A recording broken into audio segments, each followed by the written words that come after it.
This time I'd like to call up one of our Two Rivers Remix resident elders that has come on tour with us in the past. Vivian Sandy is Sequapam. She is one of our knowledge keepers, one of our language keepers, and she's my auntie. That's my favorite part. So I'd like to welcome to the stage Auntie Vivian Sandy to do a blessing.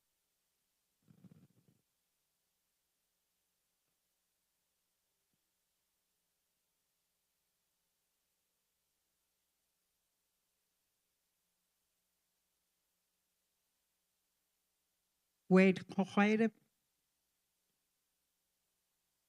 Human Postman, the Hallenwelligen, so Achen and Nat Michon Okanagan, Michon and Cooksham.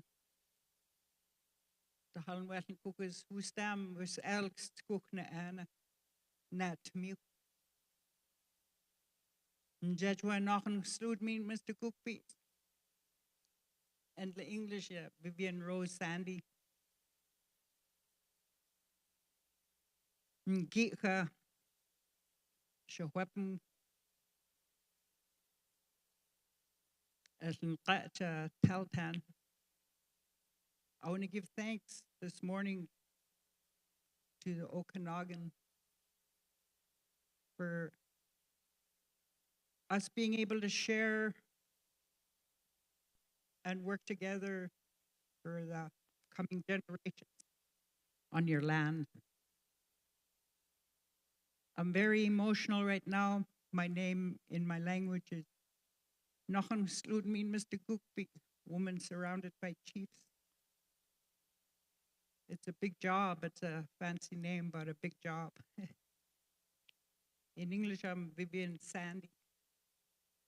My mother, Shuswap, part Cree. My father's side, I'm Taltan.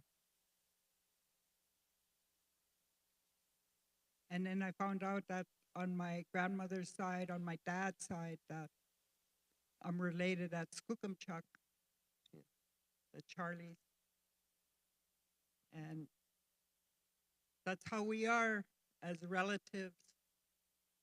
We're all related. We're all related with Mother Earth, with the rocks, with the wind, with the air, with everything that comes from Mother Earth and from the universes. They say someday we go back home up there. My elders talked about this. And today I wanted to share, I'm a great grandmother. I have great grandchildren. And in 1980, I came to Penticton here when I came back from the States because I wanted to bring my son home to show him where he came from and who he was.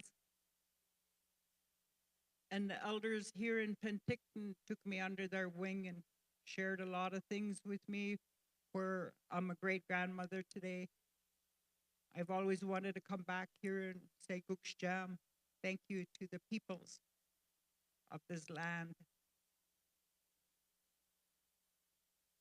I got the opportunity to be in the community yesterday when they welcomed 6 babies into the community, new babies. And they did an Okanagan Women's Awards night last night. So I was able to be in touch with the community again. So today, especially my elders here, I know I'm 73, but I still feel young. I'm always learning, wanting to share. And Two Rivers mix, it's all young people. And a long time ago, when I was in my 20s, I traveled with the elders in the States. And they put it in my head that young people were the ones that were going to bring this circle back. strong. And they were going to do it through the arts. And arts would be talking, dancing, making something. Everything that we have was art. Even how we think. That's where our songs come from, our medicines. I want to say that my great grandparents planted a seed for the coming generations, and I was one of those seeds. And today I can say that all that they have taught me, I did my best to share. And I'm still learning. And every day I want to learn from the young people. So I want to encourage all of us as we gather these few days. The world is really having a rough time because human beings were given the gift of free choice. And we hurt Mother Earth quite a bit because of our free choices. So we as the seeds want to plant unity, love, all those good things that we are naturally. And those come through our songs, through the art. I need a water. Through our songs and through our art. Through our prayers, through our dance as we share with our great-grandchildren and coming generations. In language, I'd like to say a prayer. I didn't know how to speak English when I was young, and I was left-handed. And I had a rough time as a child in residential school. I'm a survivor.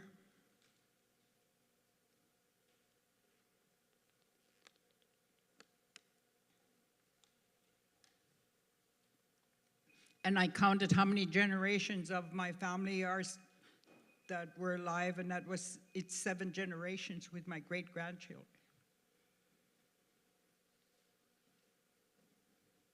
So I think the things that we're doing like this, sharing our music and all that, the young people are helping us to strengthen our circle. And that's with the red, white, yellow, and black people. It's not just Native. It's a whole world that needs his love and the sharing. So, Kuksham, Hohairam, I want to thank my elders standing in front of you like this. Kuksham.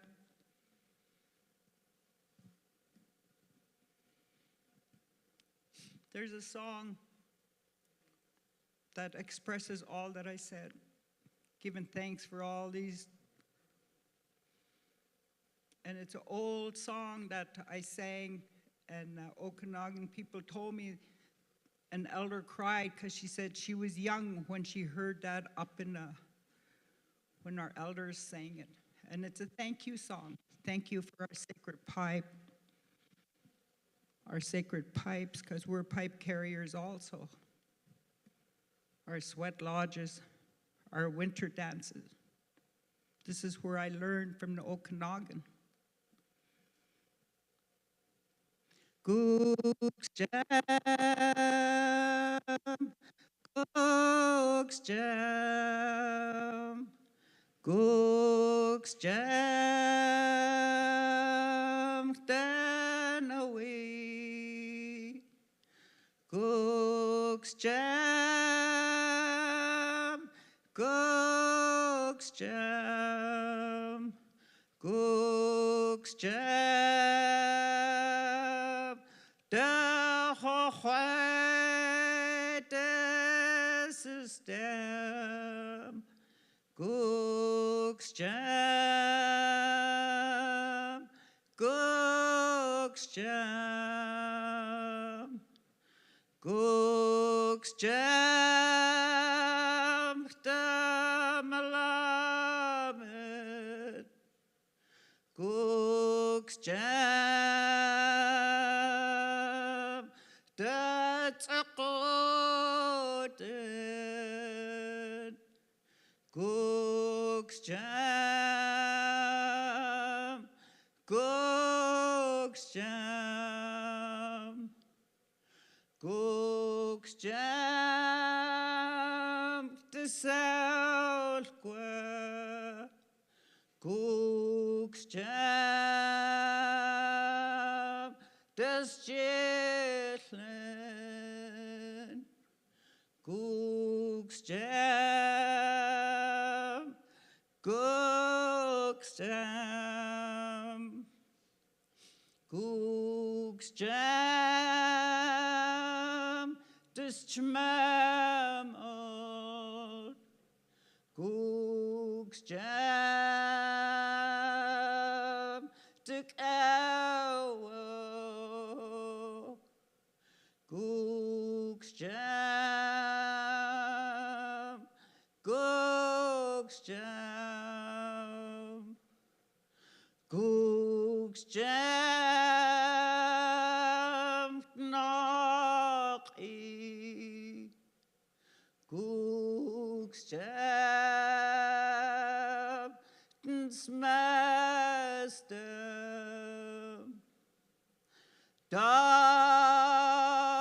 ben het, mens no question, da ben het, mes slepen jeet. Know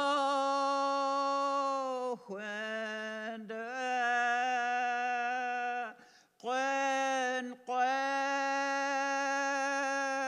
is good.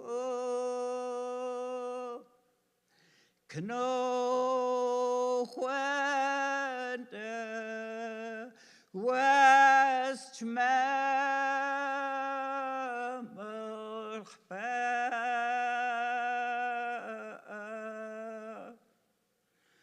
Know when Majahams Jeet Know when Mawal Waldes Quedams go Know when West Mammal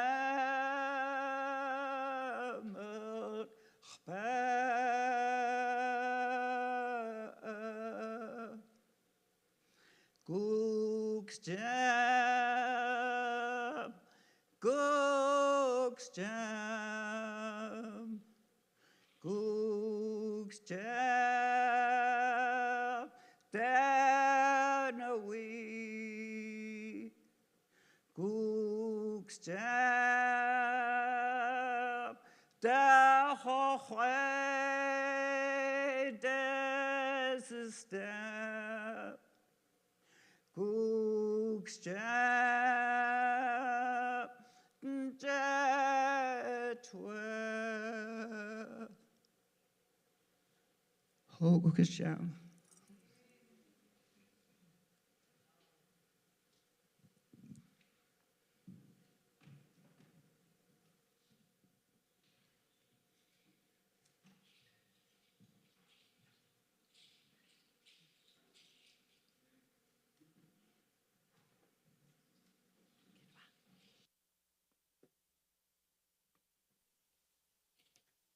Hello, my name is Ana. I'm from Mexico.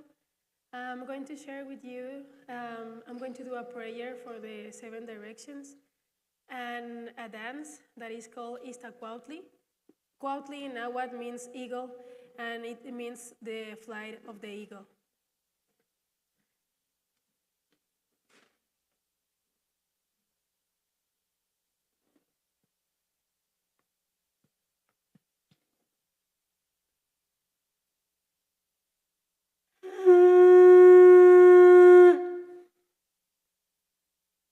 Ashkan totalpalolis intlahuistlan pachaneque. Intonatio y quisayan. Xochiquepopan intlili, intlapali, y yeyan inquetzalcoatl. Saludamos a los guardianes del rumbo de la luz, el lugar por el que sale el sol, lugar donde brota como la flor, la tintura negra y roja, lugar de Quetzalcóatl, la serpiente emplumada.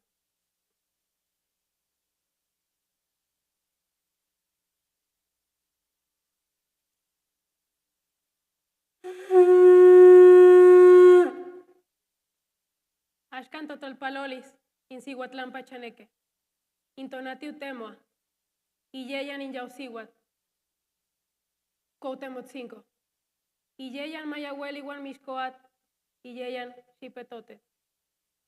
Saludamos a los espíritus del rumbo de las mujeres guerreras, el lugar por el que desciende el sol. Rumbo de nuestra venerable Señora del Maguey y de la serpiente de nubes, lugar de Xipetotec, el desencarnado.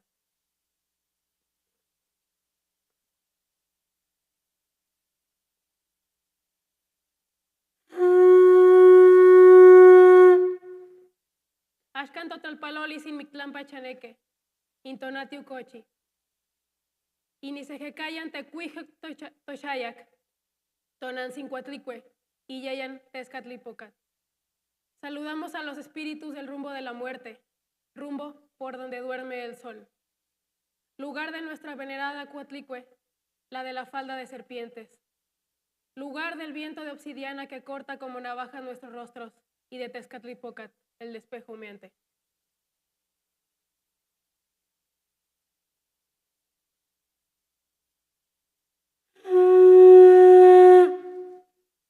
Axcan totalpalolis, inguistlán pachaneque. Intonatiu, cochi. Inunepantlayan. Saludamos a los guardianes del rumbo de las espinas luminosas, lugar donde se posa el sol a la mitad del cielo, lugar del portentoso humeante y de nuestro venerado Huitzilopochtli, el colibrí zurdo.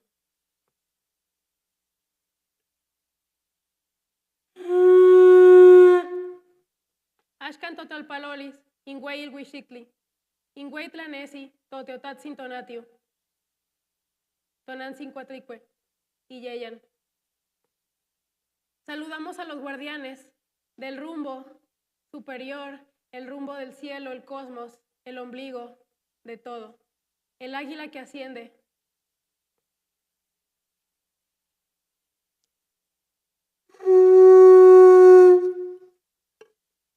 Axcan totalpalolis, ingüey tlanesi, tlanantzin cuatlicue tonacanantzin, y nilamateo tosihuat. Saludamos a nuestra venerada Madre Tierra, Tonantzin Cuatlicue, de la que venimos y a la que vamos a ir, la que nos cuida en nuestro hogar.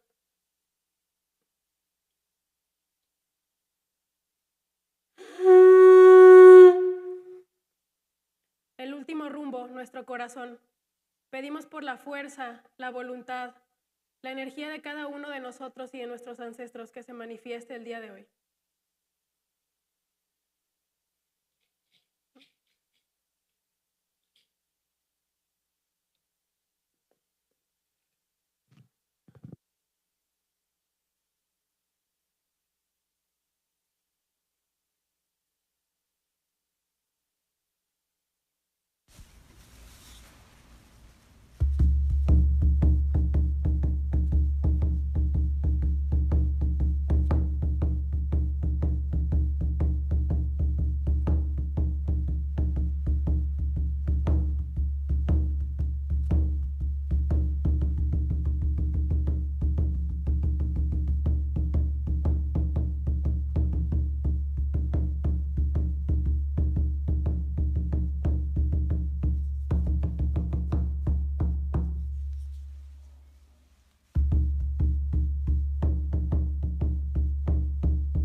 Bonjour, inidemay maganaduk. So hello, all of my relatives. Kinwa Blue Sky and Indigenous Cause, Makwa Dodam. My name is Kinwa Blue Sky. I am the Bear Clan. I'm from the communities of Kitigansibee and Nishnabeg and Sandy Lake First Nation in Northwestern Ontario. I am here to help facilitate the day and back tomorrow for day 2 and day 3. And so looking forward to spending some time with you. For those of you who are joining us live streamed, you're missing the beautiful smells of all of our traditional medicines. It's been lovely to be here and to witness this beautiful morning already. I'd love to bring up to the stage our Two Rivers Remix Artistic Director. Kuksjam, Kinwa. Just want to express first and foremost how honored I am and for our team to be here on Seal territory and to be welcomed so beautifully. And I also want to acknowledge the incredible work of my team and the team of Two Rivers Remix. I'm just so very blessed and thankful to work with you all and to also acknowledge the beautiful collaboration and partnership of Anaukin and the leadership of Tracy and Michelle, Dr. Michelle Jack, but also Catherine Pierre, Karen Olson, and it's just been such a beautiful honor working with you, ladies, as well as Cynthia.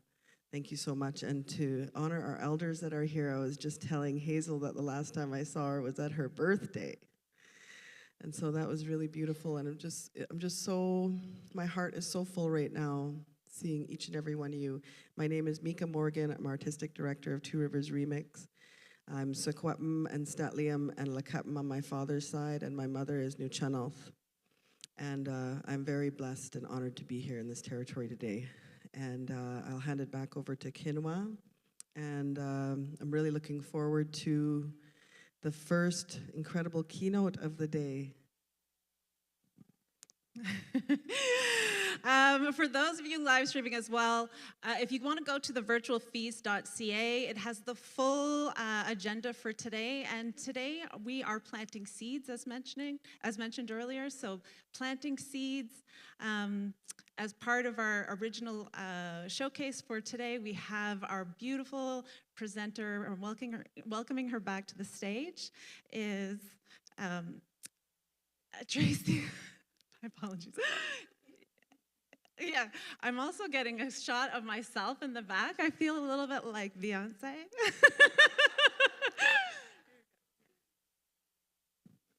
You're much prettier than Beyonce. Is this okay to be here? I can be anywhere I want. Oh my goodness. Why? Lim Tamika.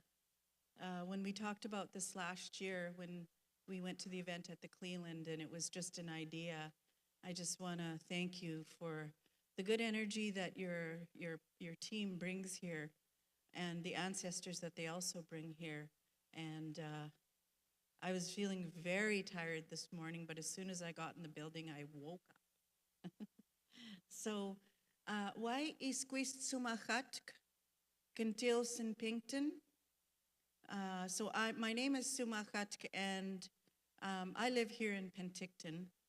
And my name was given to me by my great uncle, Martin Louis, and he was a medicine man. And the name Suma Khatk comes from my lineage of salmon chiefs. Suma Khatk was related to Chief Kinkanahwa of the Columbia River system. And so my family and I have a responsibility to provide and work with the people to make sure that our ceremonies are always here and that our salmon is always prayed for and cared for. I also want to acknowledge again Hazel.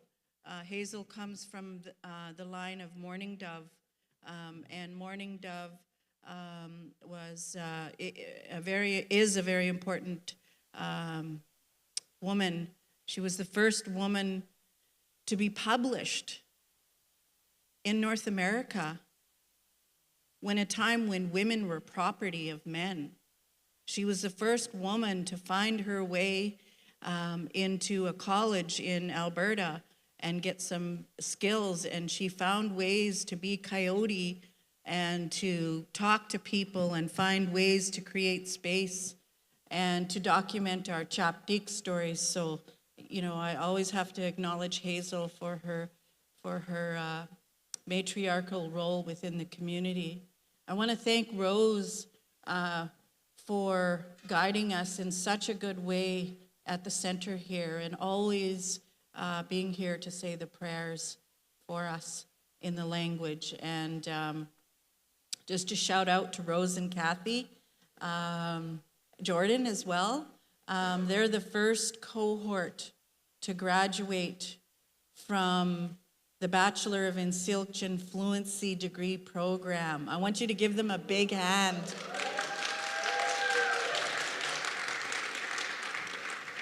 This is monumental. What this means is that places like this hold our speakers up, and they're in the universities speaking completely in the language, teaching in the language, doing algebra and calculus in the language, so that they can come back to the communities and work in the communities. And it's a full degree. It's a full degree that through hard work of policy work that Rose did, you know, they traveled to Vancouver and they talked with the chiefs and they talked with the politicians to make sure that the universities understand we are going to develop our degrees. This is our time. So limlimt, Rose, and oh, and Kathy. That's Steve. Cast. I said I'm bad. Kathy is also part of that cohort. I'm sorry, Kathy. So I want to talk today about some of the things that I've done over the last 30 years, maybe 35 now, I don't know. Probably my whole life. And I want to talk about it from a place of authenticity and what it's like to be an artist in this world that is so chaotic, and my experiences as an artist. And I want to come to a place of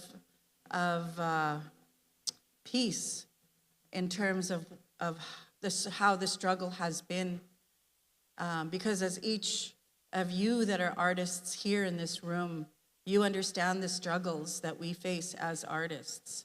You understand how society keeps us on the periphery of their priorities. Yet we are the storytellers, we are the knowledge keepers, we are the prophets. We are the ones that document the stories and pass them down for generation to generation. So what I'm going to do today is I'm going to read some creative words that inspire me as part of my my creative mind. I've always struggled with being an artist because I know that I have to put food on the table. I have to feed my kids. I have to help my family.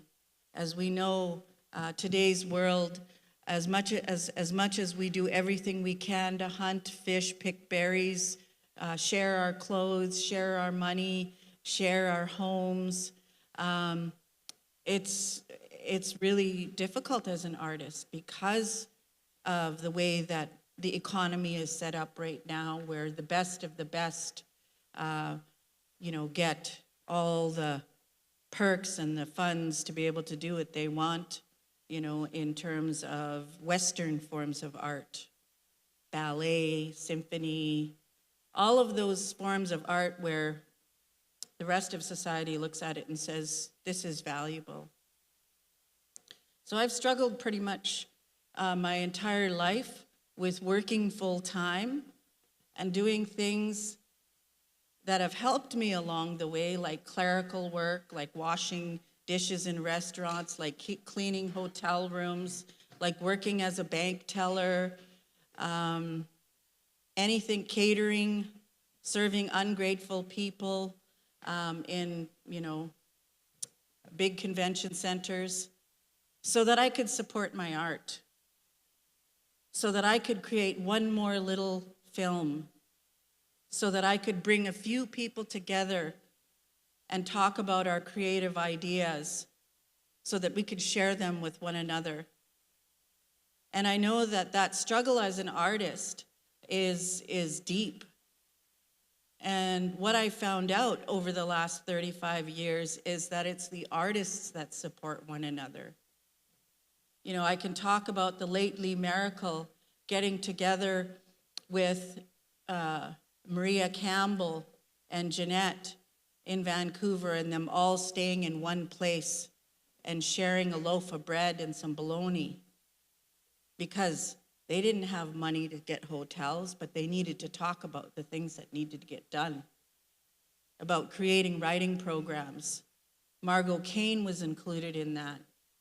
So there are a lot of individuals, matriarchs, leaders, hereditary leaders, chiefs, community leaders that really stepped up so that we could have a place like this, so that we could have places like this across this country.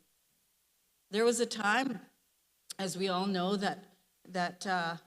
and it still pretty much is today, that we were not allowed to really be who we are as Scale people, Scale being Indigenous people. So my career started off as a storyteller. I sat around at my parents' place up on Shingle Creek Road, and we lived on a farm, and we had little tiny houses all around Grandma and Grandpa's house. They were cabins. We didn't know they were tiny houses, but that's what they were. Grandpa built these little shacks all around the main farmhouse. And we all lived there together, and we all ate together, and we all laughed together. And part of what I could remember hearing my whole life was laughter and storytelling. And threaded throughout that was also teachings. And so I became a storyteller. I started to want to show off my skills as a storyteller. And as I got older, I really saw, it was about grade 11, and I was in my social studies class. And I really saw the racism in my high school. I felt it, and I was so angry because this was in 1981, and I was in grade 10, 11. And I was just angry that because I found out about the residential schools, and I wanted to know, why don't people know this? I need to get the message out. I need to do everything I can to get people to understand that this happened, because it's nowhere. So it started my career as a factual storyteller. And over the last 30 years of my career, I've developed many projects focused on recording, preserving, and documenting stories from a scale perspective. I was born in 1967 and grew up with an understanding that protest and liberation against abuse, racism, and colonization were a really necessary part of my resistance through truth-telling. In my family, we were torn apart by alcoholism, abuse, and addiction. My projects reflected my passion on our land and for our people, and our connection to my reserve life that are tightly bound to my projects as a storyteller. So today I want to share a few stories and ask the questions as to how do we find ways, how do we continue to find ways to build our community? How can we celebrate our success and health through innovation and culture? As we begin this conference, I would like to think about this story as a positive means and a road to assist with a problem that I feel is an ongoing struggle, which is to understand the illnesses within our communities, both rural and urban Canada. the murdered and missing women, the opioid crisis, the recent findings in Kamloops and across Turtle Island. No one is going to heal that but us. And that's what we're doing here. That's why artists come together. As a storyteller, collecting facts as a factual storyteller is a long journey. And we have that Spitzen that our students was working with the other day.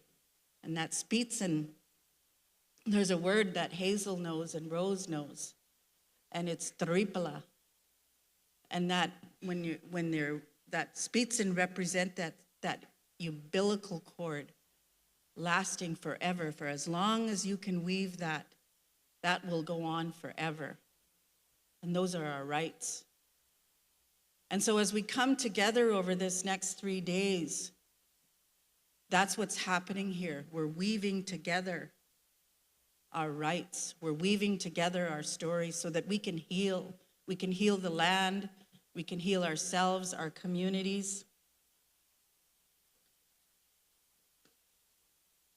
With that, I wrote some pieces this year because I'm coming into a time of my life where more and more ceremony is really important to me. I spent my 20s working at a television station as a news reporter, talking to all the elders about all of the things they're doing in the community. In my 30s, I did the hard-hitting documentaries on many of the issues that I spoke about around sexual abuse, around addiction, around lateral violence. In my 40s, I developed a television series on APTN because I wanted the community's voice to be heard. I wanted the people of the land to have a platform on our national network, the Aboriginal People's Television Network. The project was about the people. It wasn't about me. It was about their voices and how they're protecting the land, the ranchers, the land, the berry pickers, the hunters.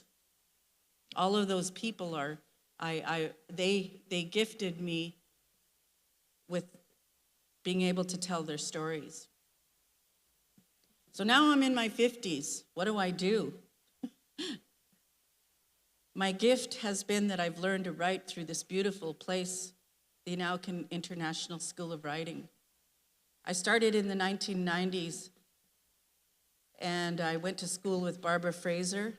Barbara's here as our alumni and one of our highest advisors to the center, and Richard Van Camp, Geraldine Minosa, Karen Olson.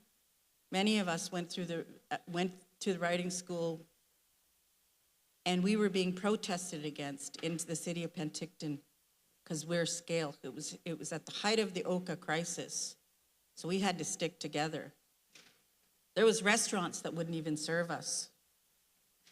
There was so much racism that we experienced, but we wrote. So what am I doing in my 50s? I'm writing, because that's what I love to do. And I'd like to share with you some poetry that I created this winter during a time of quietness, but also a time of reflection. The first one is called Sneechwam, and that's winter dance. I found myself immersed within the spirit of our longhouse during that snow-capped night. The walls echoed a symphony of thunderous rhythm as my body was covered in sweat, as I pounded my buckskin slippers on the pine floor.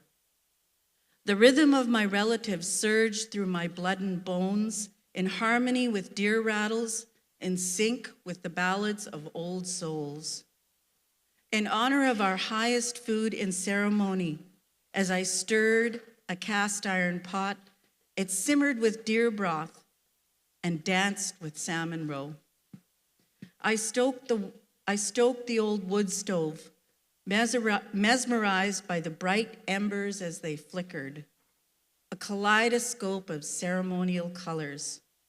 As the pine wood crackled and the juniper spirit filled the room, it was like ancestors who greeted us in the night until the last drop of water sang its song.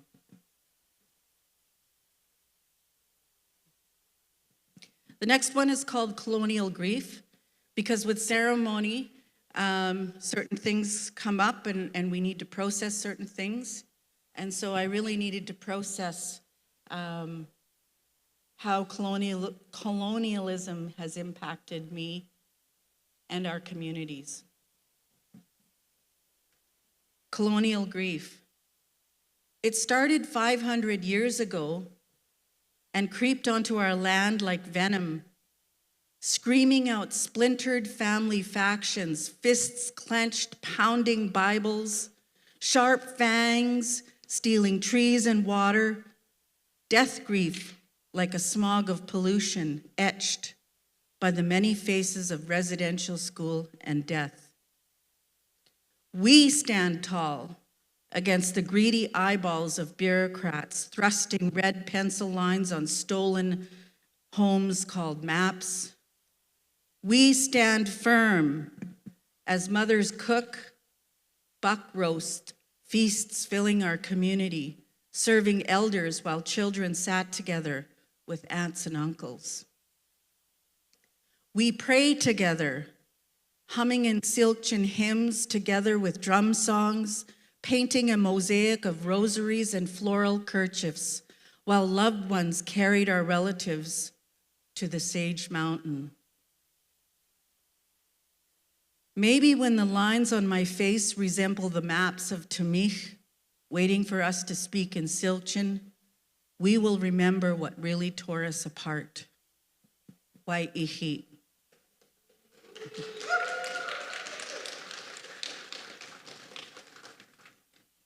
Okay. I'm panicking because, oh, there it is. I was like, where's page 4? Okay, so 2, 3, okay. This one is called Silch Rite of Passage. Schochongt.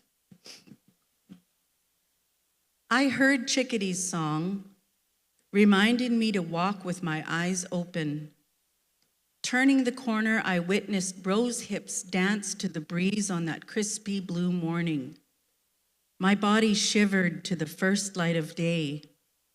I tightly gripped my raggedy old towel as I walked to the creek. My moccasins elegantly crunched against snow in between breathy clouds of prayer. The quiet morning stopped. I reached my shivery hand and cupped water from the mazy icicle village on top of the creek. As water sparkled, the sounds of winter, whoosh, surging zaps of power ignited throughout my body, bubbled on top of my bumpy pores as I shook myself off. It was then I imagined Sinclair as he stood on the icy rocks. This was my time to walk a long path that was shown to me and to pass on for the next 1,000 years. Wai'ihi.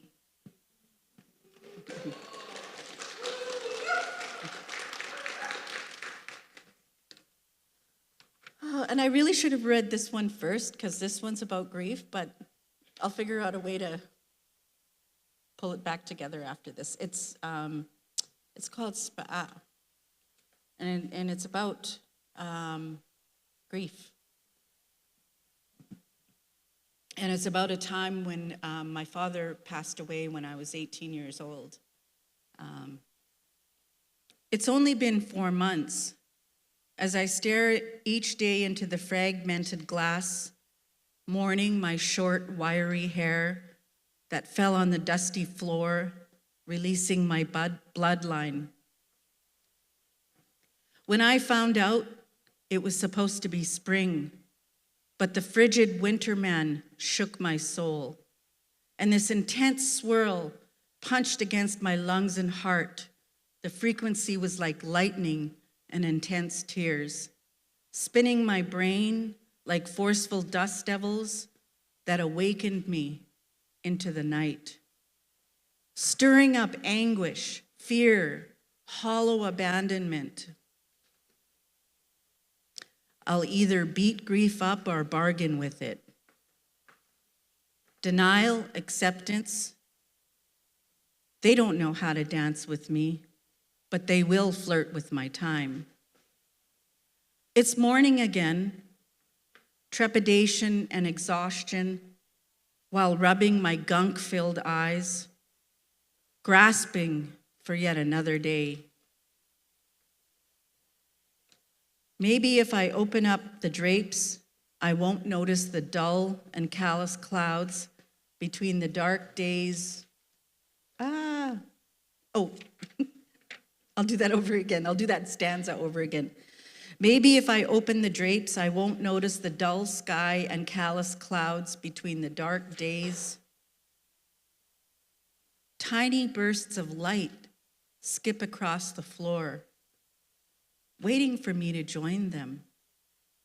I sip my Marimston. I check my calendar, taped to the wall. 244 more days. Soon the seasons will let me hear the sweetness of cricket songs, complete the circle. I will no longer be Spa'a. I will wait for Swawasa to bring me one more Saskatoon berry. I will place it in my hand and smell its sweet medicine so it can enter my heart. Wai'ihi.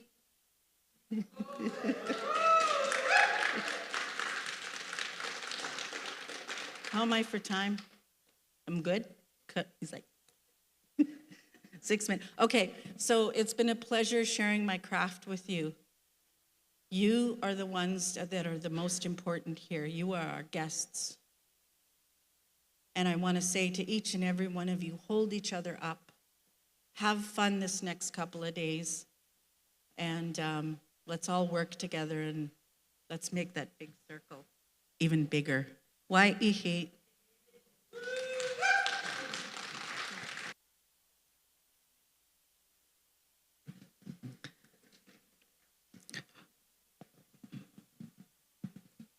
Wonderful. I'd love to welcome Cease to the stage. Cease, who's Squamish, Stolo, and Hawaiian, is an educator, interdisciplinary artist, and Indigenous ethnobotanist engaged in community-based teaching and sharing throughout the past 30 years. Their work encompasses storytelling and collaborative initiatives through their knowledge and restoration of Indigenous plants and natural spaces. So how about we have a big round of applause to welcome Cease. I haven't seen you in years. I know you through Christina. Yes, Yeah. and Daryl too. Yes. I was just checking in there because quinoa is good friends with my Tsimshian niece and nephew. Hatsquile, eich tnoyap, toitstanak quien quinshaman, sis quinsna, and hat and squallowin, and wanaxton squallowin titsits. Really grateful, as always, to be invited to these lands and waters, and just, I'm still vibing from last night, this amazing show, the beautiful singing, and just soaring a bit. So I think there's a PowerPoint coming up, hopefully. Yeah, the last minute delivery here, that timing that happens. Yeah, so I'm gonna be sharing a bit about some work I have over in the show that's over at the Penticton Art Gallery as part of it's a real honor to be included in that show with the students from the NIPEP program and from alumni from many, many years that have been here attending schools. I feel like the school here that I've met so many people from different iterations of this, so it's very exciting and very humbling. And yeah, I'm gonna be sharing about that work that I did Last summer, I was invited up to Nelson to participate in a show called Dig a Hole in the Garden. And I decided as mine I would do an herbarium. And if you don't know what an herbarium is, it's basically kind of a scientific study of the plants from the area that you're in. So I invited my Salish sister, who you just got to have a really great filling, a feast of good knowledge and experience. So I asked Tracy to come up to Nelson and hang out with me for a week, and she took me onto the land. She took me to the Confluence, actually, and to that space where the rivers are moving and churning and mixing together. And yeah, and I got to,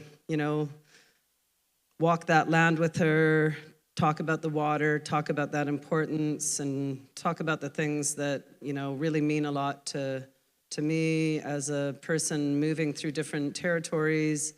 I don't want to go into a place that isn't mine and try to say, oh, look what I know. Like, it's not our way, our Skolmish Stompmo ways. We are humble, and we do what we do to support people in their work, and to recognize and honor the lands and waters that we go to. So yeah, I think there's a timer on here. I'm just watching. I don't know if the PowerPoint is coming up. So I believe it's coming up in a few minutes. And yeah, so I did this work with Tracy, and we went to this place called Zuckerberg Island, and it's right where the confluence happens. Okay. And yeah, sorry, three minutes? Okay. Got it.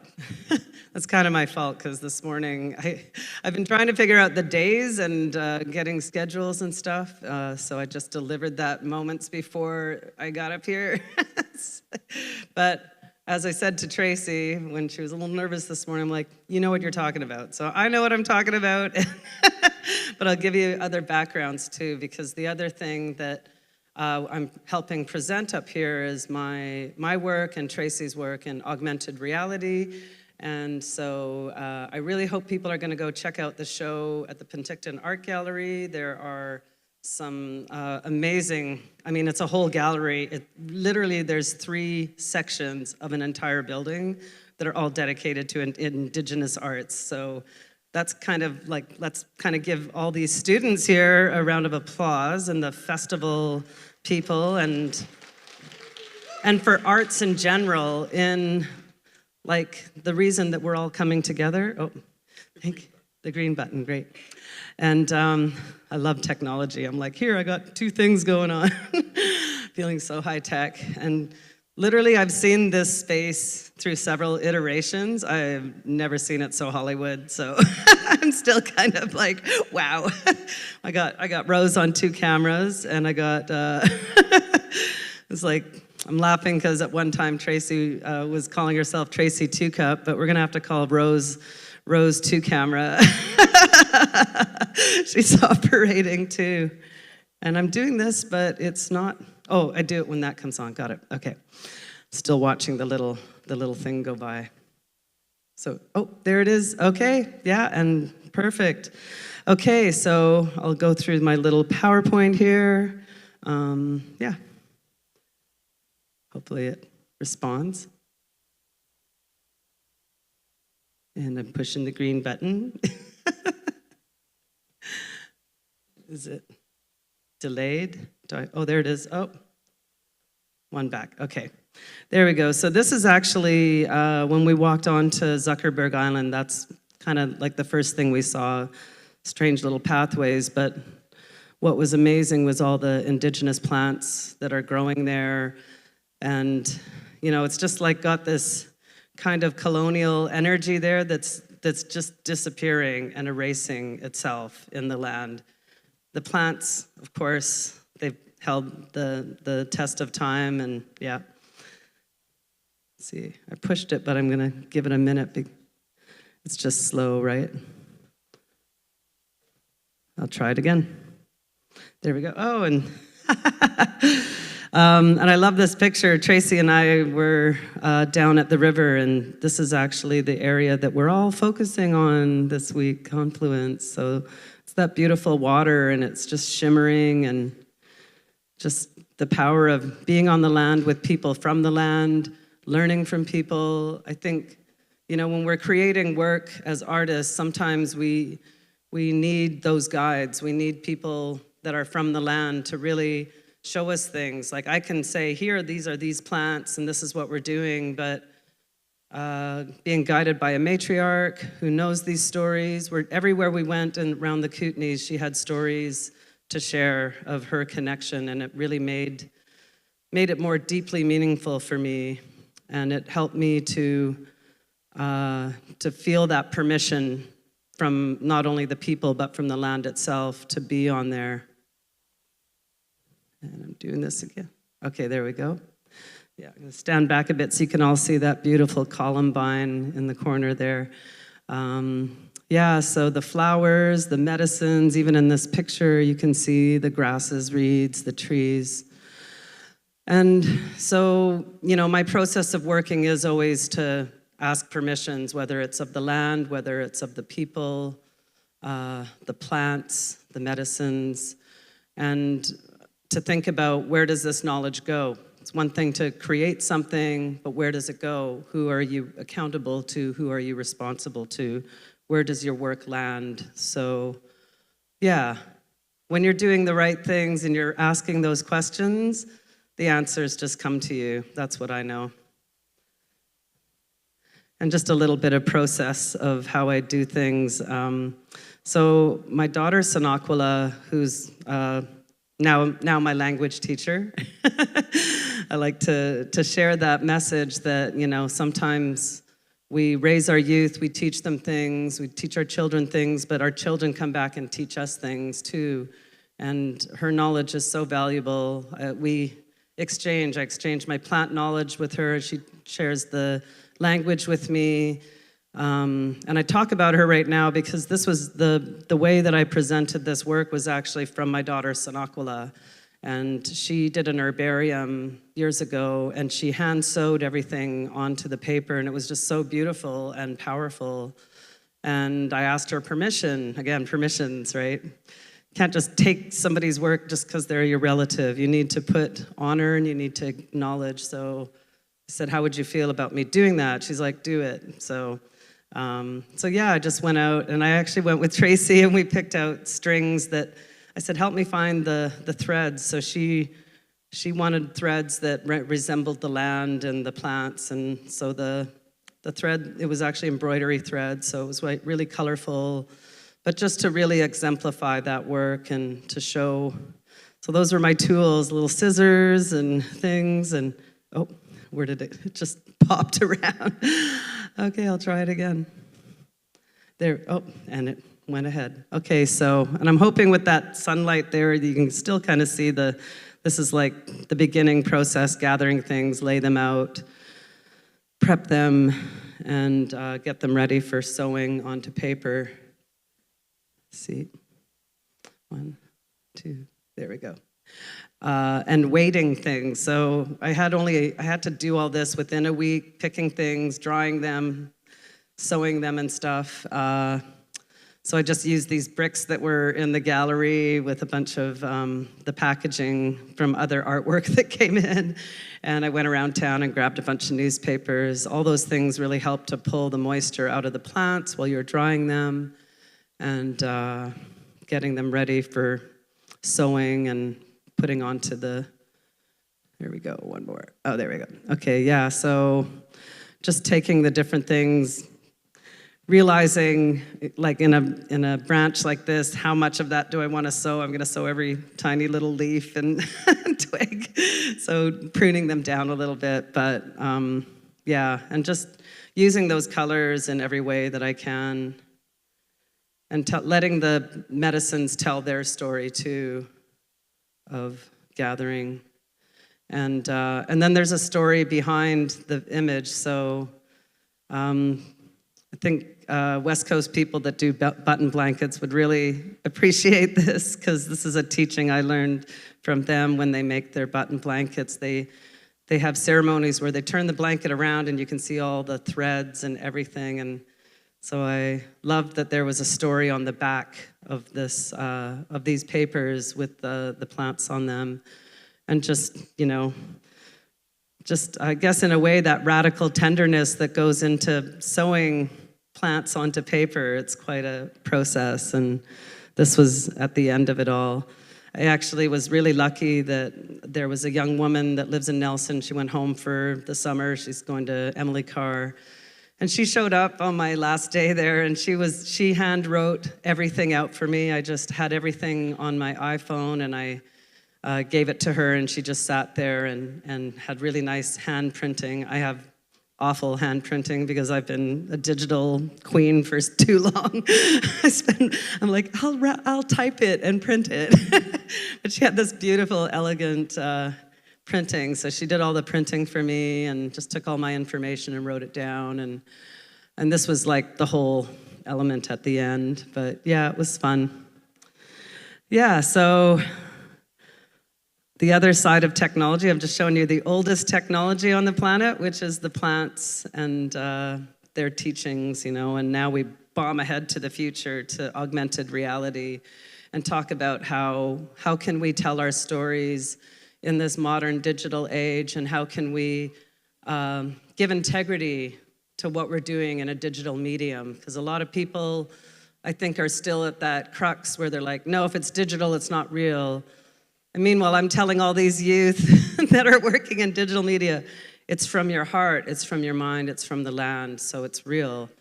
We're just, you know, when we had to put on our first pair of running shoes, that must have been weird for our ancestors, going from barefoot to running shoes. Well, we're going from picking plants on the land to developing sculptures and digital media that are telling our stories, and they're important stories, and they're gonna help us protect the environment, so really wanna say that. And I do have a little clip that shows this little hummingbird floating around. So last summer, I was in a show at the Polygon Art Gallery down in Lonsdale Key, right in our ancestral lands, and I was asked to do a magic forest, so the photos that are in the background are from the Stelkaya, which is a sea wolf. It's up on the Sunshine Coast. It's our second rainforest that the Squamish people have managed to save in my lifetime. So I feel that's a really big thing. And but you know, you can see the flora and fauna. It's hard to probably totally tell what that is, but they're wild blueberries growing amongst 2,000-year-old yellow cedars. I've learned a lot about plants. Red cedar loves red huckleberry. Yellow cedar loves high mountain blueberries. This is a few of the different images that are included in our work. And as the IM4 lab presents, promotes and presents different artists and different mediums. So my hummingbird with a bit of the forest, you can see. Zach George, his design, Casey Koizan, future sweetgrass. We, in the IM4 lab, we have an animator that we hire that helps work with people that don't do animation to bring their works into an animated way. So you don't have to go and have a crash course.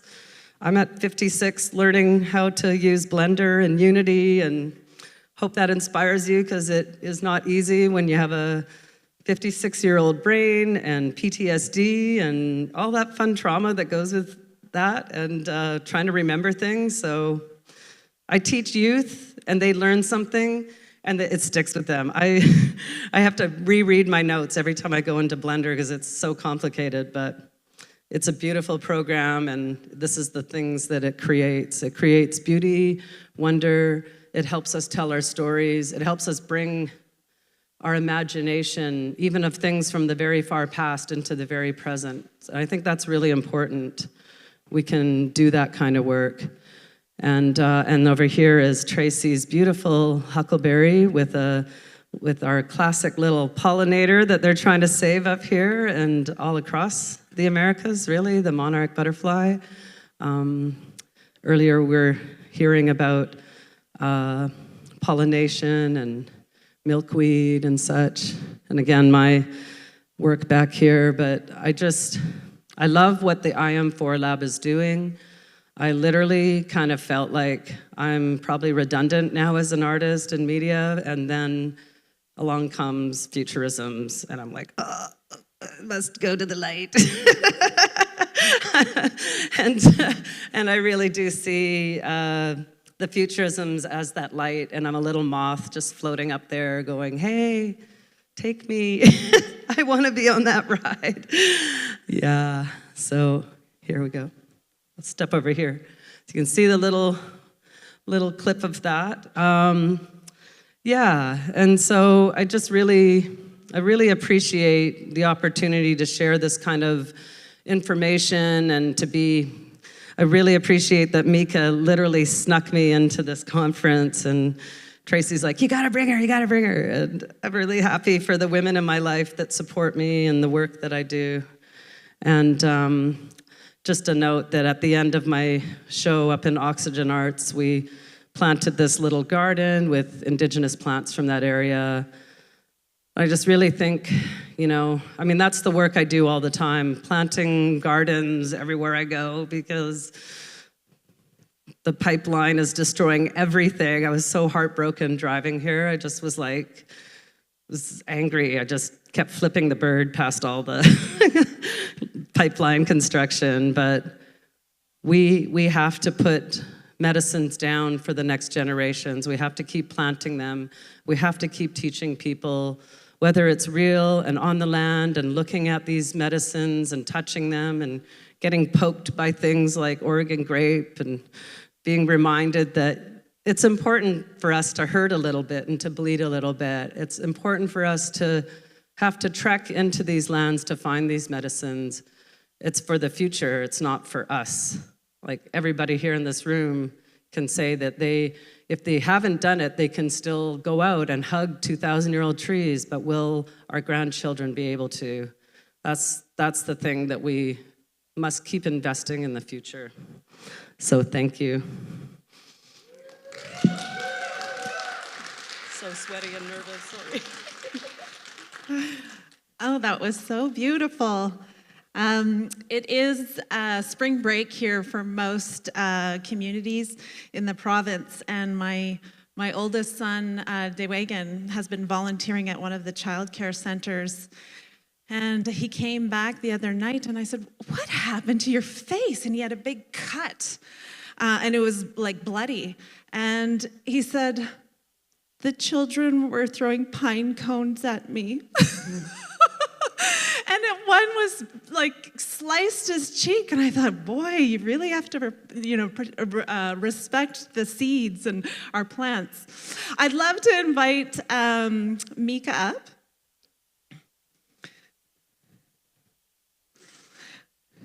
So for the afternoon, we have a couple more presentations, but we thought we would take this opportunity to kind of reflect on where we were.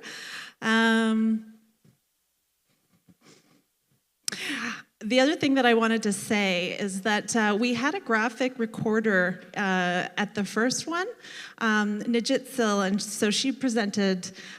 She was kind of bearing witness for everything and did some beautiful graphic recordings. We've invited a new graphic recorder. So this is Jess Tustin, and they go to Emily Carr, and a lovely artist. So they are going to be sitting there and taking note. And so at the end of the day, we'll see what they've come up with. Oh, yes. And if there's not another reason why you should come down and be in person to the Anaukin Center, there is someone that's smoking meat, right? Just out here. Oh, an elder. An elder is smoking meat right outside, so you're more than welcome to come. Come. Yes, yeah, so it's right there. Yes, so Cook's Jam for that, Tracy. When we came here for a site visit, she was saying, "I think I'm going to try to get someone here to smoke some meat." And I thought, "Oh my gosh, this is perfect!" Really creating the environment. And again, I just want to extend thanks again for just creating such a beautiful environment for us to be in. We just wanted to briefly go over the last Confluence's graphic recordings. If we can get the first slide up, it's possible. And where did she come from? Where was she graphic recording from last time? Yellowknife? Yeah, it was in the really north. far away. Yeah. So our last Confluence was virtual. Oh, wow. These are some of the results from her graphic recording. So we had our elder Sharon Spinks, who's Lakapam. She'll actually be joining us tomorrow. And just a variety of messages that came out of that. We had a lot of focus on water last year, or 2021, for Stories, Language, Land. And, oh, we're missing part of the screen. But we had Ronnie Dean Harris. We talked a lot about All Eyes on the Yinta, so the CGL that's being pushed onto those territories and the beautiful water. Delgamuth, then that led to Delgamuth, 1997. The rule of law is the rule of the land. We had Butterflies in Spirit Dance Group, JB the First Lady. We had my group, the Malaman Collective, which also, while I'm talking about the collective, we have Gio, who is a member of the collective. He's in the back and he's just doing art. And the purpose of it is for him to just create pieces that people can just take home as a memento as well. We also had Stories, Unseated Truth. It was a really beautiful day, and at the end of the day, we would go through the graphic recordings, and it was really a highlight of the day, I felt. Yeah, I was going to mention that we're going to be seeing Ronnie. He's going to be tuning in virtually. But he presented, and I believe this was his quote from down here, which I thought, so OS12, just this, you know, I was too young to be a warrior, so I rapped. Yes. Yeah, Ronnie's going to be joining us virtually. If we could go to the second slide.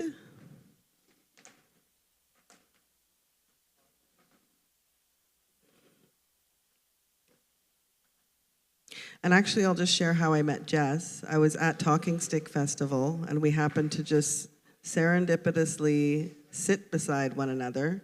And I asked what she was doing and how she was doing and who she was. And she said she was a graphic recorder. And I said, hey, we're looking for a graphic recorder. So now she's here. So thank you, Jess.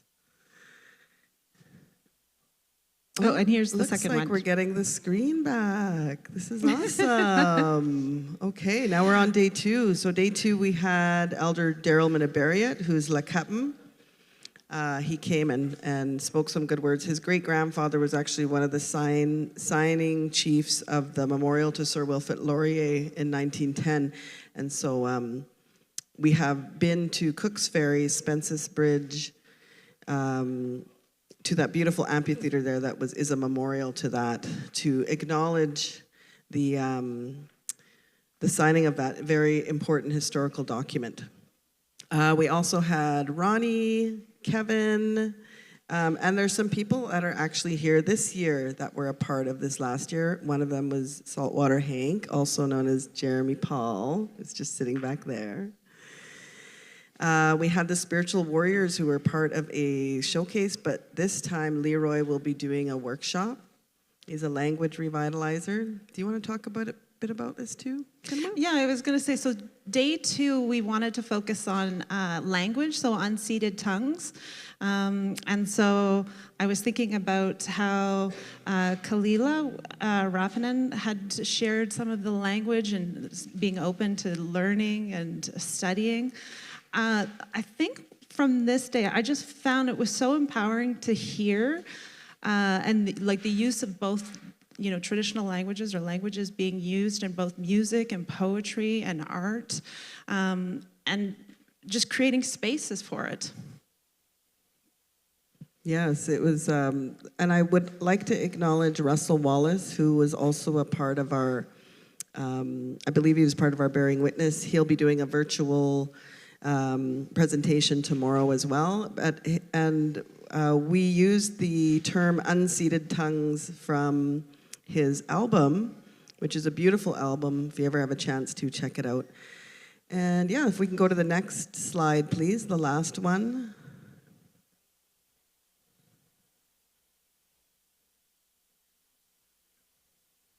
Yeah, so we had Bernice Heather, who's a Secwepemc elder, and also one of our incredible, oh, Jesus. Bernice's daughter is Dawn Morrison. She does some amazing work in Indigenous food sovereignty. And so we had her do a beautiful women's ceremony. The purpose was to work on restoring that balance to our Mother Earth. We had from Haida Gwaii, Jason Camp and the Posers. We had Curtis Clearsky and the Constellation. I always like to ensure that we have a day that's focused on regeneration, and with the ideas of just really like taking responsibility and cleaning up everything that we can and leaving things in better than they were when we arrived. So you want to say a few words? And Echo Alec did a really beautiful grounding opening for us where we kind of walked through a guided meditation. I just thought like it was really powerful. Leela Gilday, where was she? She was in the north as well. Yes. So one of the things that we haven't mentioned that we're so excited about being in person now, that this occurred 2021 in October. In October, and I don't know if you can recall, but I feel like people were finally kind of getting used to being like on Zoom, and we live streamed, and so it was the first time that, I don't know, we were able to kind of bring people together and yet still have music. We weren't in person. We weren't going out to events. People were still very much at home, wearing masks. We could see faces, you guys. Yeah, I was very surprised with the quality of connection that came even from the Zoom conference. And I feel like it was because of the people that we gathered there. That doesn't matter what, form we're gathering in, but the people that you bring together is what's important. So yeah, this is just an example. And at the end of each day, we'll give Jess an opportunity to just show a little glimpse of what she's creating. And feel free to go back and talk to our resident artist, Gio, in the back there. And yeah, just thank you very much. And I'd like to, our next thing that's up. Billie Jean. Yes. So Billie Jean Gabriel Photography, she is our resident photographer of Two Rivers Remix.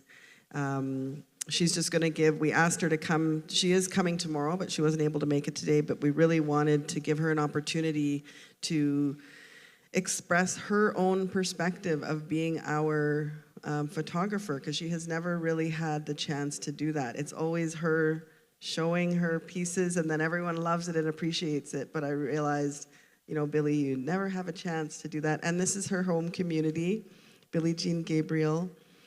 She's also one of my best friends, and I'm really excited because I haven't seen the presentation, so it's new to me too. And that's going to be up next. Great. And then at 12:45, Ronnie will be joining us for the Path of the Transformers. So we'll have a full afternoon. Awesome. Thank you. Chimiigwech.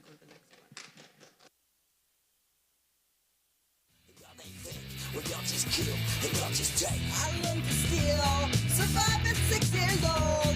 I learned every damn word there was about 7. Us heathens had a creator, but we didn't have a God. And if you don't have a God, then you can't go to heaven. You took me away from all I knew, and you tried to make me less than you.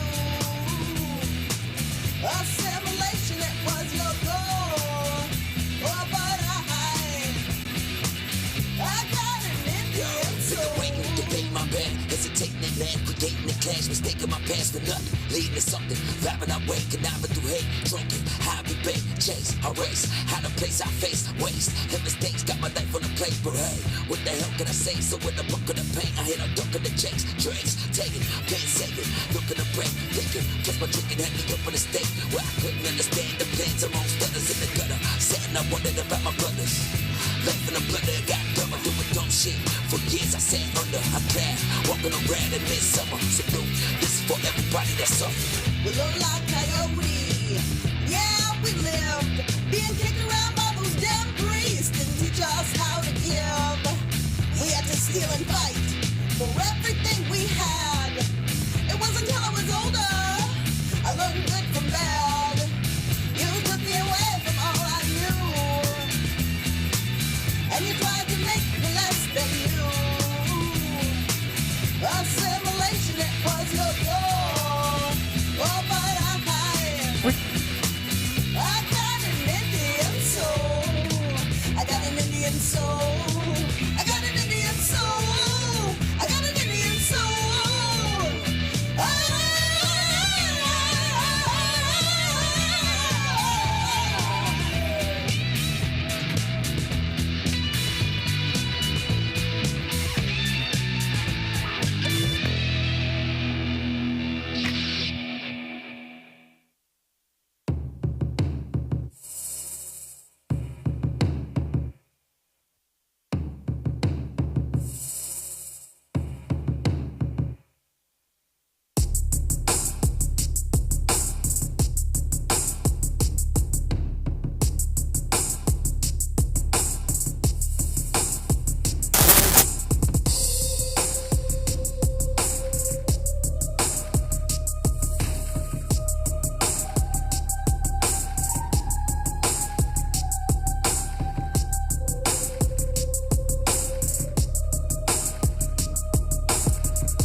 The powwow has been plugged in.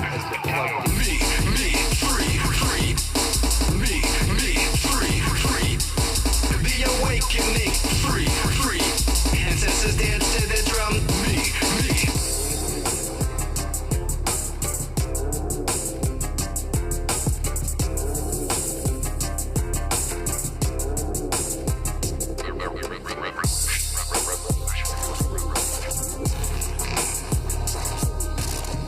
The heart.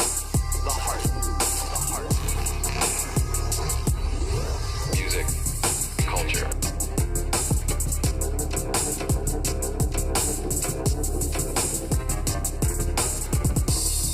Music.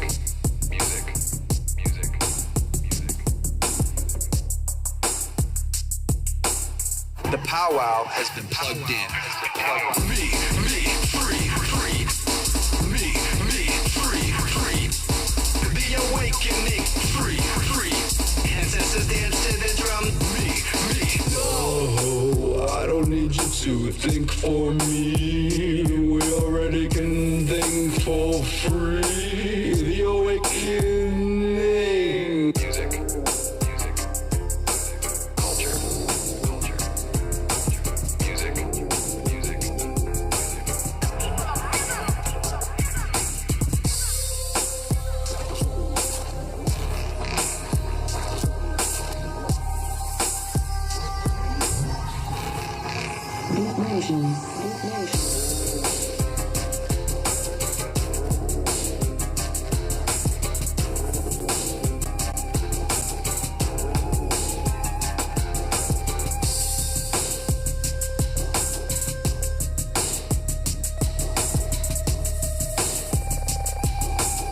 The powwow has been plugged in.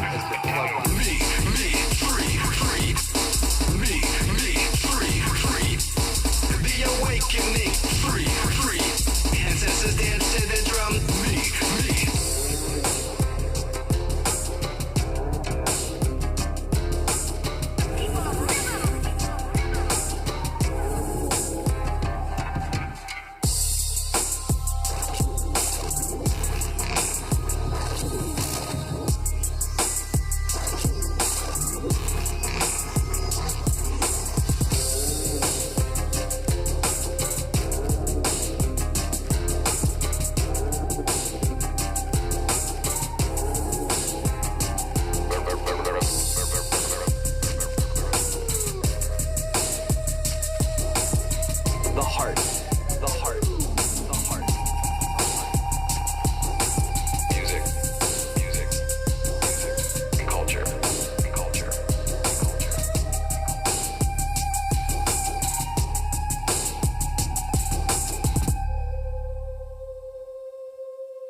Why incha isquis Billie Jean Gabriel, Kintilson Pinkton nach Snapa, in Meestum Twee Howard Gabriel, in Toon Mary Gabriel. Good afternoon. I'm really honored to be doing a special presentation for the Confluence, especially because it's taking place in my home community of Penticton. My dad is the late Howie Gabriel, and my mom is Mary Gabriel. And just a big shout out to my home community. Miss you and hope you're having a great time, and hope this presentation starts you off in a good way. I want to introduce our team. I'm the head photographer for the Two Rivers Remix for the last 6 years. And I also have Shalane Justice, who works with us, and David Ward. Shalane is from Lytton, and David is from Mount Currie. They came on board a couple years ago, and they're very talented, and I'm so grateful to be able to work alongside such amazing Indigenous colleagues who enjoy doing event photography as much as I do. They're all very diversified in their work, as am I, and we really enjoy working together. So that's our team. But today I'm going to be speaking about my experience as the head photographer and what it's been like to cover this event from its beginning, because I was there when it was just a block party, very small block party. It was so tiny. I think it was the show was a few hours, like a couple hours long in the evening. We didn't have very many lights. The stage was just a canopy tent, and I had a really crappy camera, and I was just starting out in photography. And I didn't even turn in the photos because they were so terrible. So we've come a long way. My aim as the head photographer is to capture authentic images for the people of this land. Mostly, the Secwepemc, the Syilx, and the Intlakatmuk. I'm Syilx from Penticton, as I've already said, and I live in Ashcroft, which is an unceded Intlakatmuk territory. And so, I try to capture images that show the people of this land celebrating, living very, indigenously proud and authentic in their journey and in their walk. I try to photograph people who embody a strong walk, and also who protect the most vulnerable among us. They tend to be my favorite people because they help me grow. And so events where I get to capture people candidly, celebrating, being in community, especially on the land where we're from and where our ancestors have walked before us, is really special to me. A really big theme of my work for Two Rivers Remix is authenticity. And I feel like it's one of the most heartfelt events I've ever been a part of. The people are so genuine and so humble. They're as real as you get. My dad would have called them good people. And I think that everybody who is a part of Two Rivers Remix, including the crowd that we draw, is very, very heart-centered. And it's really energetic and loving space to be photographing in. One time when I was in college, I had a professor, second year photography course, and we had to turn in an assignment. It wasn't photojournalism, it was actually anything we wanted to do. It was an open assignment. And I photographed my family, my stepdaughter and my then spouse, and I photographed them eating ice cream, being out in Kamloops, catching some rays, just doing endearing father-daughter things. And when my professor graded my paper, he said it was too happy. And that really stung and stuck with me because that's what I wanted to do. I was so traumatized in my 20s from intergenerational trauma and systemic racism and oppression from, genocide and colonialism. And I wanted to showcase Indigenous people in our healing, because so much of what I had seen growing up was, stereotyping Native people. And I wanted to show us celebrating and thriving. And so it kind of became my mission to photograph people, in their healing. I realized it wasn't up to me if other people thought my work was good or bad. It's just something that I wanted to do. And if I could stand behind it, the people who resonated with it would as well. And I very much feel that's a theme in the artistry of the Two Rivers remix. Coming to a place where we accept ourselves and we are unapologetic in taking up space. And I think the timing of Two Rivers remix was the right time. I don't think this could have happened any other time in history. And, the organizers are not only trailblazers, but they're very wise in their timing and putting such a great team together to make it happen. Early on in one of my first photography gigs, I had watched a TED Talk, and I don't remember who it was, but they said, forget being an expert at any one thing. Take 3 things that you're average at and create your own niche. And at that time, I was and still am very passionate about trauma-informed healing, building respectful relationships, and being on the land. So I put those things together with photography, and that's been my lens through which I gaze and decide that decisive moment of when to take a photograph. I very much work in the zone, like all artists do. I sort of get tunnel vision. As soon as I step into the event space, I'm no longer in my head, I'm in my body, I'm super intuitive, I'm feeding off the energy of everyone around me. I'm looking for very small gestures, emotions to kind of anticipate those moments of when it's going to be a great shot. I'm constantly reading the light, and I'm looking for real emotion and real connection. And one of the things I've noticed looking back over the photos is that a lot of the images are heart, hands, and head, always embracing, people always coming together for hugs, laughter, dancing, hands up in the air. Those are my favorite photographs of Two Rivers Remix. And of course, when I'm photographing the artists, I love the ones where I can capture their head and their hands in the same frame, and you can see they're singing from their heart. They're just really into it. And I've been able to capture some amazing images over the years. A really important aspect of Two Rivers Remix that I've learned, one of my experiences has been that I've noticed that the work and how we engage in the work as a team, from the production crew to security to the organizers to the, the accountants, everybody. One of the things is about building community. And I've never been a part of something where I felt a real deep sense of belonging and people who are genuinely creating a family for themselves in the work and bringing others with them.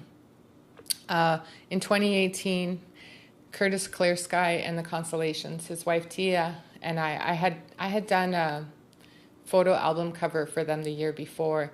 And during the show in 2018, they pulled me up on stage and gifted me and acknowledged me publicly. And I remember being absolutely horrified and embarrassed. I was quite shy and I had really low self-worth back then. And they made me feel so seen.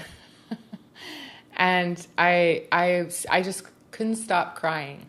And after the show was over, I went up to Curtis and Tia and I thanked them. And I just said, I've never met anybody who is so caring. And that one simple act made me feel so seen. And to them, it was just something that they probably do to everybody.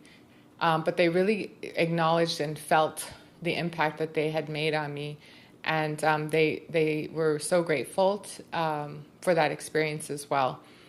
And I feel like that's how everyone on the team behaves and engages with one another. It's very sincere, and it's kind of a slowed down relationship where people aren't in a rush.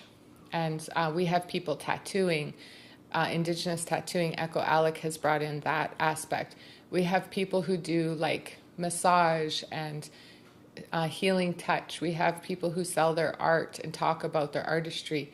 Like anywhere you go, you see people engaged in heartfelt, meaningful conversations, and you will always see the organizers right in the crowd talking to the people who are their aunties, who are their friends, who are their neighbors, but a lot of them are strangers, and they will give themselves to them so sincerely. And I think that that's something really special that I've never experienced anywhere else. One of the teachings that we bring with us as Indigenous people is that even the smallest voice matters. And with Two Rivers Remix, when I first started out, I had really low self-confidence. I didn't like to be seen. I tried to hide and blend into the crowd. I remember the first show that I did that was a 2-day event. I think it was 2017 or 2018. I had to ask myself, I had to ask other people if I could get up in front of the crowd and take photos. I didn't have the confidence to give myself permission to do that. And I remember I was constantly apologizing to everyone. I'm so sorry. Oh, I'm so sorry. Oh, I'm so sorry. And my voice was really small. I took up very little space, and I tried to be quite invisible. And over the years, I've really grown in my confidence watching the artists around me, how much space they take up, how unapologetic they are in their, not just in their lyric, but in their delivery, and how they, present themselves to the world, and how hard they work to get their message out. And it's really taught me that, even though my voice is small, and even though my knees shake half the time when I speak, it matters. And it matters to me, and it matters to my children who are watching. The way that the crew works together is so supportive. The way that they embody, we're all doing what we can. Nobody competes, and people do not step on one another. If somebody's struggling, others show up to help. And there's always a quiet, gentle energy of work, kind of like a honey hive, but at the same time with laughter and humor and camaraderie and encouragement. And so anytime I'm there before the show starts, during the show and after the show, everybody's just doing what they can to make sure this event happens. And I love photographing the crew. I love photographing behind the scenes so that people really get to see how truly amazing the Two Rivers Remix family is.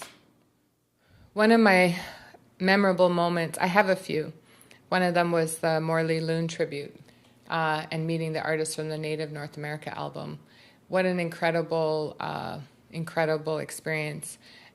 Seeing that guitar being handed back to Morley Loon's family and hearing, what an important person he was in Indigenous music, and seeing so many people surround them. And I don't think there was a dry eye that presentation. I won't forget that. Another one would be Anderson Creek in 2021, photographing, on the heels of the finding of the 215 children at the Kamloops Indian Residential School, and most of us were raw and hurting, and we were out in the heat, and we had elders who had attended the schools there in the audience. Everybody's hearts were heavy. We had already lost Lytton to the fire, and we, so many people have had to really pull themselves together that year and struggle through that. And I remember Anderson Creek and the heat and the way the energy just sort of like, it felt like, we were just being so gentle with each other because we were all feeling so rugged and so rubbed raw. And our wounds were so tender, and everyone just held each other in this really gentle way through quite a small, intimate performance. Two Rivers Remix has been a way forward for me in my healing journey. It was the catalyst to solidify in my mind that I could do photography and support my family and do it well. Just the fact that they took a chance on me, I want to say thank you to Two Rivers Remix for believing in me and investing in me and not giving up on me even when I didn't think I could do some of the work. They were always there to encourage me, and I'm just so grateful.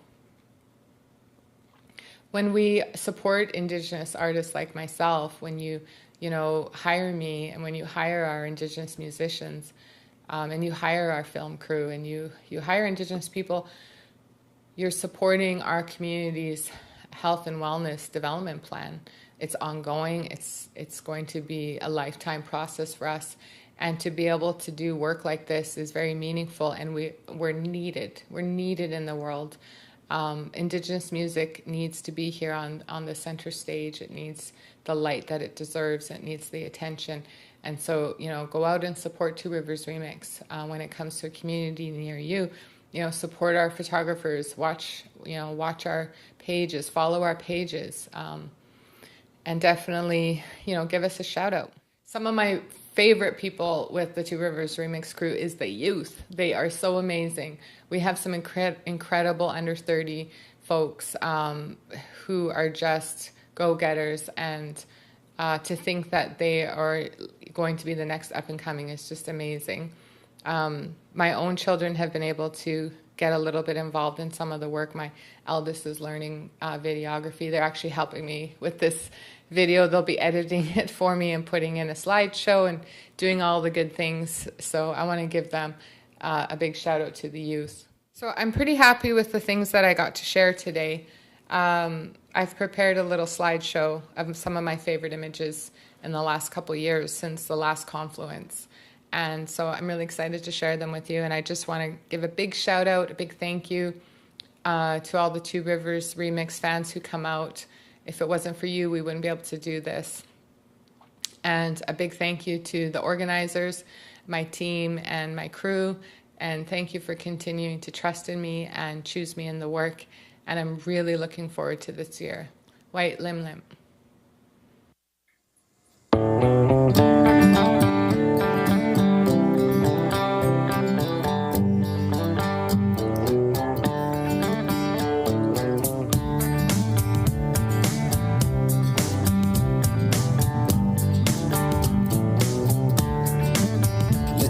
Song, let me give you a song, let me sing you a song, let me sing you a song. From dusk and dawn to the early morn, till the battle is gone, till the battle is gone. Hitting on the road, I wanna bring you along, wanna show you the world like it's never been shown. Heard your heart was broke, so I'ma give you my own. If you take me home, please take me home. Let me give you a song, let me give you a song, let me sing you a song, let me sing you a song. From dusk and dawn to the early morn, till the battle is gone, till the battle is gone. Hitting on the road, I wanna bring you along, wanna show you the world like it's never been shown. Hurt your heart was broke, so I'ma give you my own. If you take me home, please take me home.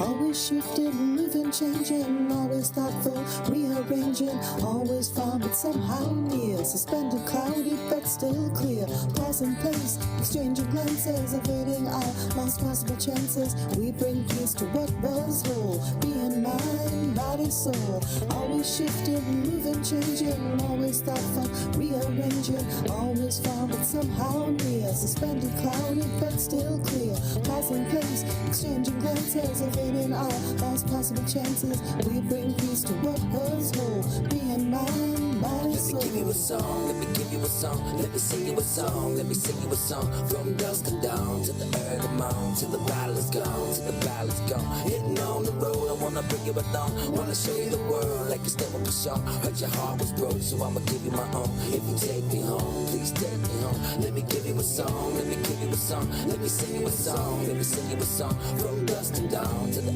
early morn, till the battle is gone, till the battle is gone. Hitting on the road, I wanna bring you along, wanna show you the world like it's never been shown. Hurt your heart was broke, so I'ma give you my own. If you take me home, please take me home. You can sing a rap, I ain't gonna judge you. You're pretty enough that I could hug you, tuck you to the dance floor when I would let you see the dance.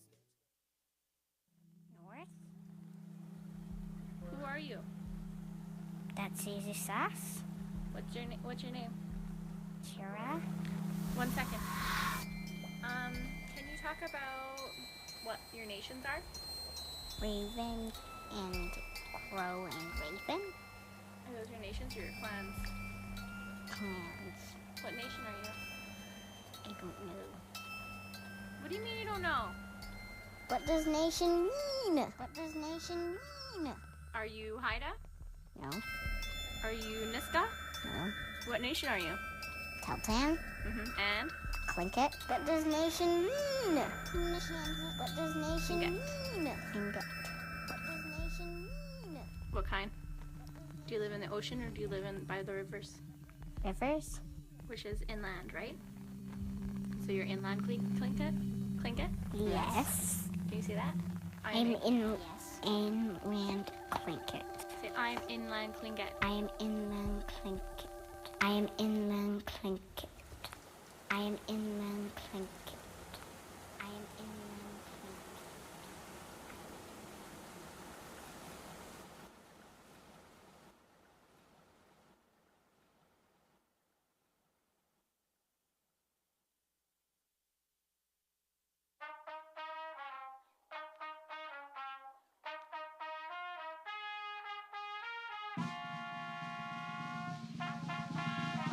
I don't know what this life is, but it's brought so many loving blessings. So don't you worry about me.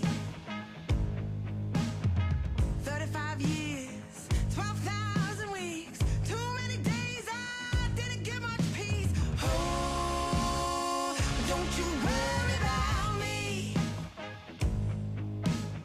'Cause now my soul went in the sickness came. Now there goes my hair, there goes my sanity. No, don't you worry about me. Yeah. Ooh, I don't know from where I just came, but oh, I promise you I ain't the same. I never wanted to be this way. I'm just here trying to make my mark, but instead cut like a question mark. But now I know, I know, I know, I know, I know, I know. Woo!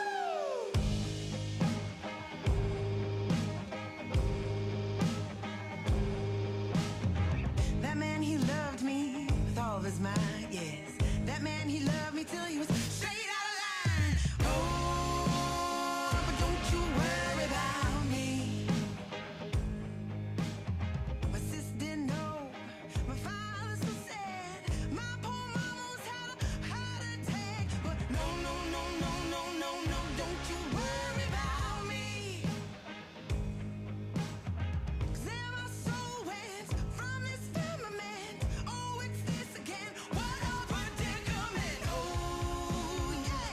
Don't you worry about me. Ooh, I don't know from where I just came, but oh, I promise you I just ain't the same. I never wanted to be this way. I'm just here trying to make my mark, but instead cut like a question mark. But now I know, I know, I know, I know, I know, I know.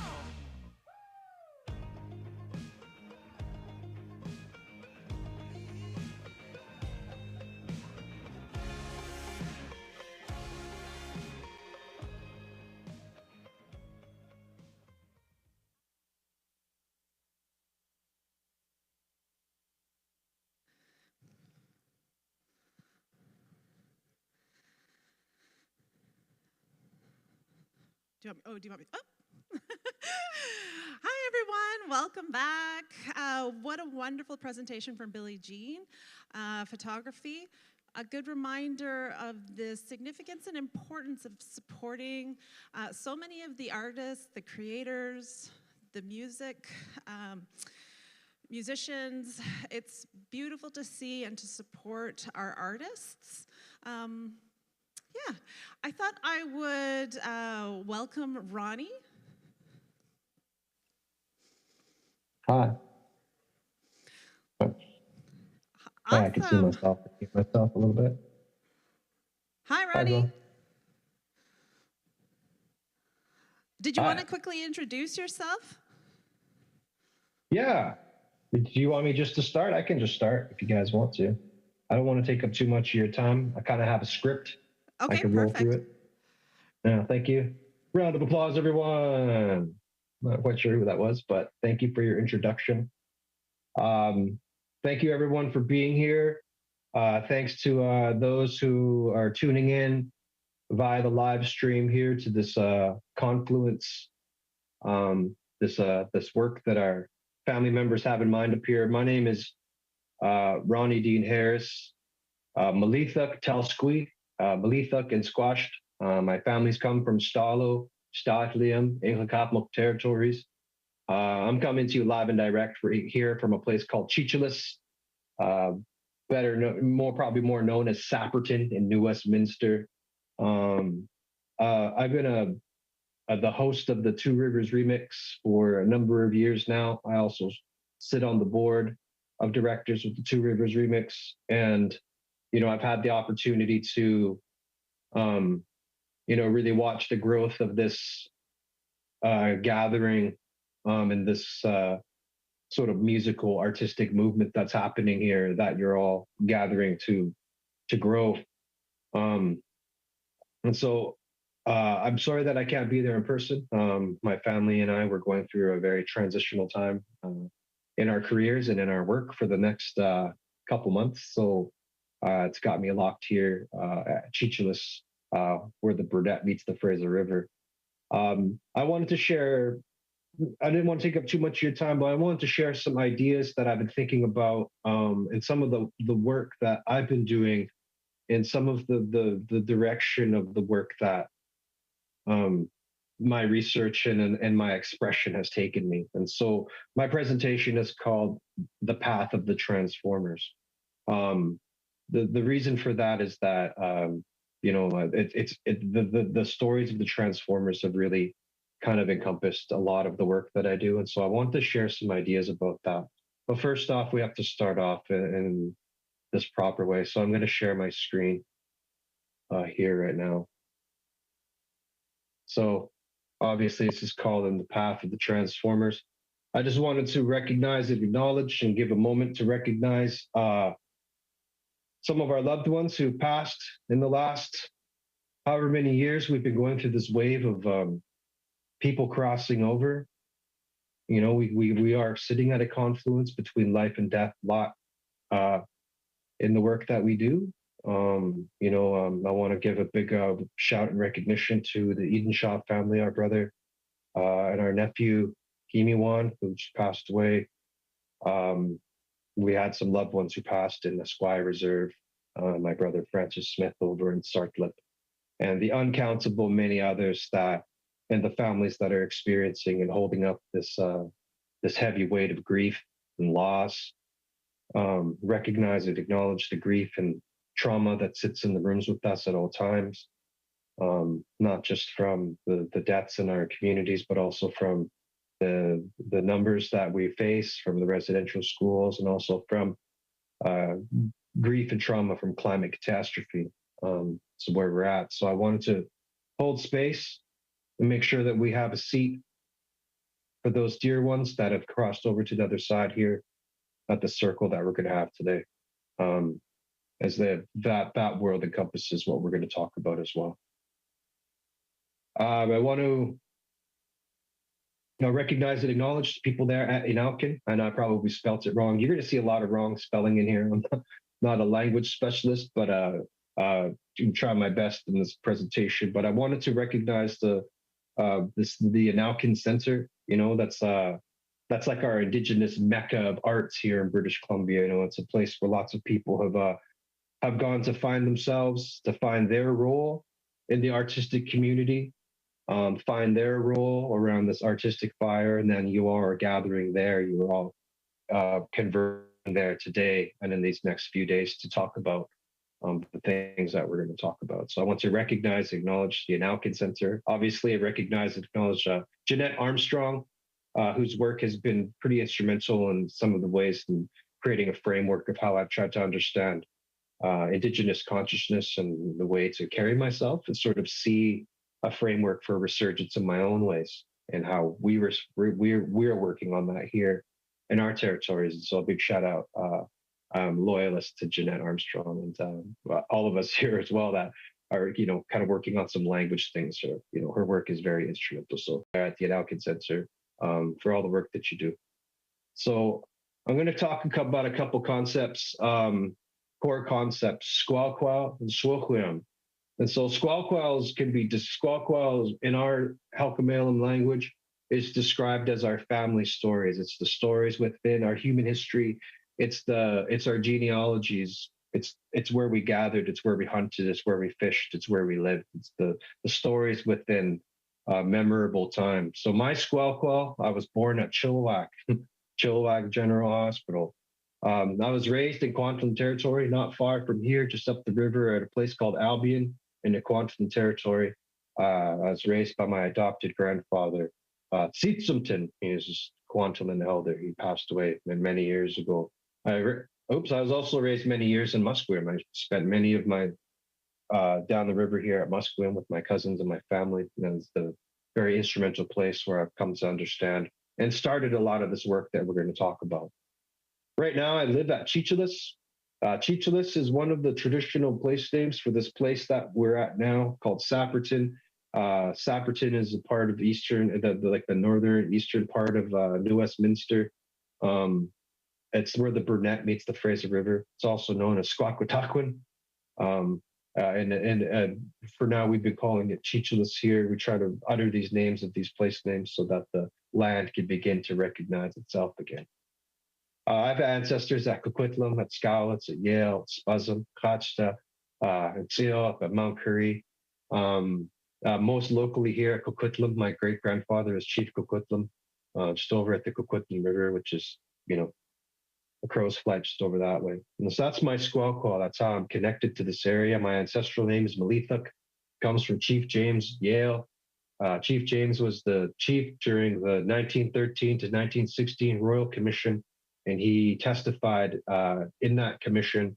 My hereditary responsibility is to tell you that story and to make sure that when the ancestors' names are called, I stand with that name and make sure that that legacy is remembered. So Chief James at Yale from the Royal Commission is where my name comes from.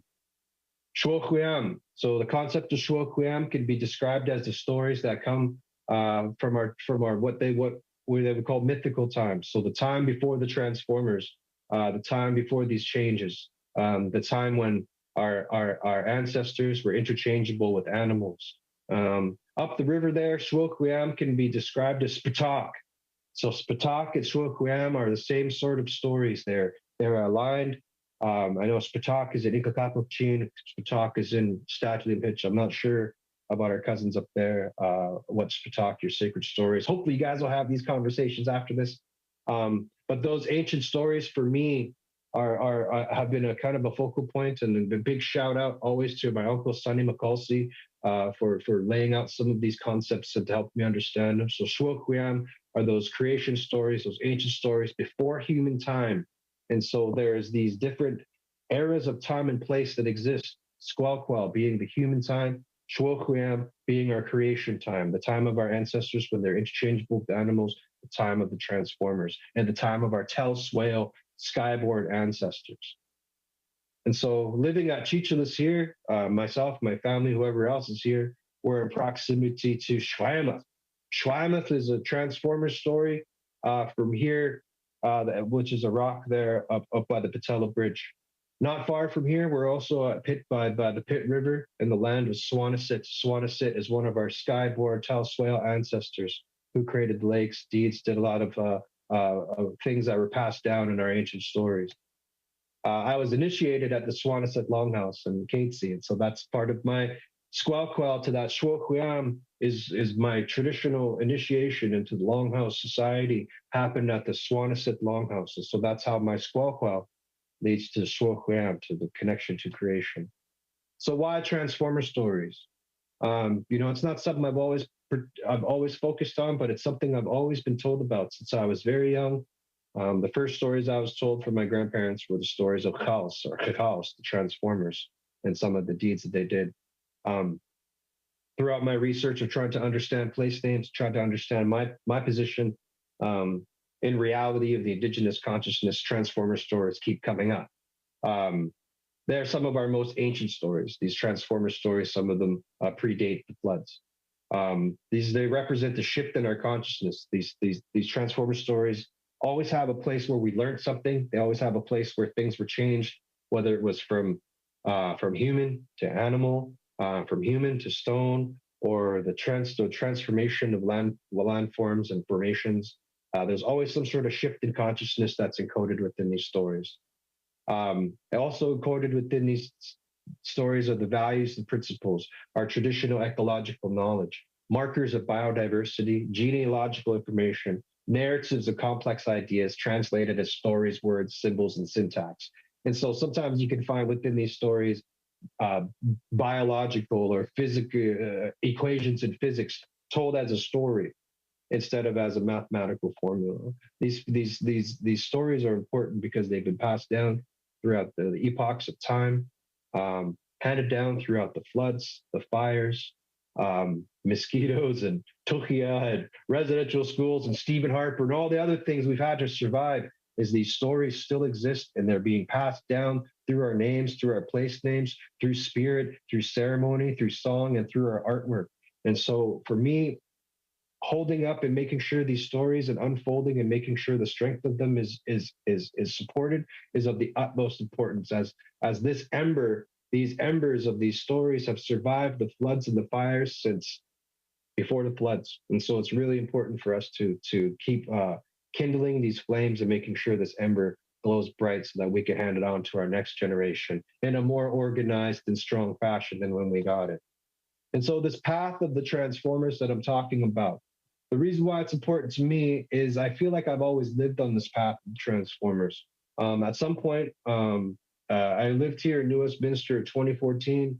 And then after my son was born in 2019, we moved back here to New Westminster. We live here in Cheechelis. We could see just out the river here.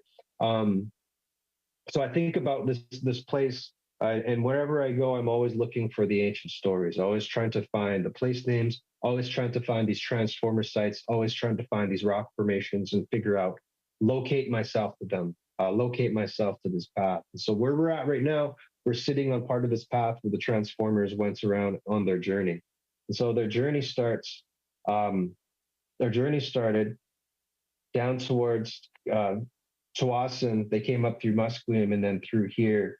You can see the red arrows, Cheechelis, and that's where we're at. And so Schwameth was the product of that. So if you look at our back window here, I kind of try to take pictures of the sunsets many mornings, looking east up the river. So when the sun rises, we look straight up east. And so you can see to the right of this photo would be Mount Baker, and then to the left is Mount Chiam, and then the Golden Ears Mountains. And so, when I think about the path of the transformers, when I look out to this site that you see, I think about their canoe. I think about which route they go in the middle of the river, or they go to the far side of the river, or do they come right in front of us, right in front of us here, where this like barge thing is. Like, where did they paddle?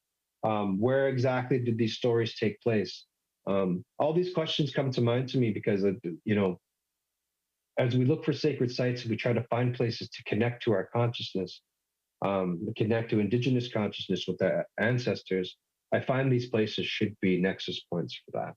And so when we're trying to tell stories from the land outwards, for me, these transformer stories are very important. So going forward, when I'm looking for information to talk to young people about, when I'm looking for inspiration for arts, when I'm looking for inspiration for writing, when I'm looking for some way to figure out who I am and where I am in time and space, these transformers come to mind.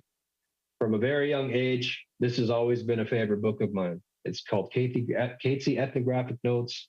It's by Wayne Suttles, Diamond Jeunesse. It's also got The Faith of a Coast Salish Indian. It has narratives and recordings from Old Pierre and Simon Pierre, who were elders from Catesy.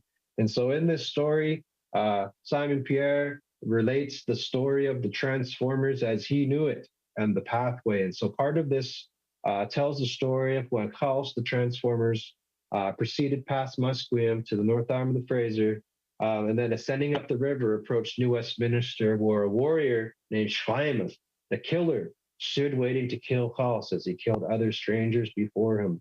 Kals knew his intentions, however, raising his right hand, changed the man into a rock, which white engineers buried not long ago when they constructed the approach to the New Westminster Bridge.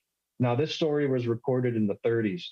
The Patello Bridge was, or maybe it was the late 20s, the Patello Bridge was built in 1930s.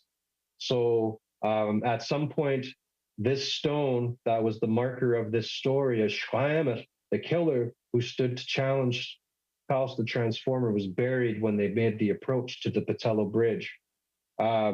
Later, decades later, they recreated the approach to the Patello Bridge, and that stone emerged again. So I've been trying to tell the story of this stone as much as I can. I don't know if you guys could see the face in that stone. I don't. Maybe I'm crazy. But Schwayam, it's the stone has now been moved again because they're building a new approach to the Patello Bridge. I'm obviously not connected or important enough to know where, why they took the stone out of there, or what they're going to do with it. I'll find out, and I will let you guys know. But that's, for me, this stone, this stone and the story connected within it was an important marker for our people. These stones and these stories were always important markers of how they encoded our values and our principles into these stories, into these places. And so Schweimuth, this was the name of this village, this was the name of this place. And so here at New Westminster, which is the oldest colonized city in Western Canada, I'm really looking to try to retell these stories and to try to find a new way to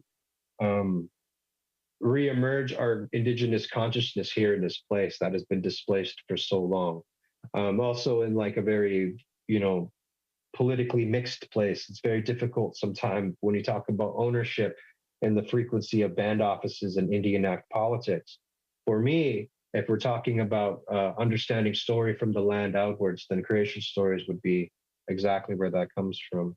And so, when we talk about the markings of biodiversity and the markings of traditional ecological knowledge, these stories have other stories. So also Khals's deeds here were creating a family into wolves. They pointed to a certain man. What does that man do? He wanders in the woods all the time, the chief replied. No one knows what he does. He has a wife and family. Yes, and he's doing wrong, Hall said. And addressing all the Indians around, he continued, listen to me, for it was the Lord above who created us all. Most of the Indians were wise, listened attentively, but the man whom he had acquired drew near with his family, his face twisted to a mocking smile. Halls raised his hand over him and said, henceforth you shall roam the woods, and no one shall see you. You shall become wolves, and you shall endow with power men who were born hereafter. So we've got a wolf story. Hold on to that thought. Hey, I didn't put that transition in there. Another family was standing near, listening to Hals in secret mockery, a family that never worked for its livelihood, but always begged from other Indians. Hals knew their thoughts and addressing them said, after I have spoken, you shall fly away. Wherever people go, you shall watch them. Wherever people make their camps, you shall visit them and beg for your food, just as you beg it now. You shall become ravens. Now fly away. He raised his right hand over them and changed to ravens, which rose in the air and flew away. Turning then to the rest of the New Westminster Indians, he said, you have more wisdom than they had. Therefore, I shall not change you, but will proceed on my way. So I'm going to stop sharing just for a second here. At least I thought I was going to stop sharing just for a second here.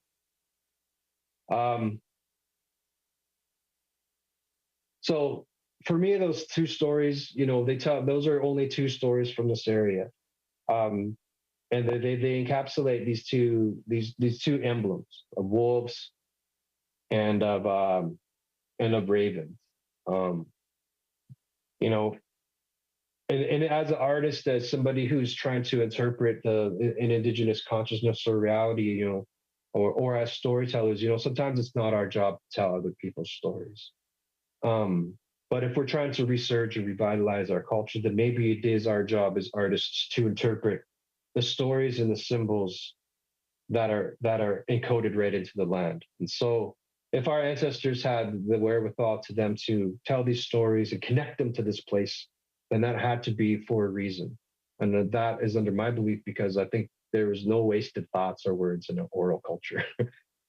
you're carrying oral tradition, you're carrying your history encoded in words and stories. There wasn't a lot of room for extra stuff. And so when I hear symbols, when I hear words, when I hear animals and beings recognized and acknowledged, it makes me want to recognize and acknowledge them that much more. And so the Transformer stories obviously go far beyond just the Hakals and his crew. Hakals is number is one. Hakals is the plural. We also have Coyote once we go up the river.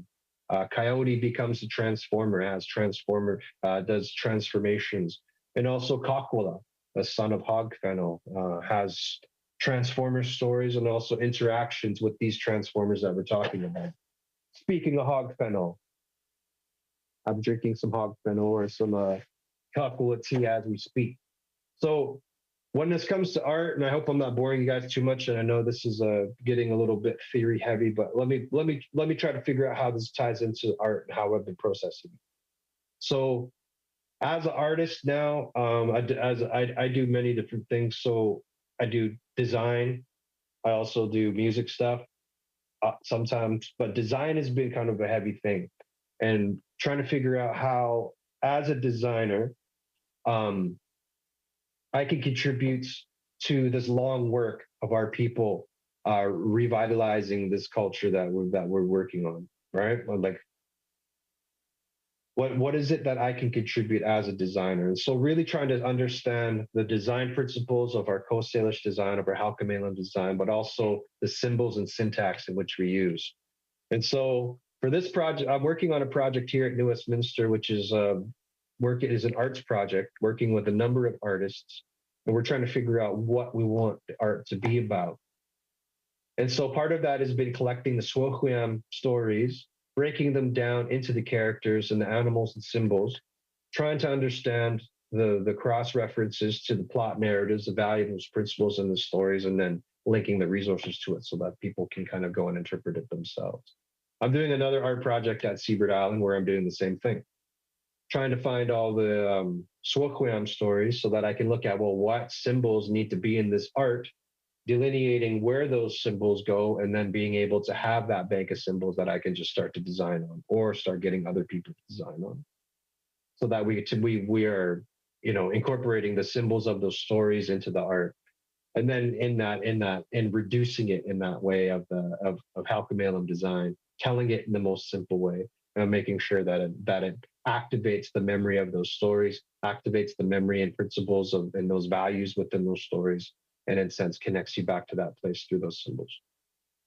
And so at the Massey Theater where I work as Indigenous cultural developer, we're doing a landscaping project outside here, just at this place. So this area of raised grass there, those trees are going to be trimmed. And we want to do a garden space, a reflective space, something kind of based on the Longhouse where you can go and sit and see some indigeneity in New Westminster, which doesn't have a whole lot, but also to be able to locate yourself within this story and the proximity of the Transformer story. And so as a framework, since Squelquel, your human stories kind of connect you from the earth outwards towards Swohuam, the creation stories, which are sort of the overarching stories among us all, I've decided that the framework, the architectural framework, and how we put art on the walls will be delineated by Squelquel on the vertical beams and Swohuam on the horizontal beams. So making sure that when we build this space, within the architectural framework, we're telling the stories in a certain way. If you're looking at the walls, you're going to see human history stories. If you're looking up above you on the ceilings or on the cross beams, you're going to see creation stories or symbols of creation. I'm working with like 6 different artists. And instead of just having a mishmash of things to like put up there and stick and cut and paste, I can go choose a Swohuam story, design me a wolf, design me a raven, design me this. Choose a Squelquel story, design me this, tell this story with these symbols and syntax. And so for me, Swohuam, Squelquel, and then if we go past up the river to past the Bad Rock, past Yale there, we start getting into Squelquel and Spatak. For me, I think these frameworks are super important with how we represent, how we bring ourselves to the table, how we identify and locate ourselves within the consciousness of our Indigenous people, and then going beyond the band office, from the land outwards, trying to understand how we fit into this place, into the lands, making sure that we're recognizing the ancient stories that our ancestors did, instead of just the stories of how our band offices were created, if you catch my drift.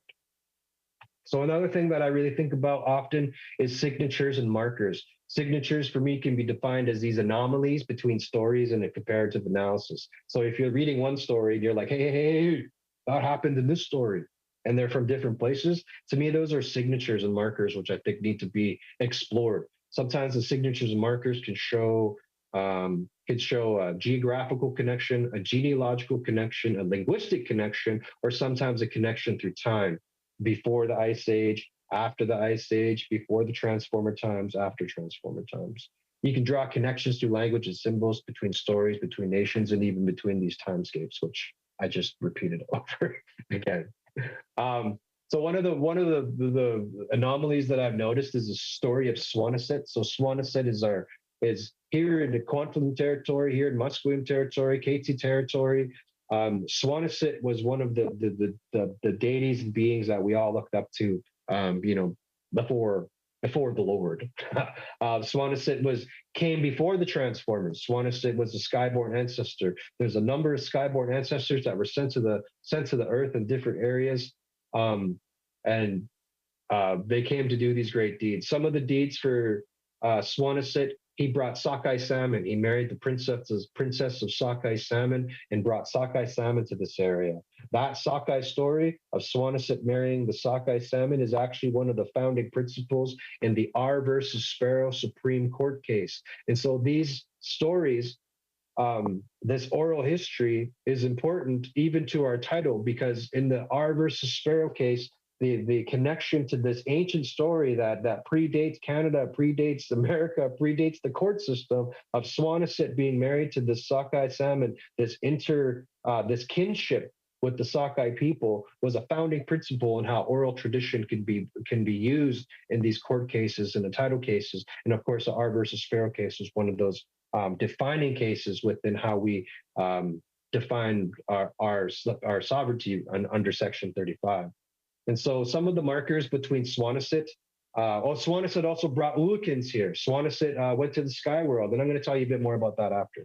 But Swanisset and Niklitsum, Coyote's son ascends up to the upper world by a tree grown by Coyote, his dad. So Coyote's dad, gets jealous of his wife's, and he's like, hey, climb the tree, and the tree grows, and he ends up in the upper world.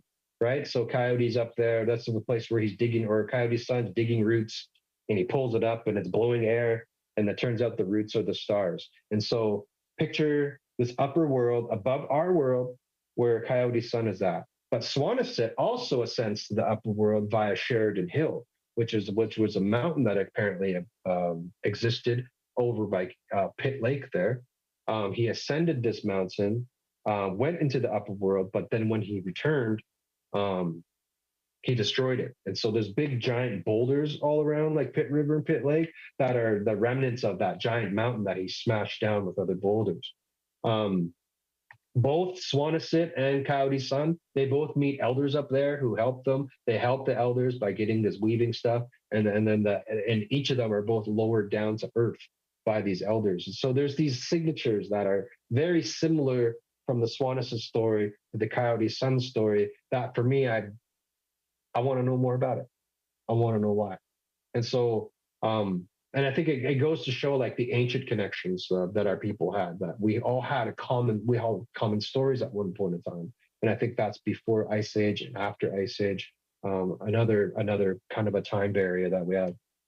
I've been kind of exploring this one. This is a theory. I don't know how close I am to it. Cranes and potatoes. So the word for sandhill crane is Shetsuin. Shetsuin, maybe someone out there, if you guys know Shetsuin, right? It's sandhill crane. And then the word for Indian potato for wapatos is Tatsuin, right? So Tatsuin. So those words are really similar, right? I have it here. Swanaset on his journey, he met the Sandhill Crane sisters, and he was with them for a while. And then in the story, he's a little bit of a shame because they dig in the ground and get their food, get their potatoes, and so he leaves them in the story on his journey, because Swanaset goes on this journey around the lands. And so Swanaset meets the Sandhill Cranes, but then after that, the Transformers come through. Calls comes upon the two Sandhill Crane sisters. Swanaset's first wives are still digging up Indian potatoes. He asks them, "Do you eat these potatoes that you dig up?" She goes, "Yes, we have nothing else to eat." "Very well, you shall become birds." And they laughed at him mockingly, but added, "You laugh now, but you shall fly. You shall become Sandhill Cranes. Henceforth, you shall roam over the meadows as you do now." He raised his hand and transformed them into cranes. So now cranes laugh and dance after they root up the ground, just as two sisters laughed and danced after they dug up their potatoes. So I'm wondering if like that connection between these words has to do with the fact that the Transformers have turned the Sandhill Crane sisters, the sisters of the Sandhill Cranes, as they're digging potatoes, and is the word for potatoes similar because of that. So there's a kind of a linguistic anomaly that I just sort of noticed, literally in the last month or so, that I'm trying to figure out and dig up on. But these are these anomalies that are connected by Transformer stories, that are connected through stories of biodiversity, traditional ecological knowledge, some sort of conscious connection to other nations and through time and space. And I think they really deserve more of our exploration and more of our acknowledgement and more of our recognition. Our ancient people thought in very complex ways. They encoded our stories and our art in very complex ways. Simple but complex ways to remind us, because we had an oral culture. We weren't really able to, we didn't write things, so we had to encode our stories into things that were going to outlast the floods and outlast the fires and outlast the Tukias and the giants and the monsters. And like I said, the Stephen Harpers and whoever else. And so in these rock formations and these animals, you can look at these animals and see, oh yeah, the Sandhill Crane sisters did it this way. Oh yeah, Swanaset did it this way when he's dealing with so-and-so. This animal used to be a human, so they act this way. And so there's all these things that I think, before contact, before we were inundated and separated from our oral culture, we were able to reference these stories, and we were able to make decisions on how we faced reality, because we could go, oh yeah, like Coyote, right? Don't be like Coyote, or already did this, or oh yeah, how so-and-so, how Crane did it this way. And I really want to be able to rebuild that consciousness for our people, so that we can reference, like all these other ancient societies around the world can reference their ancient texts, the Qurans, the Bibles, the Torahs, these ancient scriptures, that they can go back and go, oh yeah, there's our North Star. This is the way that we're supposed to be. This is how we show up here with people. Here's how we show up on the land. Here's how we show up with each other. And these are encoded in these stories. And so for me, it's become a huge focus of my work, and the work that I want to create, the framework of how we work together in politically, through policy, and also how what we're interpreting. If people are like, I don't know what to make, I don't know what to draw. You've got stories encoded into the land around you, in your stories, in your name, in the consciousness around you. So it's now time to access those things and start to interpret them and bring those symbols out and have those things passed down through spirit and through your blood, come out in your art and your expression. And so confluences in the sky. I found that like in many spaces where two rivers meet, there's always a story of someone ascending from the sky. So at the Harrison River, skyborn story. Lytton in Clemchin, it's a skyborn story. That's where Coyote's son came down onto that table, onto the big rock. It was then destroyed by the highways or the railway. And so many of these places where two rivers meet, there's a skyborn story, or a story of someone coming down from the sky. And so this confluence, then those are some of the places. Pitt River, these are these different places. And so I think about like that confluence when we talk about what we're doing here. We talk about the Two Rivers remix. We talk about where the Two Rivers remix started. Talk about that sacred place, that place that in Clemchin, the Lytton, the place where Coyote's son came down, the place where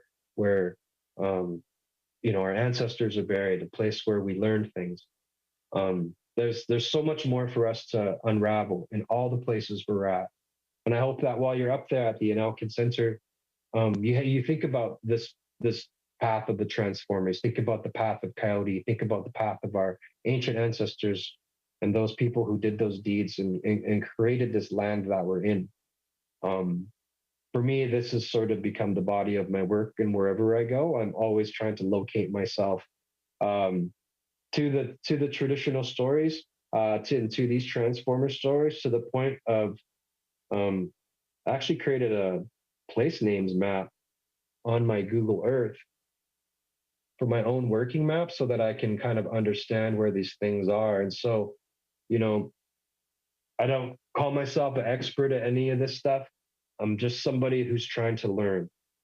And I think my role, and I think of the work that we all do, the long work of who we are as Indigenous people, is we have a bundle.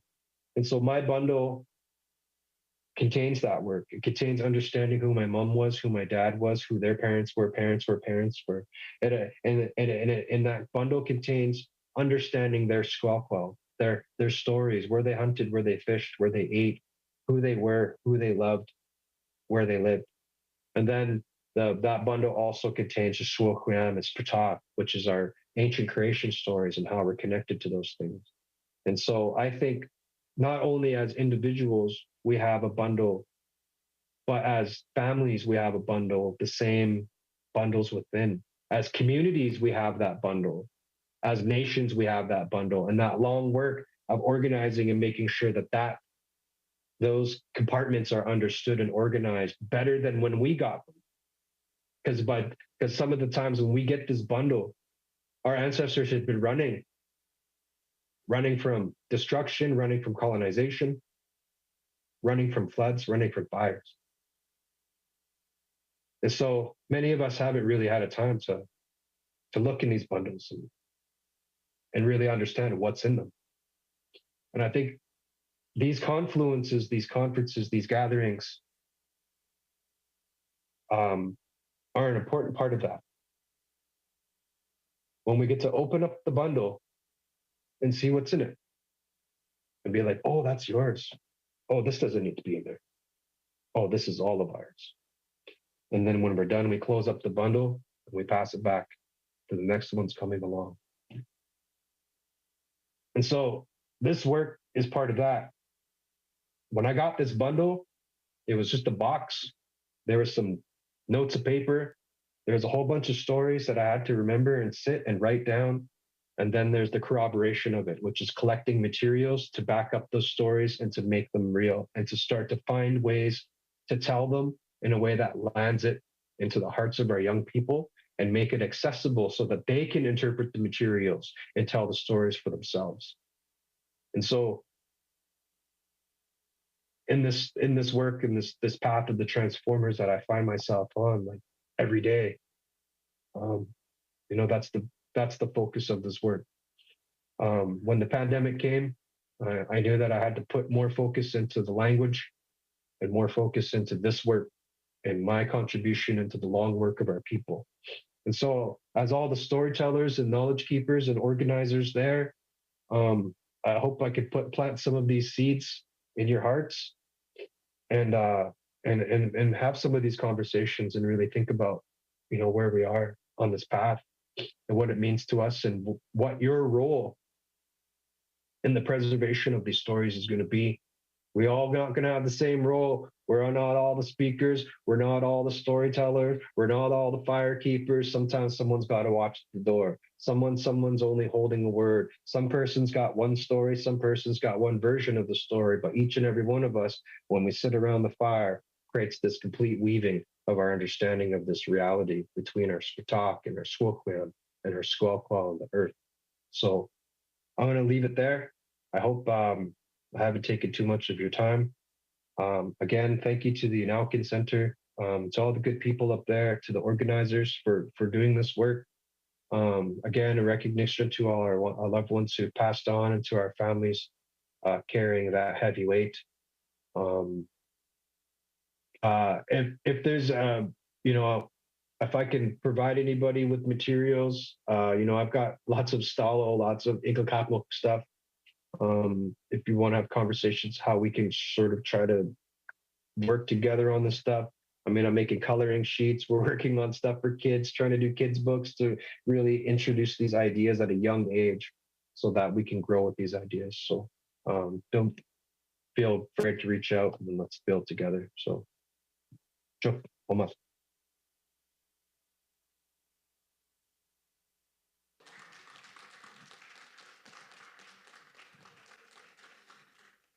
Oh, Chimiquech, Ronnie, you can't see us here, but yeah, I was really touched. I just sat there just wiping my own tears because it's so beautiful to be witness to the strength of somebody who is following their path and leading, and not in a way that's in a way that feels accessible. Like, I love the shift and, the design aspect of what you were doing. And, one of the things that people have been reflecting on today is just how they're using technology, the futurisms, like, the Google Earth, mapping places. With all of us spending time reflecting on this, you just see the potential of what can be possible. We have 20 minutes. Wipe away my tears. We have 20 minutes for questions. So I don't know if anybody on the live stream is wanting to ask Ronnie a question, or somebody here, but I'd love to open it up to the floor.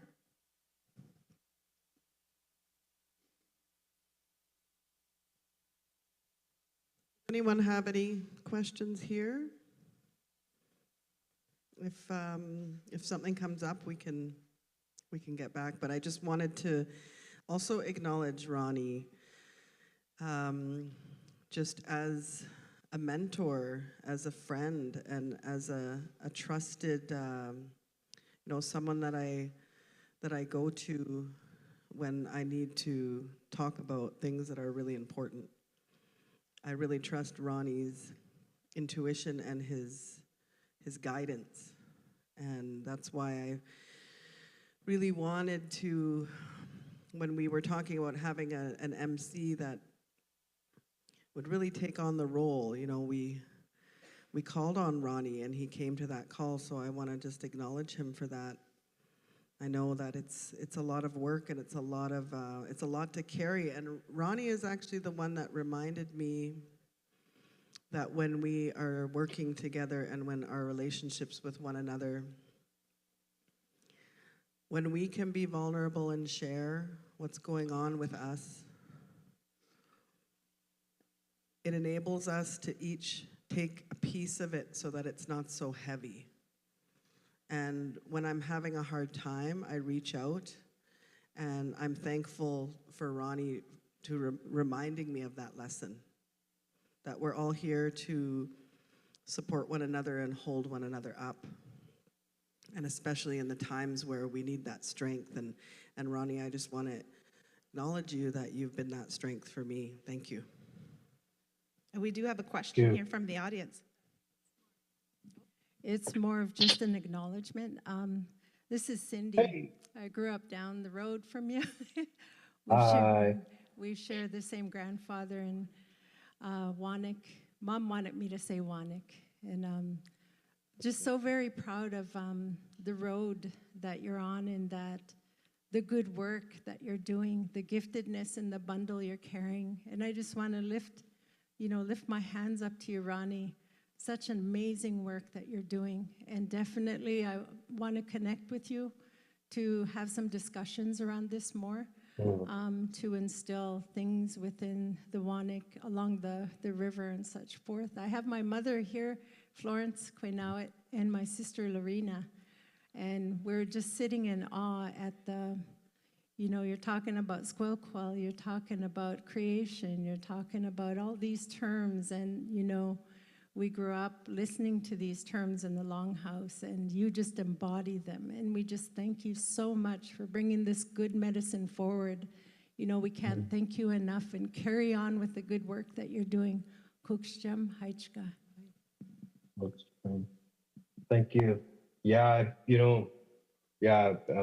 Cindy and Auntie Florence and and Lorena and that family. I grew up very close to them. I grew up with them and in the same area, but not even knowing that we had Pelican over on Alouette River is a transformer site. I never knew that, and now trying to understand the squawk-quell of our papa, his name and the connection to the Squalsalam dynasty of chiefs there in the Kwantlen territory. And, my papa was my step-grandfather.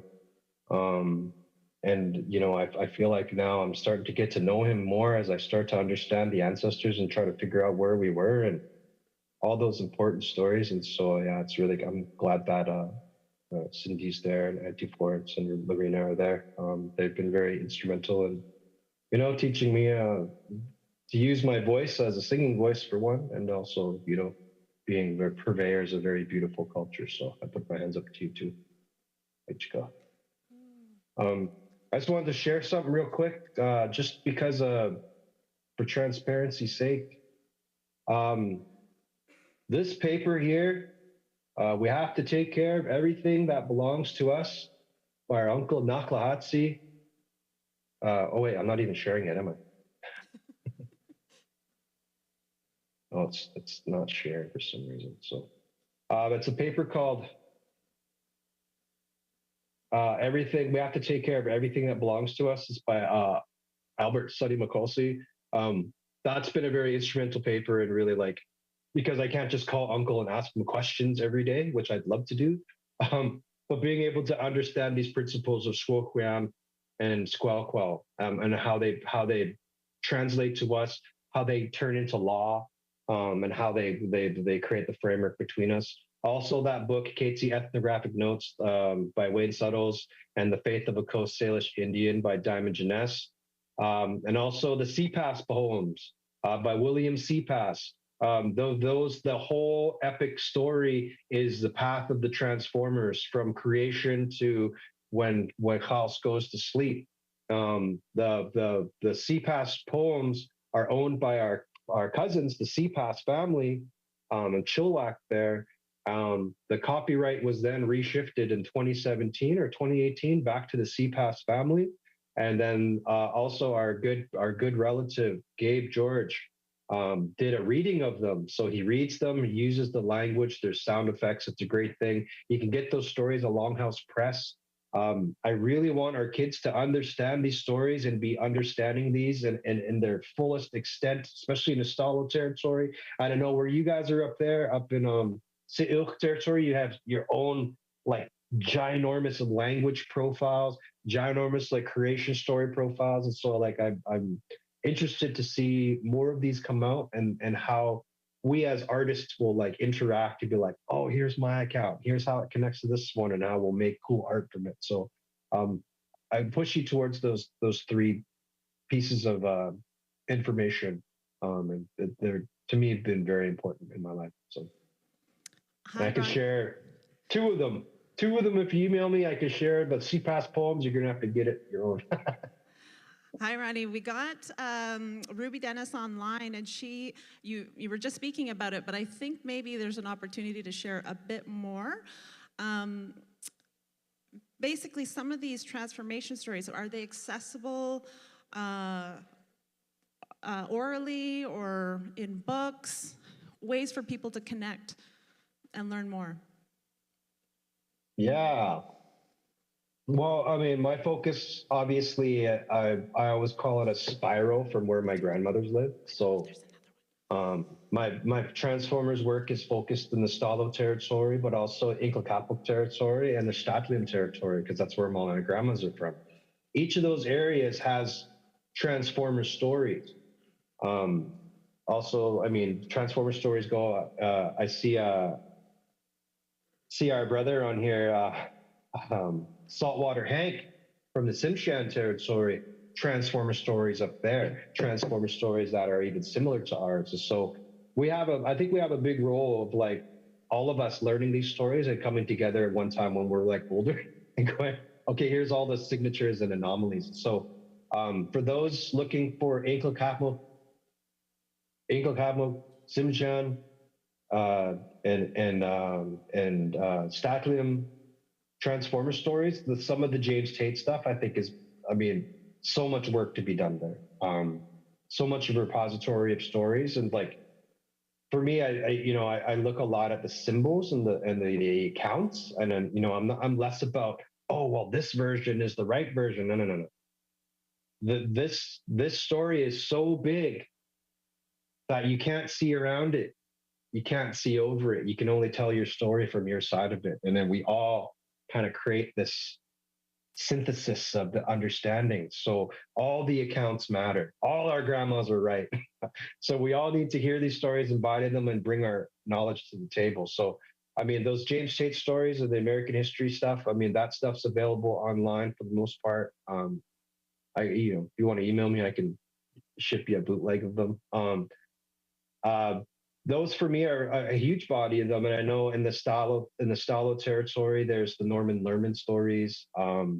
Whatever, Boaz, Charles Hill too. Different ethnographers have collected stories, and I just say start from the land outwards. Like, find a story that's near where you are and try to start understanding it. And open your mind, open your heart.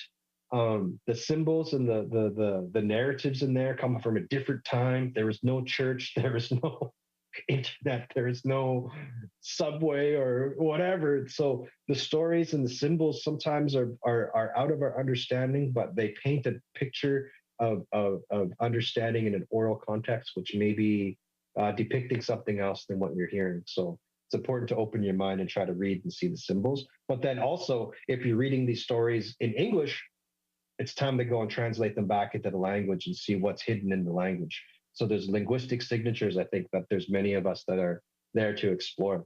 And that's kind of my next step. I've not been someone who focused on language a whole lot. I'm English rap guy. I can write, I'm really great at speaking English, but I got to a point in the research where I was like, I have to learn the language now to understand this any further. So, we're here learning 5 dialects in this house.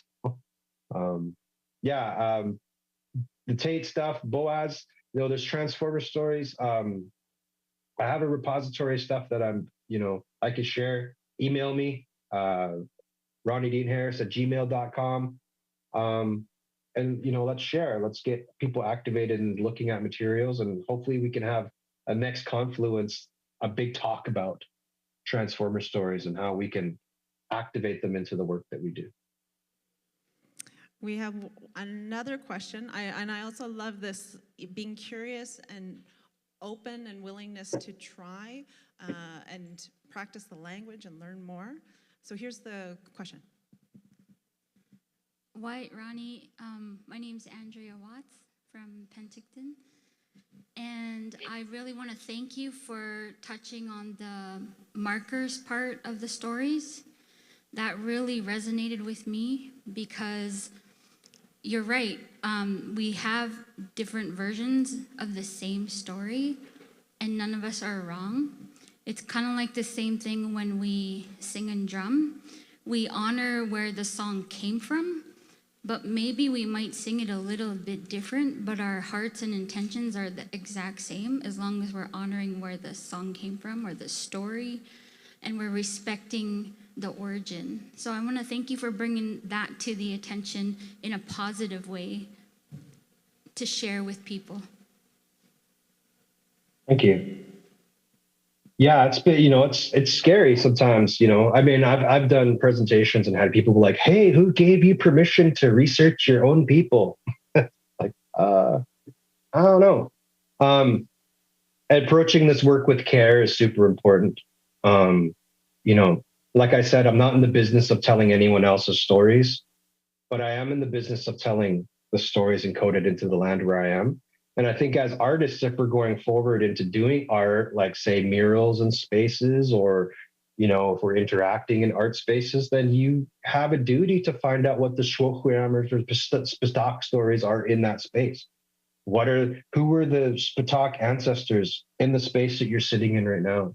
Who are the Shwokwam ancestors in this space? And then those are the symbols that we should be honoring, either in their song, in our dance. So I still always talk about the concept of totemizing it. So it's like our ancestors would come to understanding either in council, right, telling these stories, and then you come to understanding, okay, totemize it, sing it, dance it, paint it, weave it, carve it, weave it into your clothes, carve it into a spoon, and you could eat from the understanding and paint that understanding on the side of our longhouse so that everybody knows that understanding. Totemize it, right? I think that's kind of where we're at right now, is like, now I know for a fact, believe it or not, I don't know, but the more that I've come connected in my research of my ancestors, they send me gifts. I will wake up with like information that I never knew existed shows up. So as more files are digitized, as more things are accessible, more information is as metadata in it, more information is becoming available to us. And we're able to put together a picture of our ancestry, at least of our Squelquel, until we hit the white paper ceiling that is that our discovery, or when they discovered us. And then our oral tradition is kind of altered. It's our job to sort of corroborate and sort of create understanding, and so that our young people can then look at that and interpret it and then totemize it themselves and whatever art that we're not going to understand. And so for me, like I said, my grandmother passed me on this work. She was a researcher, she was a knowledge keeper, she looked for ancestral names, she was always collecting, always talking to old people, and I was right there with her for a lot of it. And then when she passed away, that responsibility sort of fell onto me. My auntie said that when she was little, our grandpa took her aside, or took them all aside, and tested them all to see who had the best memory. And it was my mama who had the best memory. So she was charged with carrying all those stories. And then I lived with her, so I was charged with carrying those. But then it's not just the responsibility of carrying that one story or that version, it's unfolding it and having a deeper understanding of it, and laying out that work so that our young people can interpret it further, so that they can further unfold it. Because this is all work we're going to have to hand off. This is not work that we're going to see the end of. This is work that we hand off. My uncle always says, we plant trees now so our kids can enjoy the shade.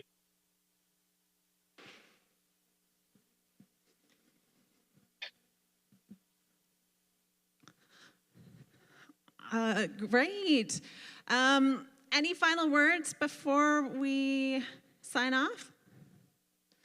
No, I don't think so. Just thank you all for being there and doing this work. Again, I'm happy that this work is happening. I'm sorry that I can't be there with you. We're doing our own thing here till later, but I'll see you all down the road, and let's talk about Transformer stories. Love you guys. We love you too. Yeah.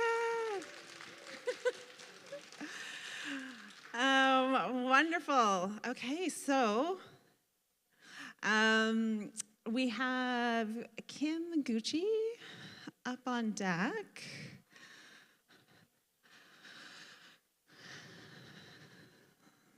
And I think she's coming.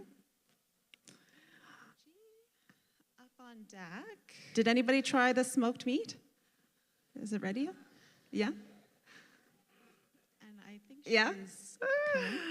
Yeah, so that one of the reasons, here we go. One of the reasons people should travel here to Naukin is to try the smoked meat. We have spaces here in this audience. Wonderful. So can I turn it over? Can I turn it over to you? Are you ready? Yeah. Okay, great. Well, let's welcome to the stage Kim.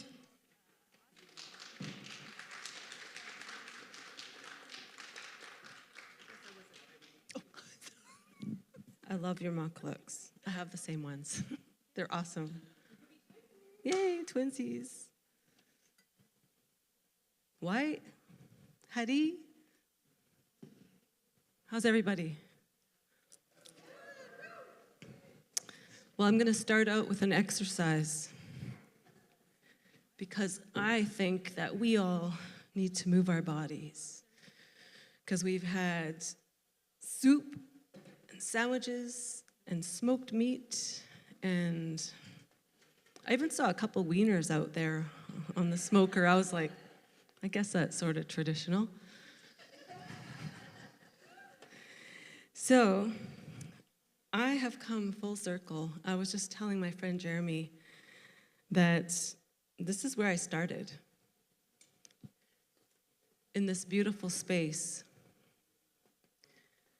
I was a very broken individual. I was very shy, and I needed a place to land. And this is where I landed, in the arms of Jeanette Armstrong and Tracy Bono. And so I built myself back up with their support in this beautiful space as a student, as an employee, as a mentor. And so it's a little emotional because it's like, wow, I've come all the way back around into this beautiful circle. It's just, it's pretty incredible. My name is Kim Gucci, and I come to you from the Clayton First Nation, also known as Prince George. And I'm also Secwepemc and Cree. And it was in this place that I learned how to draw from point of origin, and that's what I want to talk about today. I want to talk about my road to self-discovery, because when I was growing up, I didn't know who I was. I didn't have a status card. I was raised in a home with an alcoholic father and a quiet mother and a blind grandmother who spoke the Dakheth language and barely spoke any English. And so, you know, it was a fusion of religion and alcoholism and culture. And as a young person trying to survive as an intergenerational residential school survivor, both my parents went to residential school. And as we know how the stories go, that it bleeds out into generations. And it wasn't until my adult years that I understood that. And it was the arts. If I wasn't an artist, I don't think I'd be standing here. Well, I obviously wouldn't be. But I mean, I don't think I would be here in life. I don't think I would have made it if it wasn't for the arts. Because ever since I was just a little one, I could draw. I couldn't sing. I tried a lot. And my dad and my brother, my older brother, were both amazing singers and played guitar. And so they would be singing all the time, and I would, of course, try and join them and never be discouraged of it, even though I knew that I was singing out of key. But I never stopped, and I just kept showing up. My dad would still bring that stool up onto the stage, and I would sit there and I would sing with them. But it wasn't until I was a teenager, I was 16 years old, I had my first boyfriend, and I went to it was like a coffee house in the basement of the Knox United Church in Prince George. And I remember being so nervous because what if I sing out of key? I'm gonna be so embarrassed. So I was hyper-focused on making a mistake. And I think that comes from just the lack of self-worth and confidence and identity. It's like I wasn't confident enough to make a mistake at that time. So my brother Buddy got up, he was accompanying me on guitar and his beautiful harmonies, and I started to sing, and I got to the one part of the song and I screwed up. And I was so embarrassed because my boyfriend was in the audience, and I was sort of trying to show off, I think, a little bit, a lot. And yeah, I was so embarrassed. I'm sure my face was as red as my hat. And then I stopped singing. I didn't sing after that. I was like, I'm done. I gave it a good try. But later in life, when karaoke was a thing, and going to the bar and playing pool, there'd be karaoke night, pool night. I started to get the nerve up again, and I started to sing, and I started to enjoy it just for fun. It was not a competition. It was no standing on a stage and like really, it was sort of just for fun, right? Any karaoke fans out there? Oh yeah, I know you're out there. And so I did that. But just a little bit previous to that, I took one more, it was karaoke still, it was on a cassette tape. And it was Delta Dawn. And I rehearsed the heck out of that song because there was a competition it was Treaty Days up in Fort Nelson. And the prize was 2 tickets to see Dwight Yoakam. So if that isn't incentive, I don't know what is. And so I brought my family with me. At this time, I'm a mom. I had 2 little ones at the time. And I tied for first place with 2 little jingle dress dancers from Hobima. So the prize was $200 and 2 tickets to see Dwight Yoakam. They didn't know who Dwight Yoakam was, so we both won. And I've never really stopped singing ever since then. It gave me the courage. I may have not have sang perfectly. And so it wasn't until I started singing live music where I started to realize the freedom of expression, where I started to actually write songs, and I started to tell my story.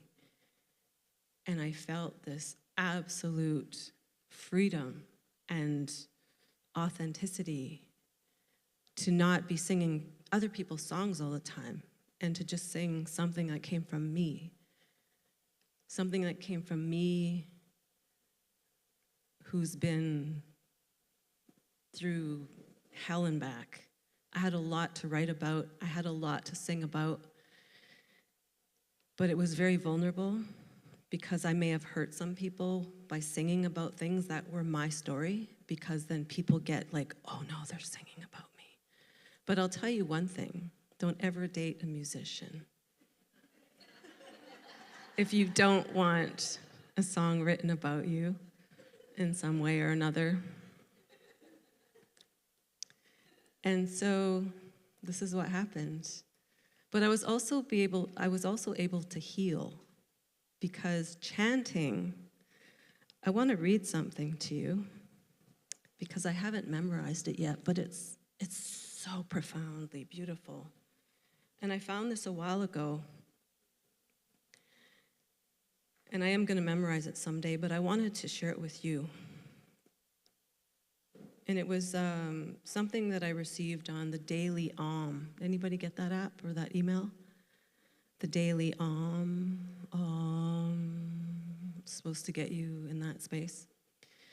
It says that by using your breath and your voice with chanting, you raise the level of your own vibration to a higher spiritual state.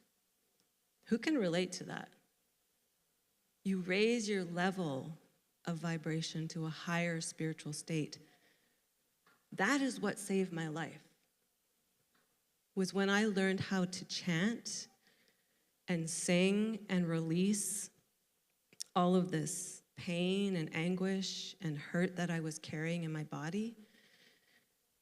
I believe that's why I'm a healthy person today, And I know for a fact, there are people in my very own, like very close circle who have no outlet. They don't believe in counseling. You know, our older people, older generation of people, they've been taught to just be quiet, to not speak, to don't talk about it. You know, my grandmothers, my great-grandmothers, aside from the work that I'm doing right now, I'm a part of an exploration series through the Sunset Theater in Wells, and I am doing a play, and I'm telling the stories of my grandmothers because they couldn't. The play is called Her Blood Runs Through My Braids. And I want to do just a little bit of a chant that came from this exploration. I've been working with Renai Merso and Michelle Thrush, and we've really uncovered, there's a lot to uncover. There's a lot buried there. So it's taking time.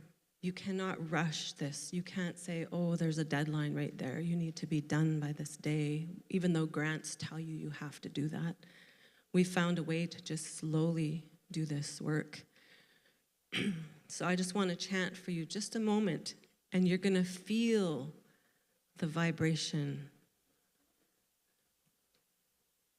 rise.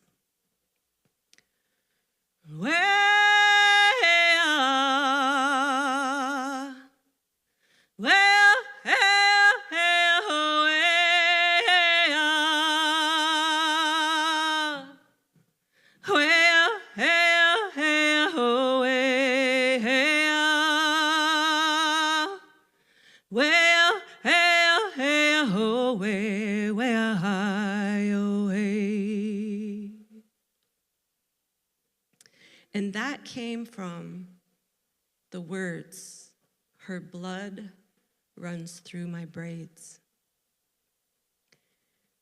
And going down this journey of exploration of the power and the strength that we hold as Indigenous people in our hair.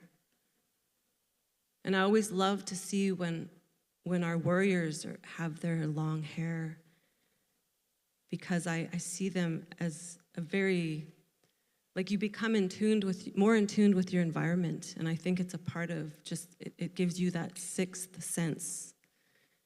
And it's a fact, actually. It's been studied that our hair is an extension of our nervous system.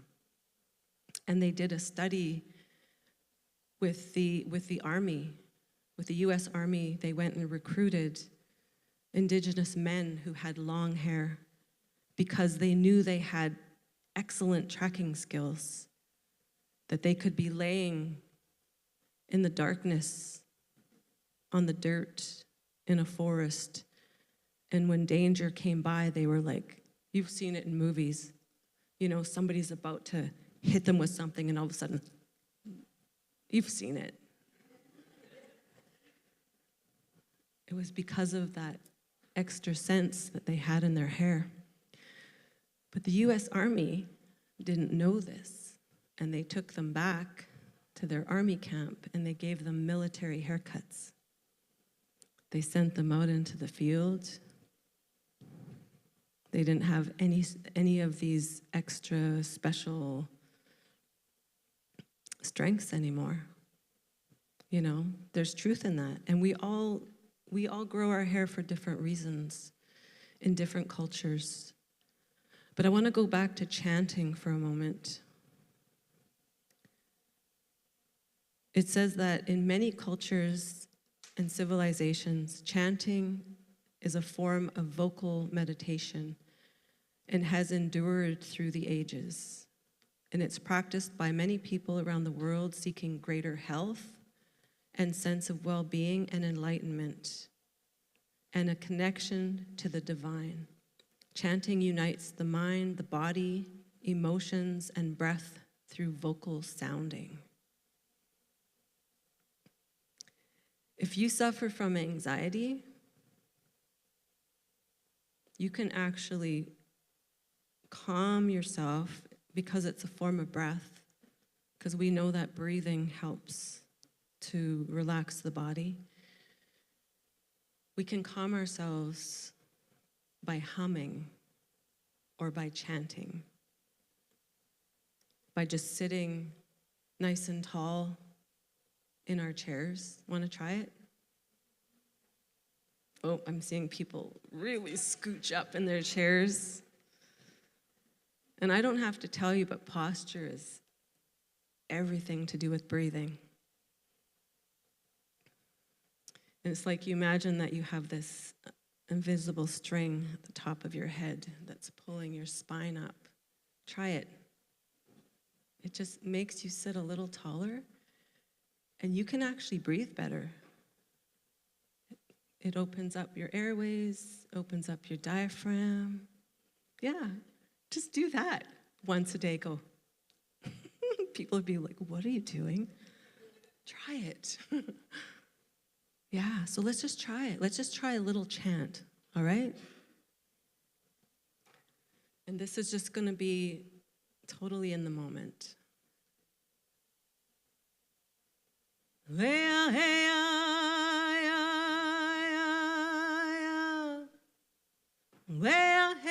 hey, hey, let's try that one. Well, hey,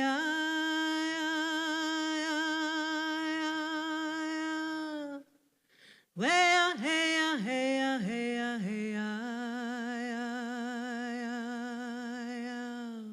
and don't worry if you're not keeping in rhythm with what I'm doing. Make it your own.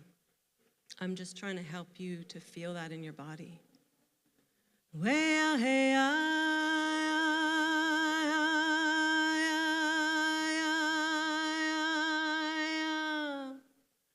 well, hey, hey, hey,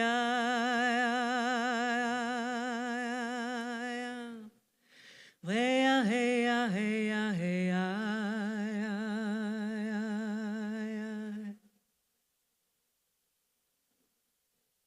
how do you feel? A little bit open, more grounded. There's another exercise that helps with this. And this is all a part of the healing power of sound and music and chanting. And regardless of where we come from, we've all suffered trauma in some way, shape, or form, just by being alive in this day and age.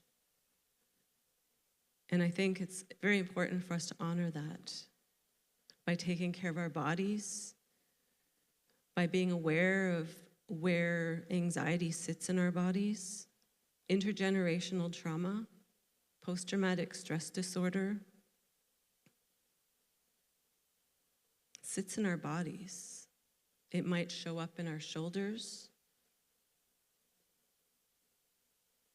We might carry it in our jaws. Who's clenching their jaw right now?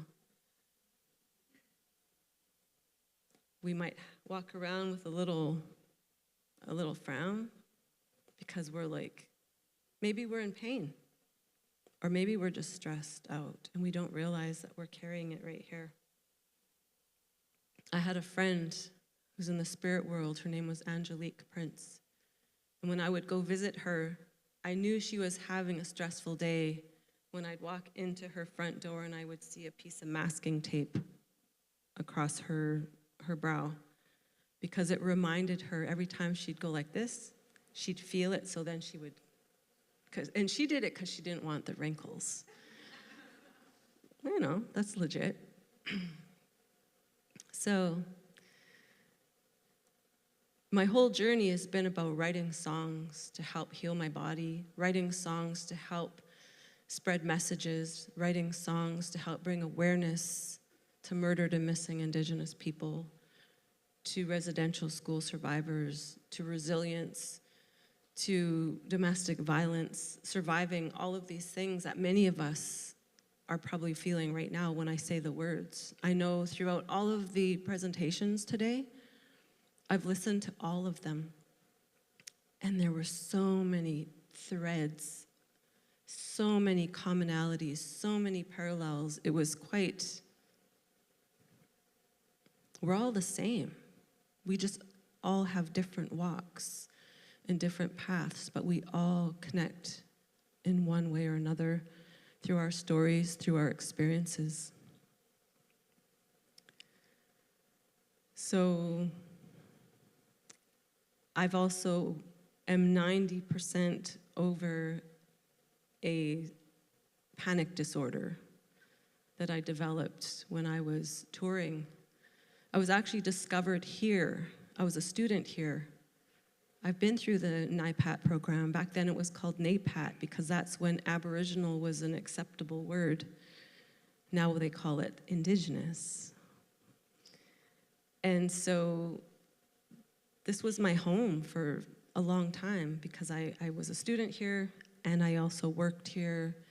And my daughter's gone here. My daughter has an Inalkin baby, which are children that are conceived during a student's time at Inalkin. And my son has gone here. And yeah, it's a beautiful place, as you can see and feel. So during the time, around the time that I was here, I was discovered by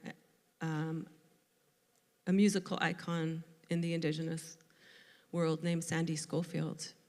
And it was in this space, actually, where she approached me somewhere over there and she said, "Hey, Kim, do you want to come to France and sing with me?"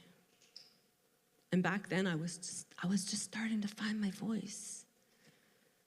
I wasn't really very good at chanting. I was still trying to figure out who I was as an Indigenous woman. And back then, I didn't even consider myself an Indigenous woman. I just was like really lost. But it was here, through all of the programs, through the traditional arts program, through the media arts program, through the marketing program, all of it, where you had to draw from point of origin. You had to be authentic. You couldn't be telling somebody else's story, like Ronnie was saying. You can only tell the story of your people, of your land, of who you are. It's difficult to, if you try to step outside of that, I don't think it works very well. Some people can do it. Maybe you have to do it, whatever that reason is. But I'm thinking as an artist, as an Indigenous person, as a Secwepemc person, as a Dakas person, as a Cree person, I have so many different journeys, so many different, all my ancestors, look at them. I have so many ancestors that guide me, and I'm aware of that. And I do my best to honor them in having this microphone and having this stage. It's very important to me. And so drawing from point of origin, learning the language. I grew up with my blind grandmother, as I mentioned earlier, who was very fluent in the Dakas language of the Lheidli people. I didn't understand her, and I was too young to care. I was too young to sit and listen and try and ask questions. I just wanted to play. But as we get older, and now that we all have these cell phones, you can do the voice note recorder, and you can record your elders, you could record language speakers, you could record stories, and then you can bring them forward into the future, because then they'll become a part of our history. And I recently found some voice notes on before I had a cell phone, I had a little recorder, and I have voice notes of my grandmother telling stories about the history of us within the Lheidli community. And I don't know if this happens in your communities. It probably does, where there's grievances that happen, And there's somebody who thinks they know everything about you. There's somebody that thinks they know everything about your family, your lineage, who your grandfather was and where they come from. You know, some people think that they hold that knowledge, but when you hear it straight from your grandmother's mouth, like, I'm not going to question. And I want to use the arts to carry those stories forward, to incorporate my grandmother's voice and her teachings into the arts through my music, through film, through painting. And I think that is the way that we heal. That is the way that we reconcile ourselves, because our own communities need reconciliation. Our own families need reconciliation. We need to start from the inside. And that's what I've done. I am 25 plus years clean and sober. Thank you. I have gone to childhood trauma treatment center program at Sautum Lalem, where that's not easy to do, because you're going to look back and you're going to relive those things. So when you're ready, I highly recommend it, because that's where the trauma lives. And that's what we carry forward into our lives as people. And it comes out in my music, it comes out in my stories. And I believe it's the key. We cannot heal what we do not acknowledge. That's just a fact. And how do we know who we are if we don't know where we've come from? That's a fact. And so I'm here today because that's the journey that I'm on, and I happen to be a musician. And I happen to be able to be invited to these places to share. And this is the first time I've ever done this. So I want to thank Mika for this opportunity, because I'm hoping that something that I've said today is going to help somebody here, even if it's just one person. But I want to share something with you that I feel is medicine, in the same way that chanting is medicine. And it's something to just help ground us into this space again. If I've triggered anybody, I want to make sure you're okay. So I'm going to need a mic stand, because I want to use my drum, because a drum also raises the vibration.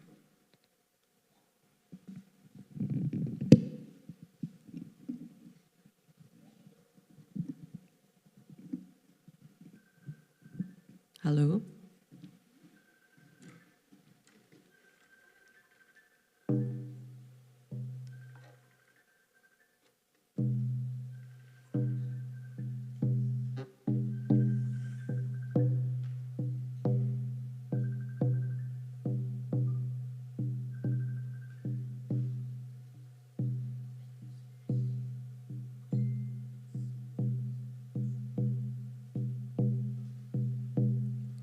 Unclench your jaw.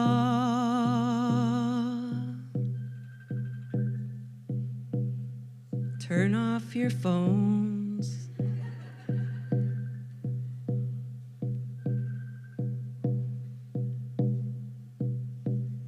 Soften your brow.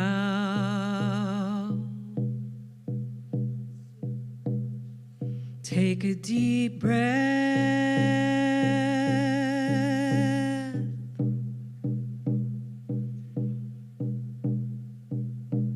Stay in the now.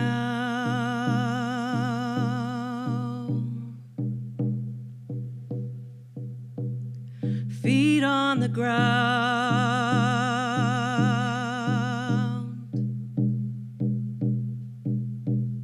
shoulders relaxed.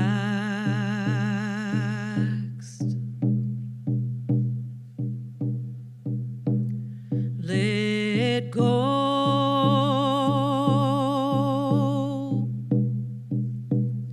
of the past. Stay in the now. Stay in the now.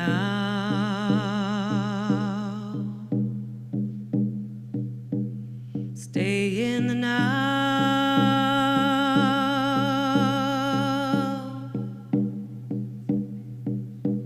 Stay in the now.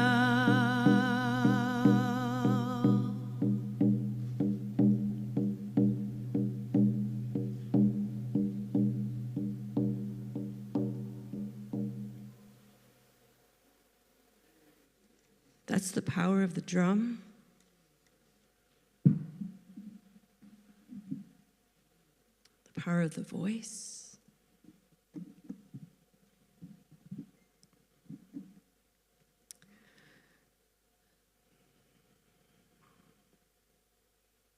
It is just so good to be here. I'm just feeling this because I'm like in the now right now.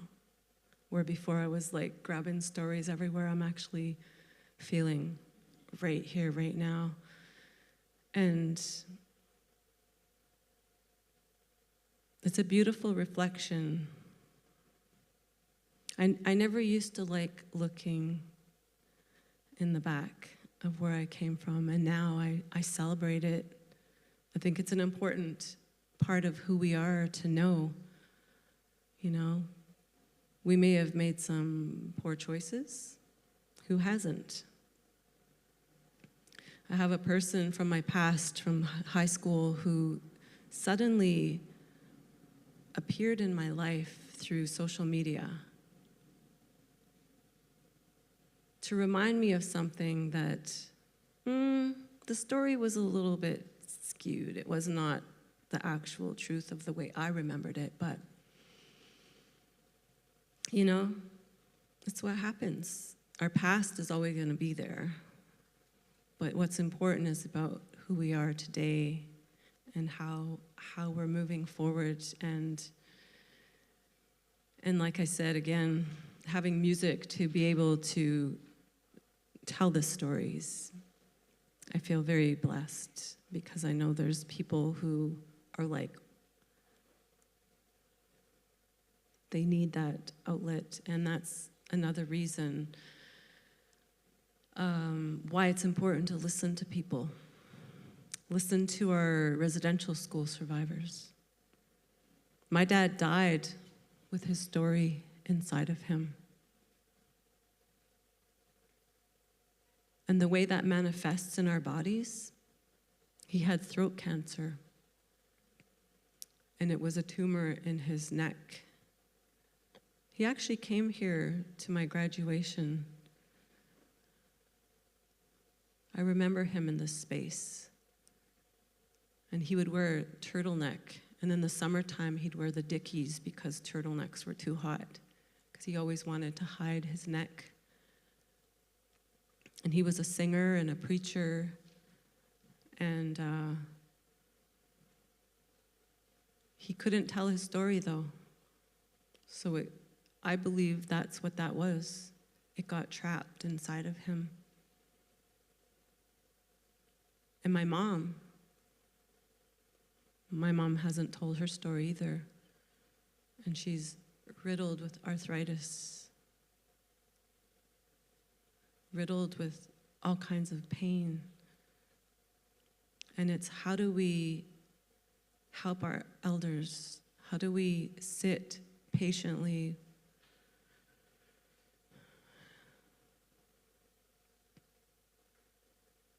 and with empathy and compassion to listen to our elders so that they can tell their stories? I think that's a big part of the time that we're in right now.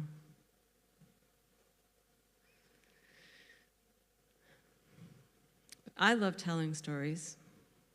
I could stand here and talk for a long time, but I have a clock, a really big clock right there. So that's awesome. But I wanted to just touch on a number, well, maybe one or two more things, and I want to sing you some songs, because that's truly what I like to do the best. And tapping into your source. Tapping into your source. Where's your inspiration? Where's it coming from? It doesn't have to be music. It could be another practice where you're actually creating something. It could be fishing. You know, fishing is an art. Not everybody can go out there and fish. It could be berry picking, spending time on the land. I think a huge source, and throughout the day and listening to all of the talks, the amazing sharings that went on here today already, it was always coming back to the land. Always the land, the plants, the water, the berries, the roots. That's what this is. This is the 4 food chiefs here. Each of these poles represent the 4 food chiefs. On the back of a turtle, representing Turtle Island, in this place that represents our history, our dwelling, the pit house. As artists, we have that ability to bring the past and the present and the future together in one place, and I think this place, the Naukin Center, does that so beautifully. And so many of my journeys and the places that I've gone there's always a connection back to this place. Even being on the land, you know, picking Saskatoons, seeing the red rose hips. There's so much around this place that are inspired, have inspired my life as an artist and some of my songs as well. So I'm a grandmother, and I was blown away when I found out that one of the students that graduated with me here, their daughter is a student here, Sequoia.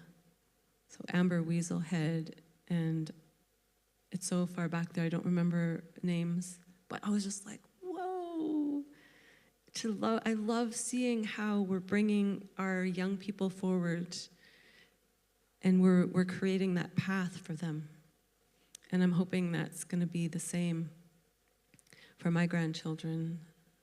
I have one that lives just down the road over here. Her name's Hazel, and she is an artist. And so I can see her being here someday. So I hope this program, the NIPAT program, continues for a long, long, long, long time. And am I plugged in over here?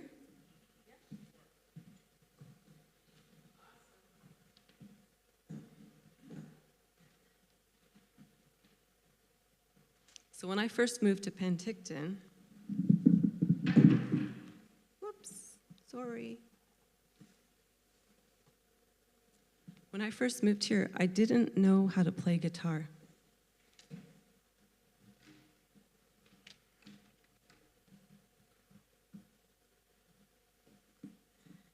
And so I taught myself.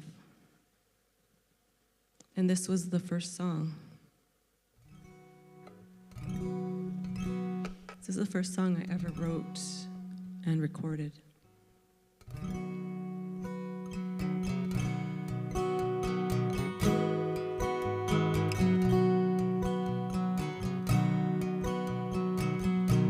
It's a song that brought me from the north to this place here, St. Pinkton.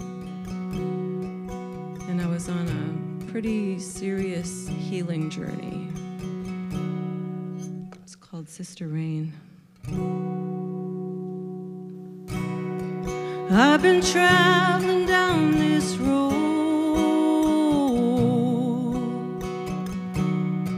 searching for my pot of gold, but the rain begins to fall, and the rain washes it all. Too many times I've been let down, looking for you and you're not around.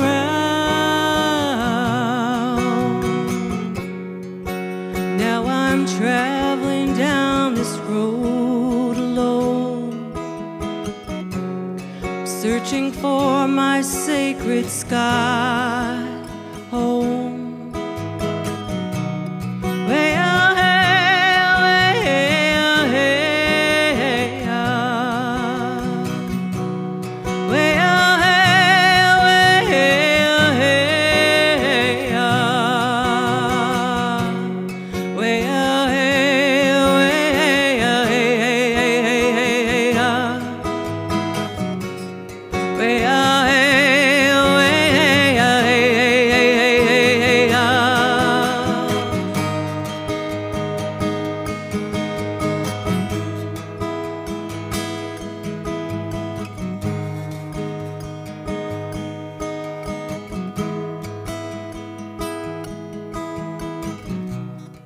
I'm skipping rocks and casting stones.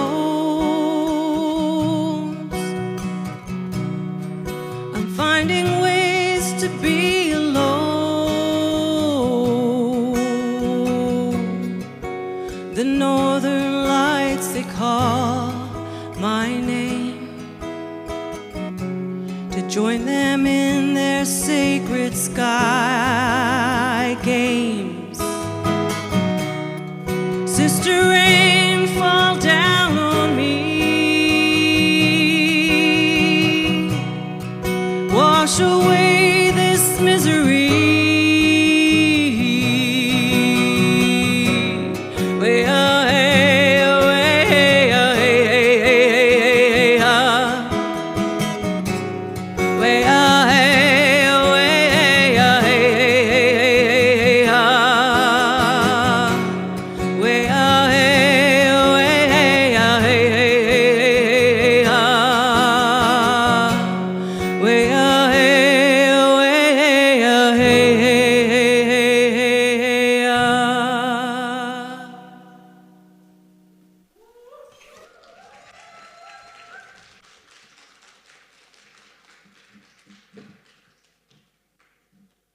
Thank you. I might have bumped the keys of my guitar after I tuned it, so I apologize for that. So this is the part where I want to get you up. Get you up. Get you up. Yeah. Stand up, everybody. This is a really fun, I'm going to end up with two songs that are super like high energy, let's move our bodies. It's got a little bit of chanting, so I encourage you to sing along. One of them is a song that I've been having so much fun playing in the schools. I've been doing school shows, and I just finished a little Northwest tour. Actually, Jeremy Paul, Saltwater Hank back here, was on the tour with me, along with Naomi Kavka and Zach Windle, and we just had a blast up in Terrace, Kitimat, and Burns Lake. And so we do this song wherever I can because it's for the child in all of us. And it's a little bit out of the comfort, but we're going to do it.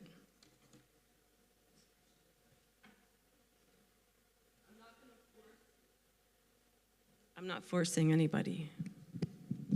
It goes like this. All you're going to be doing is going clap, clap, hop, hop, touch the sky, touch the earth, and snap, snap. So when you touch the earth, be very careful on your back. we'll do it very slowly, because I know that's not a very common movement for a lot of people.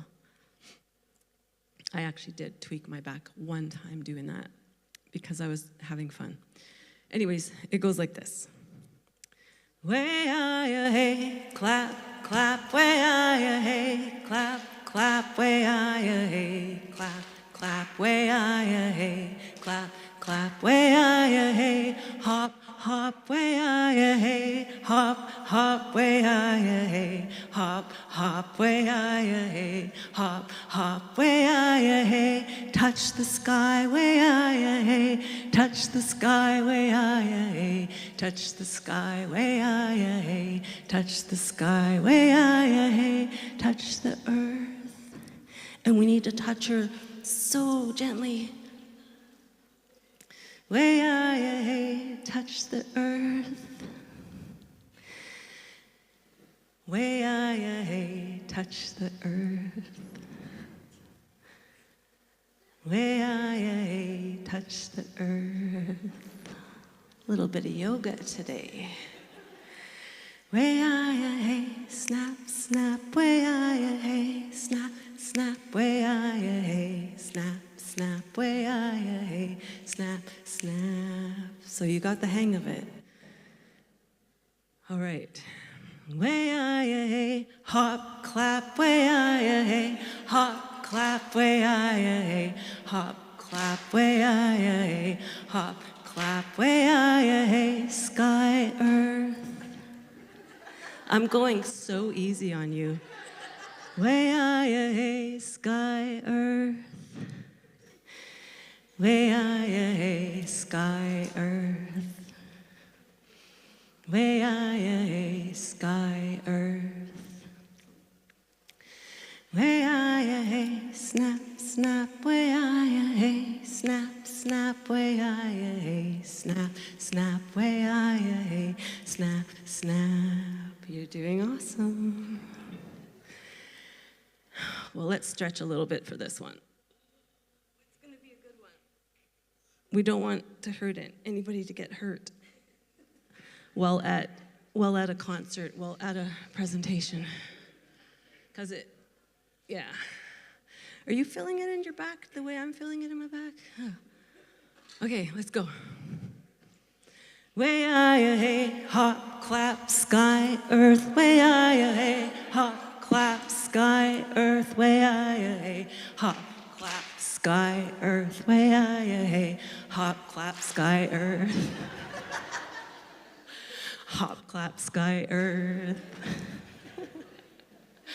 Way-ah-ya, hey, snap, snap, way-ah-ya, hey, snap, snap, way-ah-ya, hey, snap, snap, way-ah-ya, hey, snap, snap.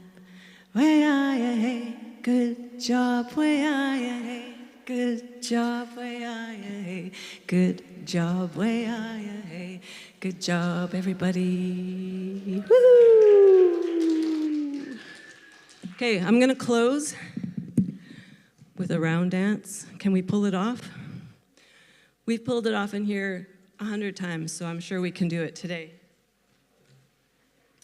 So, we just need a circle. This is the ancient Cree morning song. Where's Tracy? Is Tracy around?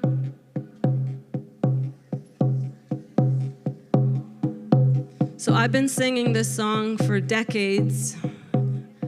And it's a song that's been around for a very, very, very long time. I'll be singing, wake up, the sun is rising, the birds are singing, it is beautiful throughout our land.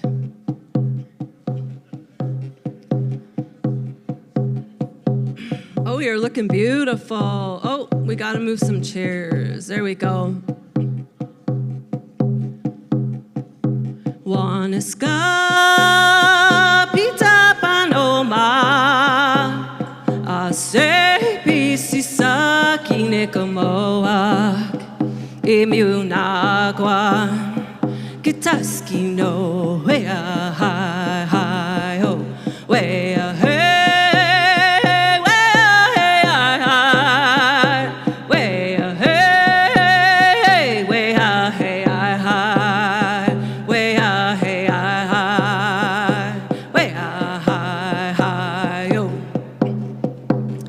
right, there was one more rule, but I didn't want to scare you, so it's not terrible.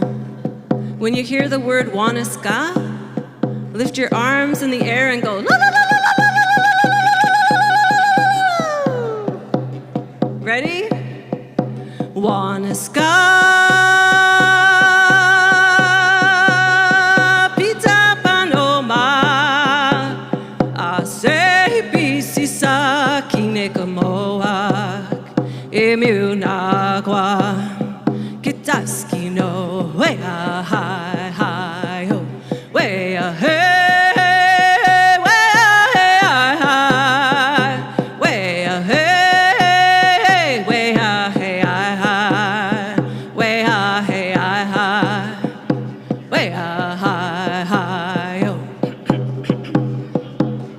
Is your leg getting tired on the left? Okay, you can go to the right. I'm giving you permission. And then if you feel like your right leg's getting tired, somebody has to make the decision to start going to the left, because I'm not going to tell you, okay?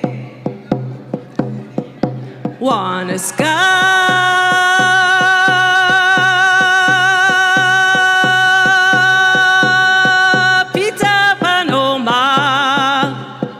Se pisisa kinekamoa imunagua kitaski no wea hi hi ho wea hey wea hey wea hey hi wea hey hi wea hi hi ho. Okay, we have one more round. So you need to decide what direction. Wanaska,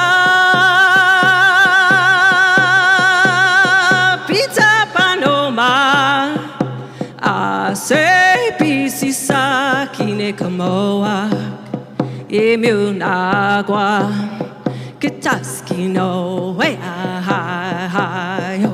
Way ahead, way ahead, way ahead, way ahead, way ahead, yo. Well, just for that, you have one more round because Wanaska.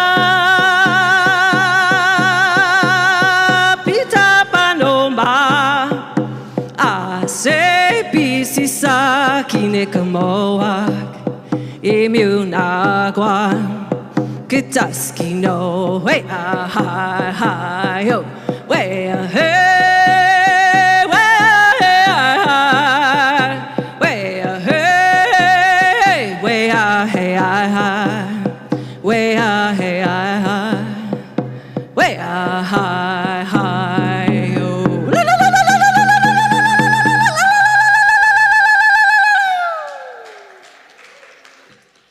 Masicho, Tabase Nachalia, Cook's Jam, Lim Lim.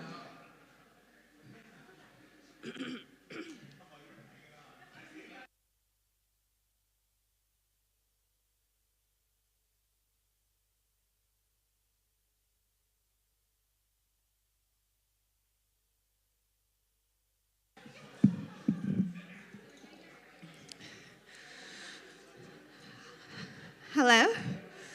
Oh, another reason to make the travel here. Woo, I'm exhausted. Good thing we did switch it up because my leg was getting tired on the one side.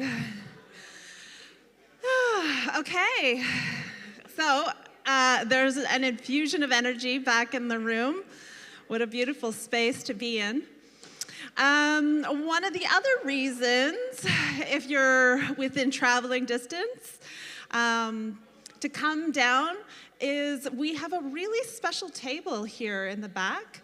And I'd like to bring up Jackie, Andrew.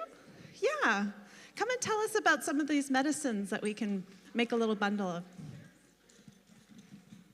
Thank you. I'm the walking commercial here. Inchesh Machalalush. My name is Huckleberry Eyes. Jackie Andrew from Lilwat Nation, Mount Currie. I'd like to honor the 4 directions here. The poles here are from Lilwat Nation. The poster says Mount Currie, and I would love to see that changed to Lilwat Nation because Mount Currie is a colonial term. I'm really honored. I didn't know that these poles came from Lilwat. I've been working with Two Rivers Remix for the past few years. When we first came out during the pandemic, when we were in Chilliwack, Mika's part Statlium too, and she put a call out because I work with the medicines, the traditional medicines, and so we're having a medicine bundle wrap here that you can come up and do. And I also, I'm the medic here too, so I do first aid level 3. And I'm really honored to say that I also just bought myself a medic's truck, and it's outside, and you guys are my first event. So I'd like to thank Okanagan for welcoming us here. I have some dear friends from here too, and I met through the canoe journeys, so I know some of the Tonaskets and other families here, some of the Krugers. And just wanted to let you know, don't be afraid to come up and make some medicine bundles, and it's always a real hit. People love making them. You can take it home. And I also made these smudge kits, or smudge and simmer kits, and it's a whole kit that Two Rivers Remix, Mika and Gordon ordered these, so they're gifting them to some of their guests and their special guests. So I make these large ones and small ones, and they come with sage and cedar and juniper and swamp tea and devil's club and fir and a little tiniest cute little abalone shell to smudge. And it's literally a smudge and go kit. And I make smaller ones, and I do medicines, and I make pain salves, and I really believe that nobody should be without them. So I do trades as well. You know, nobody should be left without our good medicines. So I'm really honored to say that I'm like working with traditional medicines and the Jack's Medics truck. So Cooksham, my first event. Thank you.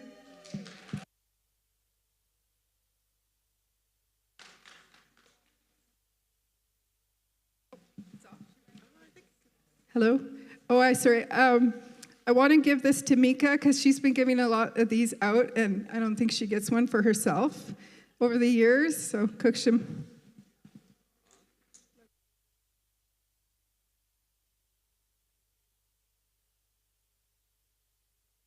Oh, Cook's Jam. It's always so wonderful to have Jackie with us. I'm very thankful for you in our lives, Jackie. Beautiful Lilwat lady. It's really awesome to have Jackie because Ronnie always acknowledges her as being not only the physical first aid, but the spiritual first aid too. So I'd just like to introduce 2 beautiful matriarchs, Florence Thomas, is that right, correct? Florence Thomas and Cynthia Jim. And I was brought to know them through the Anaukin Center and through our collaborations together. And one thing I'm really proud of this year for the Confluence is how many women are presented during these 3 days. It's incredible. And someone had already mentioned that they had noticed that and were asking if it was purposeful. And I said, well, yeah, it was purposeful, but it wasn't intentional. It just happened that way. And I've also would really like to acknowledge all the men that are in these incredible supporting roles to make this happen and really holding up and being there for us while we do this important work. So with that, I would like to introduce Cynthia and Florence, who will be doing a workshop on Indigenous women and song. So please welcome them. Cook's Jam. Thank you. Thank you. Thank you, each and every one of you, for joining us here today. Such a true and humbling honor every time that we get in front of people to share a little bit of our story. Again, it's a perspective. There's many stories out there that have to do with women and their drums and women in songs. I hail from the Statliam and the Huanacuomoc people, yes. Skatine in particular and Wanik there. So we grew up. I'm going to get my mother to introduce herself first.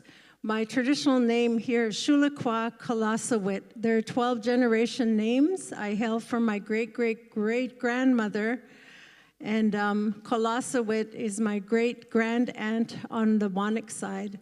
So I have ties to two lands, the Wanik and the Statliam, where our songs come from. Plus, I have powerful kinship ties to Onechisquapuni, that's Saddle Lake, Alberta, where I raised my kids for 20 odd years. And again, I am Cynthia Jim is my English name. I am a residential school survivor from Mission St. Mary's, and also a mother of 4 and grandmother of 4 as well. Here's my mother, Kukstam. Kukstam Shulatqua, Encheshquinawat, my ancestral name. My foreign name is Florence Thomas. I'm originally from Skookumchuck, Statliam area. I married into the Wanik tribe near Mission City, BC. I have 30 grandchildren and 20 great-grandchildren. I want to start off with, I have another daughter that's here, and she'll introduce herself when she gets here. But, do I start? Okay. I'd like to start off with, it started back in 1946 when I was born. And my mother told me the story of how I was born.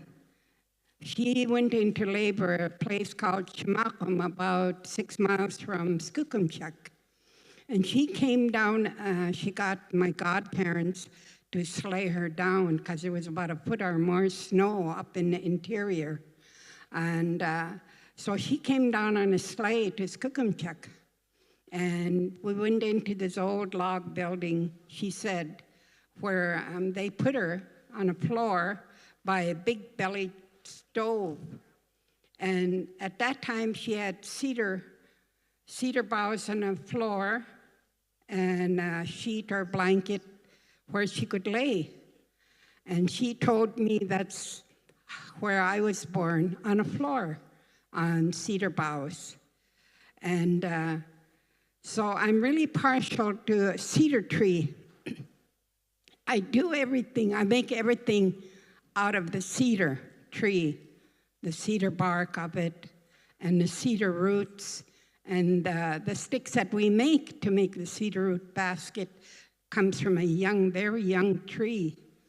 But that's how I came into this world, and that's how I'm very partial to the, Kukstam. Oh, I'm alive now. That's awesome. You know, I didn't realize I'll be standing up here, but I heard we were going to do a little bit of drumming and singing.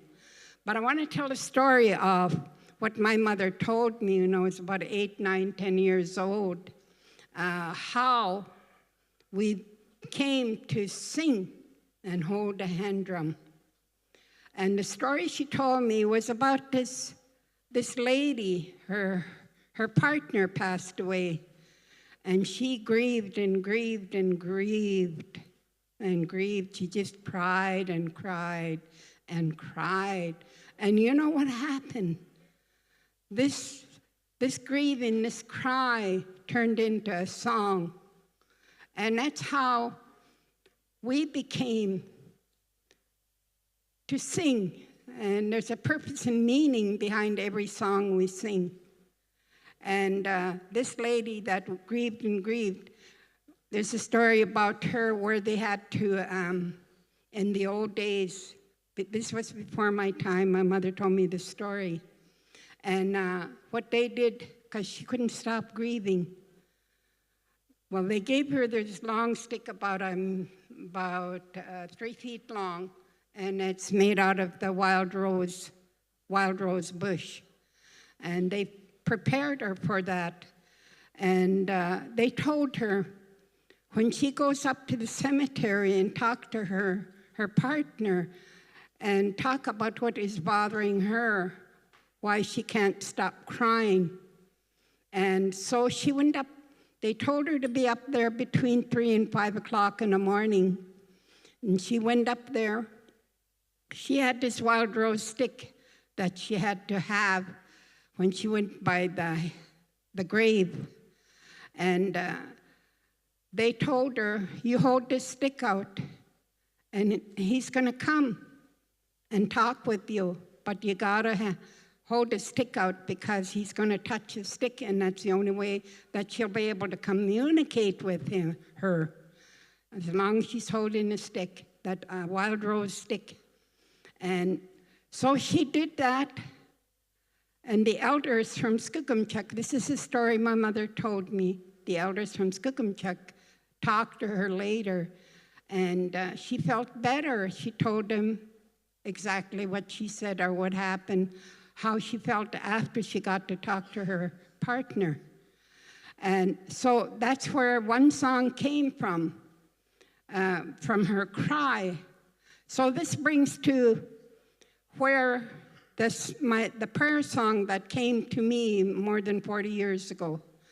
And I received it because all the heartaches through the years as a child in relationship and up to today, this song, that time I got it, my feelings were hurt. And I was crying for about 3 hours, and you should have seen my eyes were all puffy and everything. And my son was sitting beside me, my older son, Hudson Robert Thomas, Jr. And after I was done crying, I told him, I'm okay now. He wouldn't go home until I was done crying.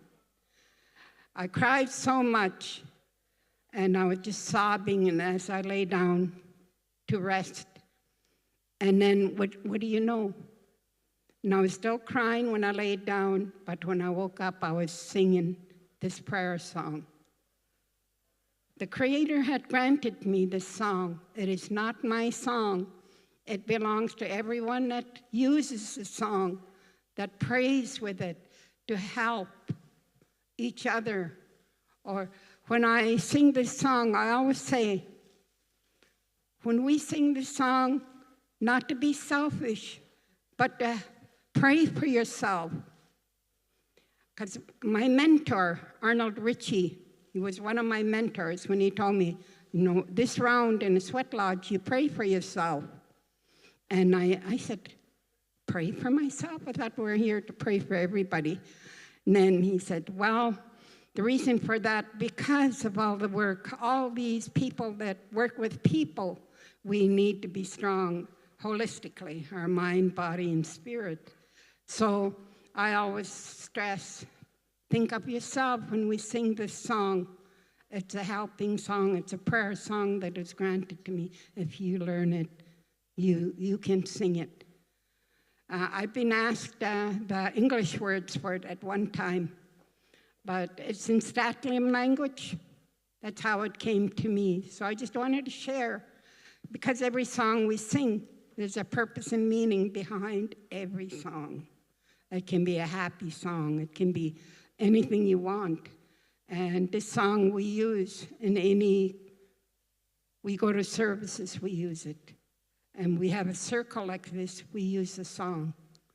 But I wanted to share that because the cry of a woman becomes a song. And then we go from there. We have other stories, and Shuletta will share one. Right now, we're going to sing the prayer song. and think of yourselves, all the journey that you've walked in the straight red road, come from whatever life you had behind. And I'm really thankful to be standing here. I went to school here back in 2017. I was 69 years old, and I says, what am I going to do here? I'm 69, what can I learn? And you know what? I learned to do a 500 paragraph in English, and I almost learned algebra, but I learned a little about fractions. But I didn't know I could do art. I did sponge painting. I painted with potatoes, and I sketched, and I did some painting. Well, I really had unsteady hands at that time. I did my very best to stay within the line. But I really appreciate all the works that I had here at that time, Michelle. And I believe the other lady was Phyllis. Trying to think of the other name. Anyway, at my age, you forget, so.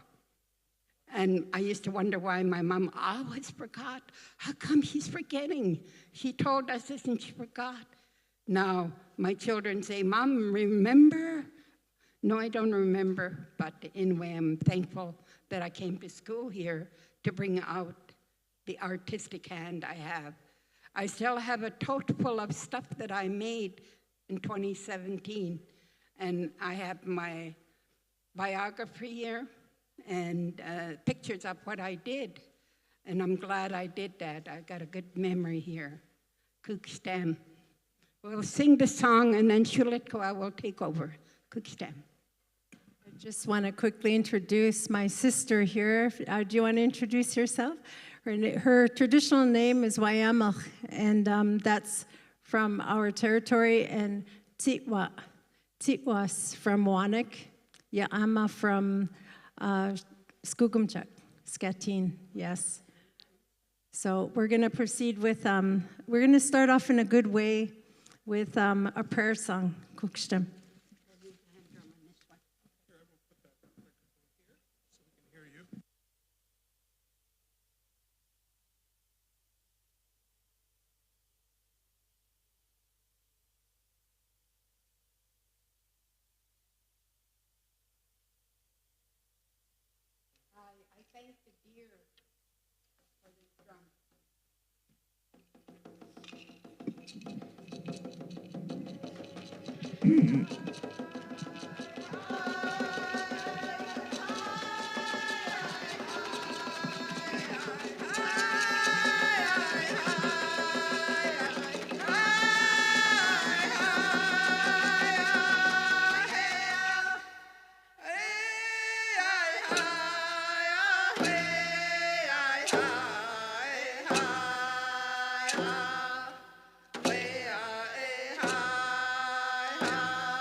almost too tall for me. I'm only 5'1", but I just want to share another story. We were brought up in the days when it really wasn't cool to be a Native, back in the 60s and 70s. These were times when the American Indian movement were set in. We had people like Russell Means, John Trudell, all come up into Vancouver, and somehow our uncles got mixed up in that concoction there. And so they ended up singing a lot, bringing the drum to different communities. And I remember as a really little girl, before residential school and after, I remember listening to these songs, and I remember how beautiful it felt to stand around the drum, to sit around the drum. Our uncles weren't particular to stop us from sitting around the drum. It was a time when it was highly encouraged for anybody who wanted to sing and who could sing to sit there, to empower our nations. It was a rise. It was a rise to empowerment for all of our nations. And my mom just so happened to have birthed 4 of us girls first. She had 4 of us girls born first, and then 4 brothers were born last. There must have been a reason, because we got the teachings of fishing on the Fraser. We had to pull the fish off the net. We had to cut them up. We had to salt them. We had to smoke them. We picked berries. We picked roots with our grandmothers. We chopped wood. We did everything. And so when our brothers came along, they didn't have to do too much because we did it all, eh? They were all just little ones that we used to change their diapers, but we grew up around song. One consistent thing I remember is song. And that seemed to be the vehicle that kept us alive amongst trauma, all the generational trauma. You see, me and my 4 sisters, my mother, my father, and my grandmother are all residential school survivors. My grandmother, the late Shapitza, her name is carried on by my auntie, Grand Chief Betty Henry now. And my mother and my father both went to the old St. Mary's and Mission there. And us 4 girls went to St. Mary's up on the hill that you still see standing there. We have memories and stories, and we've carried forth, generational trauma that needed to be unloaded when we came home. And I remember in that whole mix of having these mixed feelings of being Indigenous, of being a child, of really negotiating space. Was I relevant? Was I valued? All coming from the residential school and coming home. But one consistent rhythm that got to our hearts, our minds, and our spirits was the drum beat, was those songs that we continued to sing. And I thank our mother. I thank our mother, our North Star, who has been in our lives since I've first opened my eyes. But our mother has been through my father. She's been widowed twice. And her story about how the woman came out crying, and a drum was put in her hand, and she was told to sing about it, to sing it through. And so she carries that story. In our lives, many, many mentors or people that just happened to come on our path was really astounding. It was really surprising. Drum groups and people from Northern Cree, we sang at the drum with. My sister Josette and I sang at the drum with Northern Cree singers. We traveled with them for 2 years. People like the porcupine singer Michael Pinka came to our drum for nourishment. Wherever we went, people felt compelled to come to our drum. They felt that invitation of something. My dad was that kind of man that would go off to other drums and they would go, "Who was that guy?" He was like this, phantom going drum to drum. He loved to invite himself, but in return, he loved to have people come to our drum wherever we traveled. And one story I will share with you is the time we went to Winnipeg. We were all little girls. We must have been 12 and under. Well, we got there a little bit late for grand entry, but we set up drum, and they were on drum number 27 in Winnipeg, Manitoba. And I remember the MC saying, "Okay, the next drum that has arrived, number 28, Fraser Valley Singers, get ready for your intertribal song." And we're going, "What? we're not supposed to sing yet, but we're all little girls, 4 little girls, our mom and our dad. And I believe we had our little brother, Robert, who is now Huxton, Siam Huxton chief. He's now a chief now. But anyway, we started to, we're just kind of getting our song ready, and this lady comes walking by, and she's kind of mulling around our drum there, and we're going, who is this lady? She looks kind of interesting. And she starts talking to us. And we say, oh, hi, do you want to sit down? She says, okay, sure. So we made an open space for her. That's just how we were as a family drum group. We didn't deny people that wanted to sit down and sing. So there she was, and she started, we started our intertribal song, drum number 28, Fraser Valley Singers, Winnipeg, Manitoba. We ended up singing our song, and we were really squeaky high because we were just little girls that time. But then we finished our song and we started introducing ourselves. Oh yeah, this dad introduced himself, Mom, Rena, Josette, Willa, and myself. And we had our little brother on our lap. We said, what is your name anyway? And she didn't really know the song, so we didn't want to hurt her feelings and say, hey, you weren't much help, But she said, oh, I'm Buffy St. Marie. So we had Buffy St. Marie feel compelled to sit with us as we were little girls, drum number 28 in Winnipeg, Manitoba. That would have been in 19-something. I can't even remember the year, but anyway, we're little. And that's a beautiful story of, our drum was like a light to many singers. Singers like Mr. Earl Wood, he started up Northern Cree. Singers like the Assiniboine singers, Ferlin and Curtis, they're now passed on. Just want to mention their names because they also sang at our drum and they formed their own drum group after that. Eagle Star Singers, Star Nation Singers, Blackfish Singers, Smoky Valley Singers, Raven Spirit Singers, they all started at our drum. We were just a family drum group that invited anybody. You didn't have to know how to sing to sit at our drum. You just had to feel good just, picking up a stick and making a sound of some kind. A lot of these singers went off to form their own drum groups, and we're really thankful for being part of that medicine. Just by the generous nature of our mother and our father, they opened their house to many people. Everybody knew our house from all over. They would say, Mom and Dad used to say, if we're not home, you go ahead and open that window. Go ahead, crawl in the window, help yourself to something to eat, find a bed, and you just rest.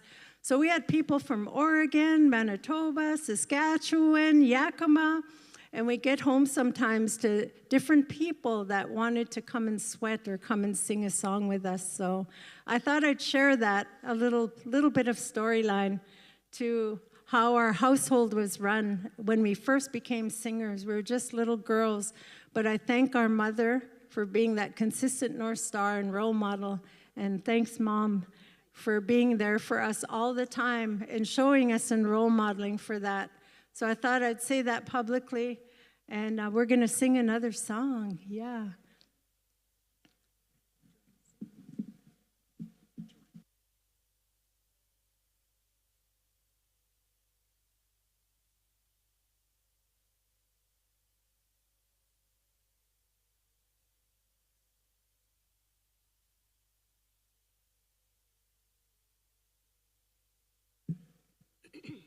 The next song we'll sing will be the thank you song. Just like Shulikwa was saying, very thankful for the lifestyle that we lived. And a thank you song that was made by my late husband, Robert Thomas, and Stataselton was his ancestral name. He made this song, and the story he told behind it was he had 4 sons. 2 of the older ones didn't have the chance the younger boys did. So his words were, thankful to have a second chance to be a better father to his two younger sons, because he was like wondering how two older boys were. But they're doing really well now, all four boys. They all sing, they're all either carvers or they all do something artistic. But this is a thank you song, and it's also very thankful to be here. Thank you to all of you and to all the staff members, especially the cooks. Eh? I went to the States one time, and this MC, he says, oh, eh? I guess the BC people said that a lot. So every time he saw us, hey, you know, because he seemed to like the word, eh?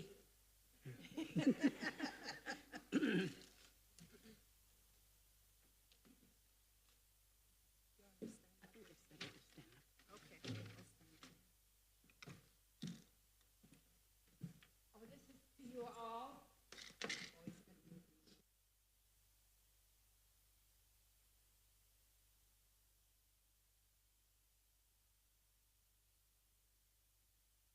For all the technician that's happening here, to this man and all the ones that work with the mics and the wires and stuff.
While we're standing here, I'd like to sing a third song.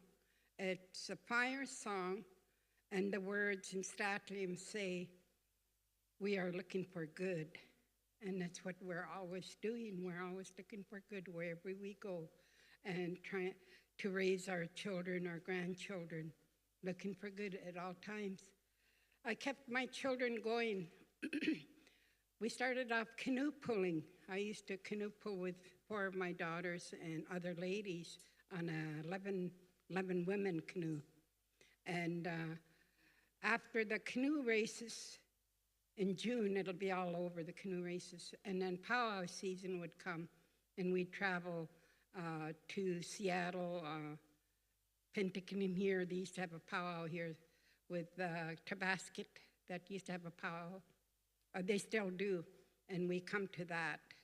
And so this, we're always looking for good.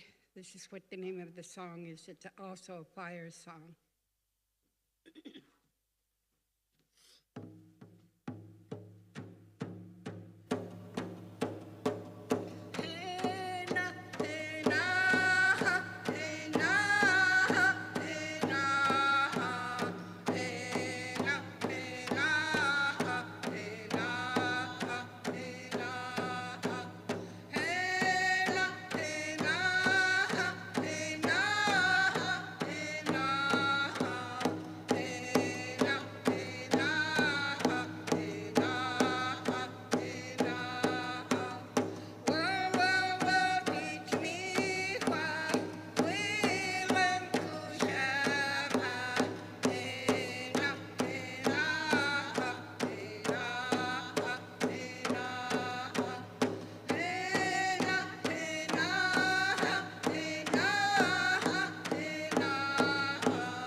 The words is, the ground is burning. We are looking for good. I once heard a speaker in a longhouse say, also when you're standing by the fire and you're teaching, and then the only truth comes out when you're standing by the fire. And this is where I once heard this in a longhouse by an elder. So as old as I am, I'm still learning. Never stop learning. Kukstem. I just wanted to share, my mom said I had another story about some of our teachers. We came across so many teachers, and somehow the Creator had pity on us. He kept sending us people on our path, and being women who sing, it wasn't always accepted, and that's okay. Everybody has different ways. But we had many, many lead singers today. One of the stories they brought and they said they gifted to us, this was late Leroy Salam, and he was from the Salam Singers in Yakima. And he says, you know, how the song came to be was through the woman's voice. Men have to work really hard to have this woman's voice because the woman, they carry so much ceremony in sync with the universe. They have that giftedness, but men have to work hard at singing. So they have to practice their woman's voice to become singers around the drum. That's one story. The next story I heard was from late Pete Hawley, and this is how he put it. He said, the reason why there's lady singers today is because at one time, all of our men went to war, and there was hardly any men in communities, so the woman picked up the drum. They were told in a dream to pick up the drum and to call their warriors home. And if you think in that context of thinking, calling our warriors home, many of our Indigenous people are still lost. We're still calling them home.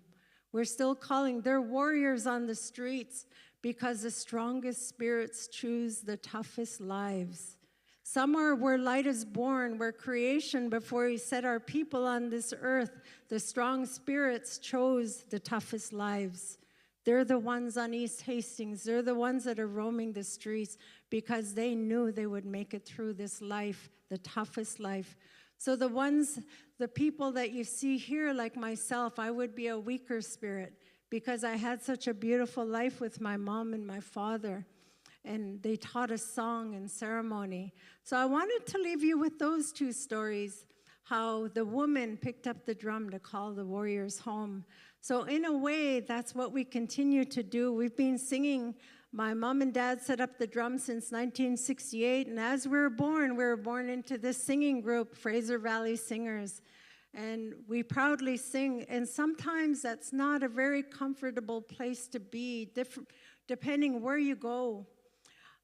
There's many of our people are still suffering intergenerational trauma, generational trauma, direct or indirect, you know, and it's our people that we sing for.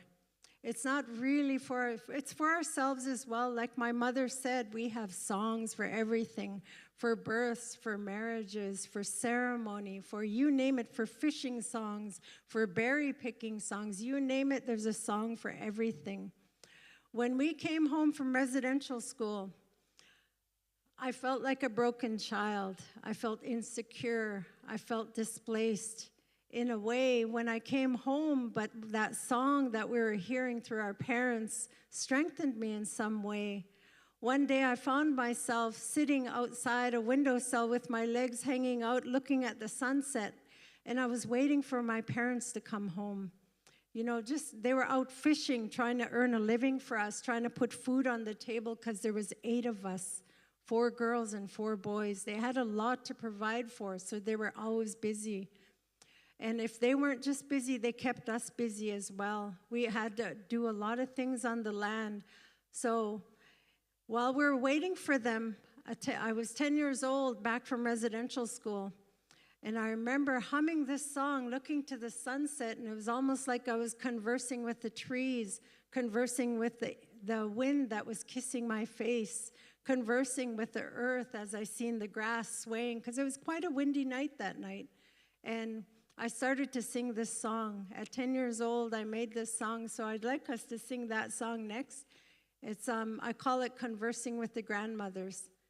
It's on my daughter Fawn's CD. Those of you, we have a long legacy of lady singers. Some of the singers within our family run through all our daughters, Lorena's daughters, to Josette's daughters, to my daughters. My oldest girl is Fawn Wood, then Raven, Tia, and I have one son, Weiser Cree. He doesn't sing, but he's a damn good jingle dancer. Okay, here goes that song. This is Conversing with the Grandmothers.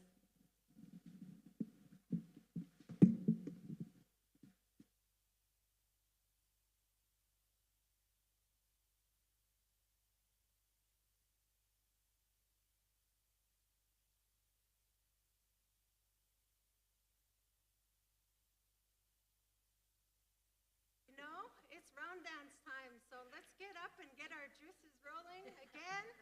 No excuses.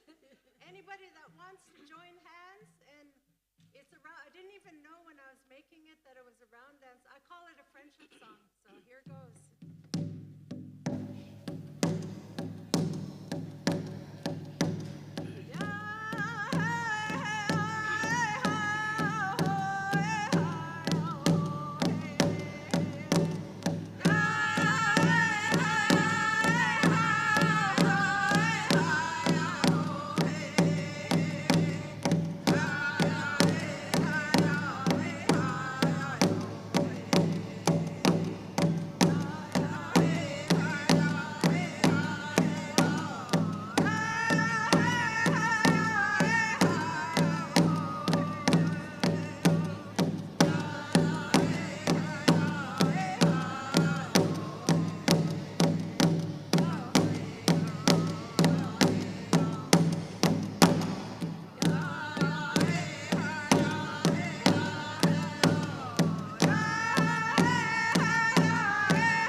Okay. We have 10 minutes left. All you wannabe singers that ever wanted to try sing a song, we're inviting you up on stage with us. We're going to put our drum in the center. Come join us in a song, okay?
My cousin made that many years ago. He's from Montcurry, and he gave us anybody permission if they know it. All right. This is how our mother and father taught us songs. Nothing was written down. They just said, sit down. And then so they put us around the drum, and they taught us a song just by being here. It's immersion, full immersion. And sometimes it can feel scary, and sometimes it's not. Sometimes the drum calls you. So thank you for coming.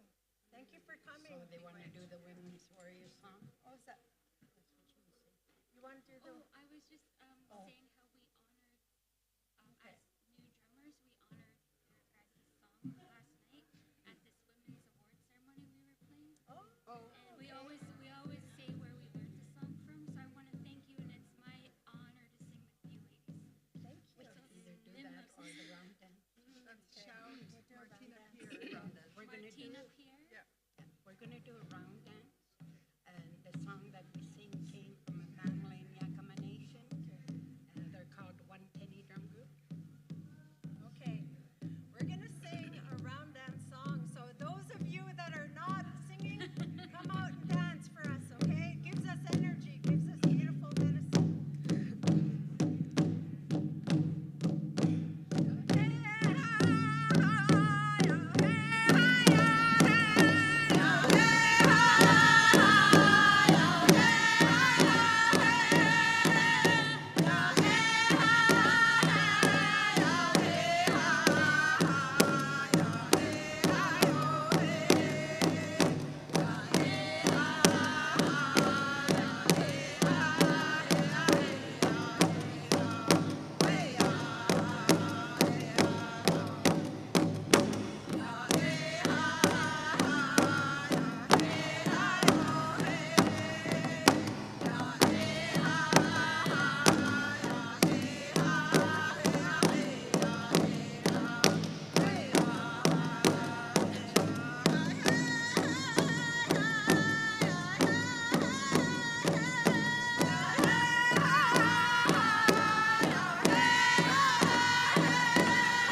quick song to honor the women, the ones that are here and the ones in the past.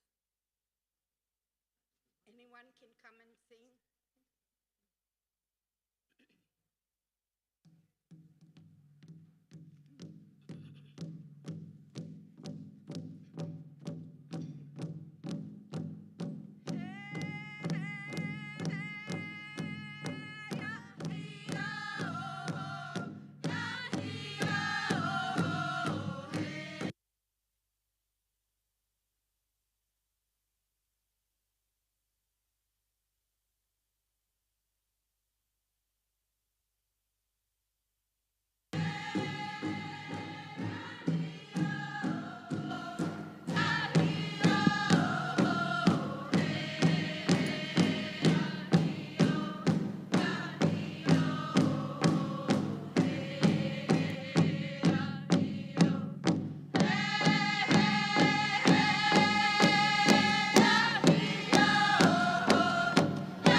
encased in gold, carrying scars and blood, dancing with the wolves.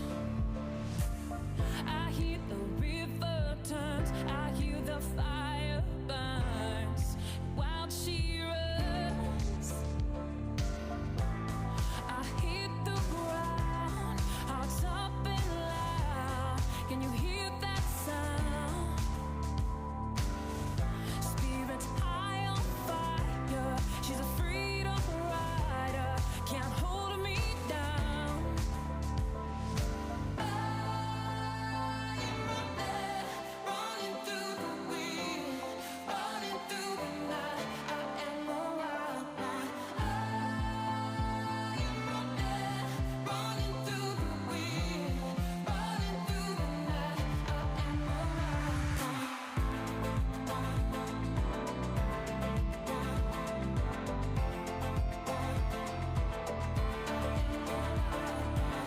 Go up, but you can't face on. Born and raised in a dangerous world. Out here, Hello, everyone. I just want to let everyone know that there's a little bit of sweets if you need a little pick-me-up in the kitchen.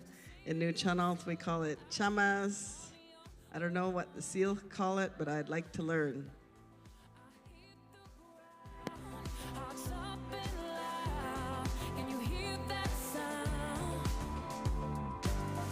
Spirits high on fire. She's a freedom rider. Can't hold me down.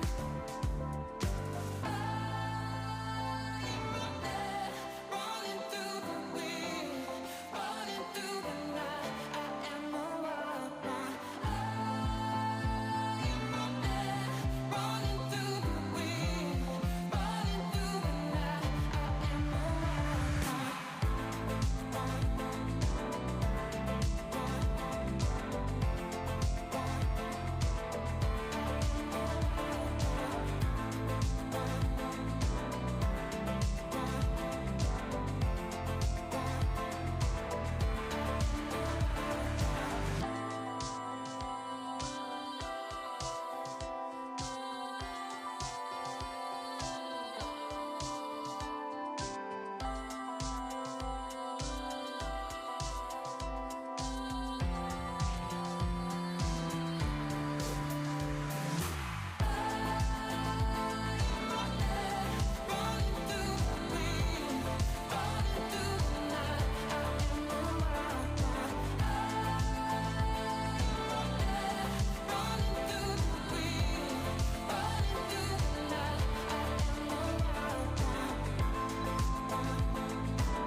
Hey, hey, hey, hey.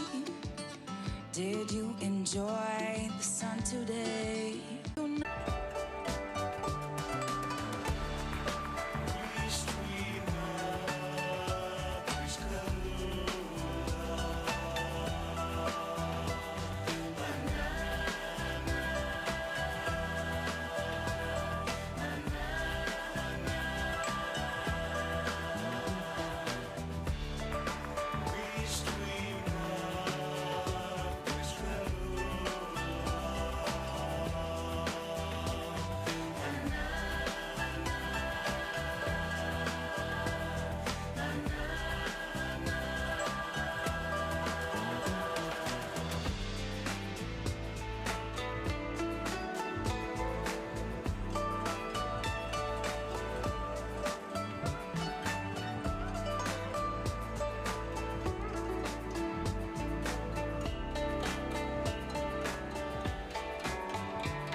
Wolves don't live by the rules.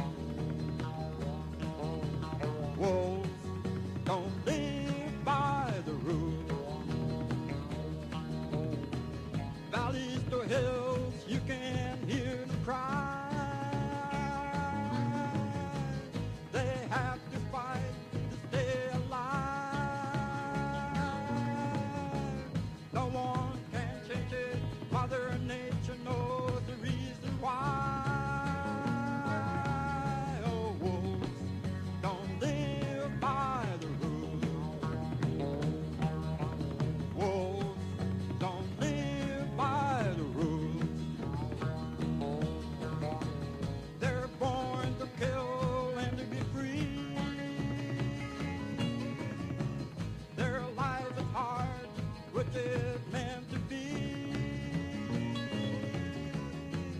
The cry of the wild is the only way they can see. Oh, wolves don't live by the rules.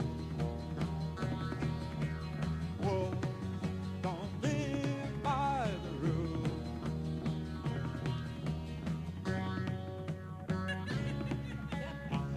We got you. Okay. 3 to 5 minutes.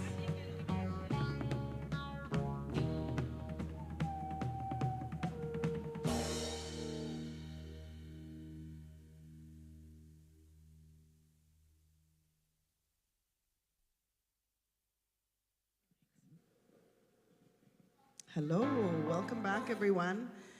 So, at each Confluence, we have a bearing witness panel session. And the purpose of that is to gather many of the presenters and sometimes elders as well, or language speakers, to just share anything that really touched their hearts or impacted what they think about things, or that reflected their own work. So it gives them an opportunity to do that. And I'd also like at this time to introduce one of our projects that Two Rivers Remix has been doing. We're actually trying to come up with a different name, but it's based on building community connections with artists and organizations in our communities, and just building those relationships with our communities. So it's way too much work for 1 or 2 people to do, which it has been in the past. So we wanted to involve people from different territories to learn more about our work and to be able to work with us. And so we have up here on stage with us Rebecca Solomon, AKA Becca Solo. She's Tilcoteen, and I'll give them an opportunity to introduce themselves as well. And Shay Paul, sorry. Shay has, last year, she worked with us through the Indigenous Resurgence Project, incredible project that she manages and created, I believe. And she helped us a lot, like hugely, with the artists and gathering together the artisans in the communities that we were hosted by. And also at this time, I would like to introduce Dr. Michelle Jack, who we have not been able to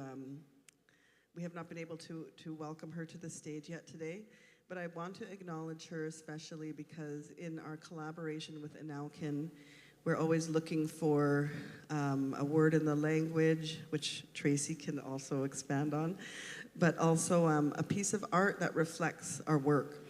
And Michelle was talking about this beautiful piece of art that is a part of our poster. And it was made of the bulrush, and I'm hoping that Michelle can talk about that as well and explain it. Because while she was doing that, I just had this feeling that it would be the perfect image, and it's about seeding the land, and a lot of the theme came from that idea, so thank you for that, Michelle. But I'd like to welcome you to the Seeding Our Stories Bearing Witness panel, and I think I'll just let you guys decide who would like to speak first.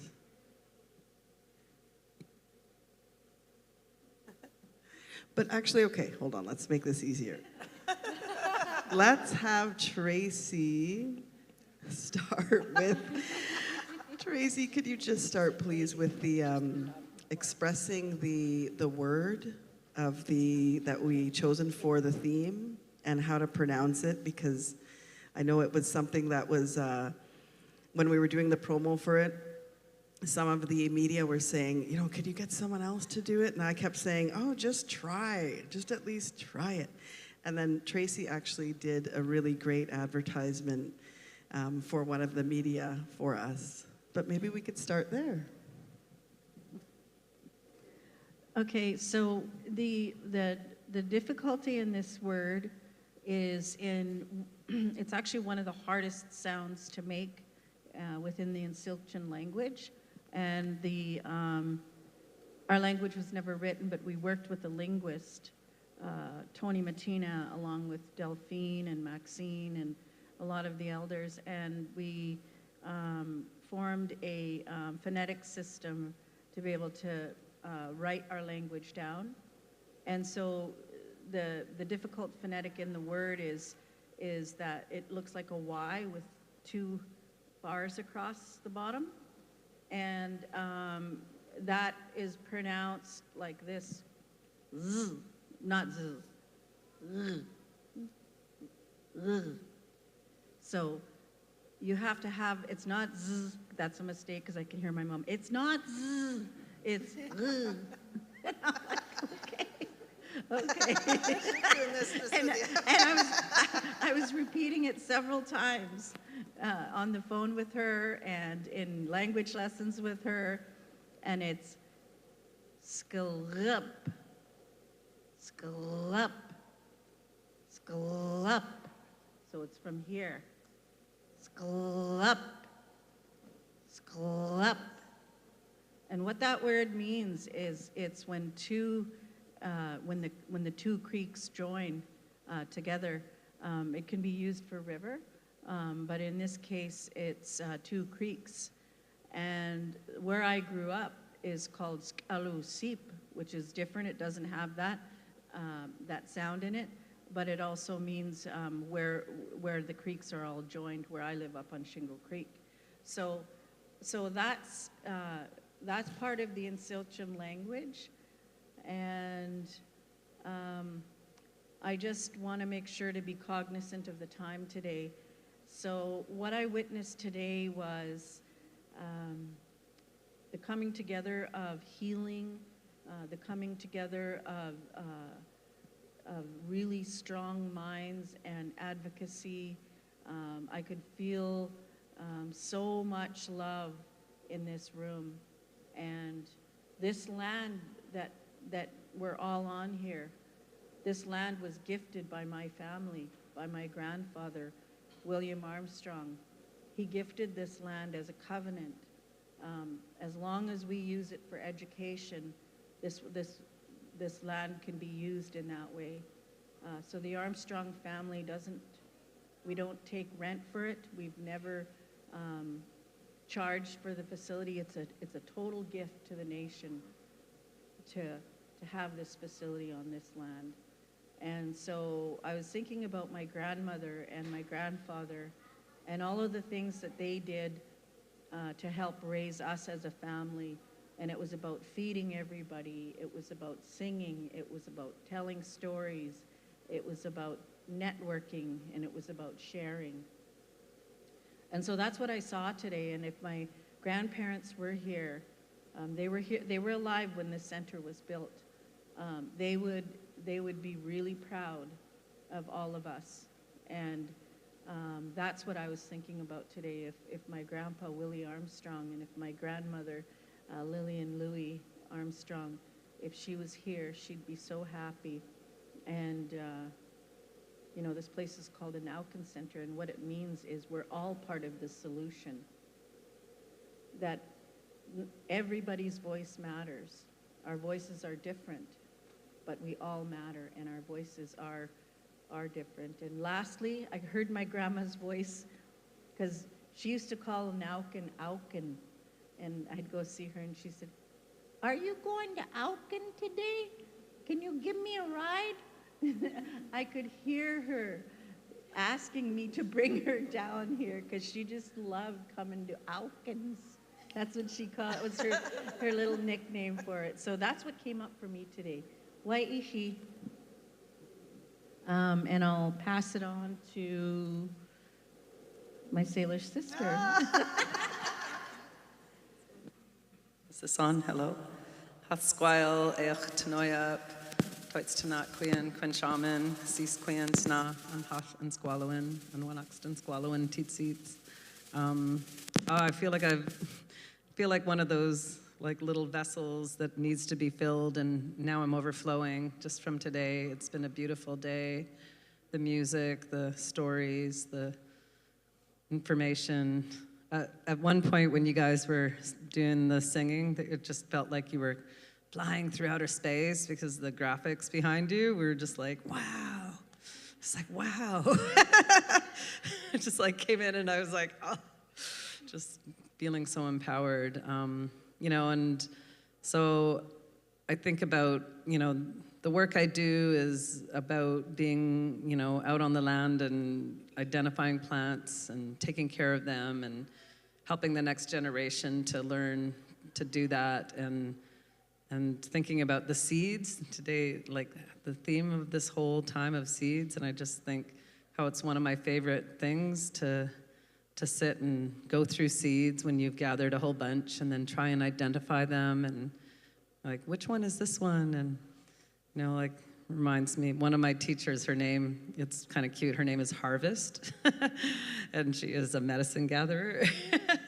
And so Harvest brought a bunch of seeds to our garden one year, and she labeled all of them. They're all things she gathered on the land. And there was one that one of the youth brought to me saying, "What is this?" I said, "Oh, it says love in the mist." What is that? And I'm like, well, it's planted and find out. And when it grew, it was like this, the flower head was just so beautiful, and it had so many textures and elements to it. And I was like, just love the names that get put onto flowers alone. And, you know, and then today, everything I've witnessed, I see flowers in everybody's attire, and just thinking about, yeah, the flowers that we carry and how they become seeds, and how those seeds get planted and they grow and we nurture them. We're coming out of that time when the seeds have been sleeping and when roots have been sleeping, and things are starting to spring up, flowers are starting to bloom again. And yeah, to be at a conference where all of those things are celebrated just feels so empowering and uplifting, and you just feel so affirmed in the work that you do. So for me, I feel like everything that I'm doing, I've just, you know, at times you feel like, am I doing enough? And does this matter to anybody? Is it relevant anymore? But seeds are always gonna matter. They're just always gonna matter because they bring out the new life. Our language, when we say new growth, chas-shawai, it's like a forest coming to life. It's very, not only very powerful, but very empowering. And then to think about how a Naukin is always seeding for the next generations. And yeah, like last night and today, I just feel like I'm really seeing literally the fruits of all that labor, of all the work that goes into tending the natural lands, you know, as humans, that is our work, because I don't know who said it might have been you, but somebody talked about how humans are pitiful and we need everything to feed us and care for us. And it's true, and our job is to take care of those seeds, to carry them, and to teach the next generations how to use those seeds, but not just how to plant them, but to care for what that next life is. And it brings us back to, you know, like the children and the youth, and they are there waiting for us to give them that knowledge and to help them become the seed carriers for the next generation. So that's what I've been feeling, and literally could just sit in bliss and think about this all day. And that smoked meat out there. A little bit of nourishment for us carnivores in the room.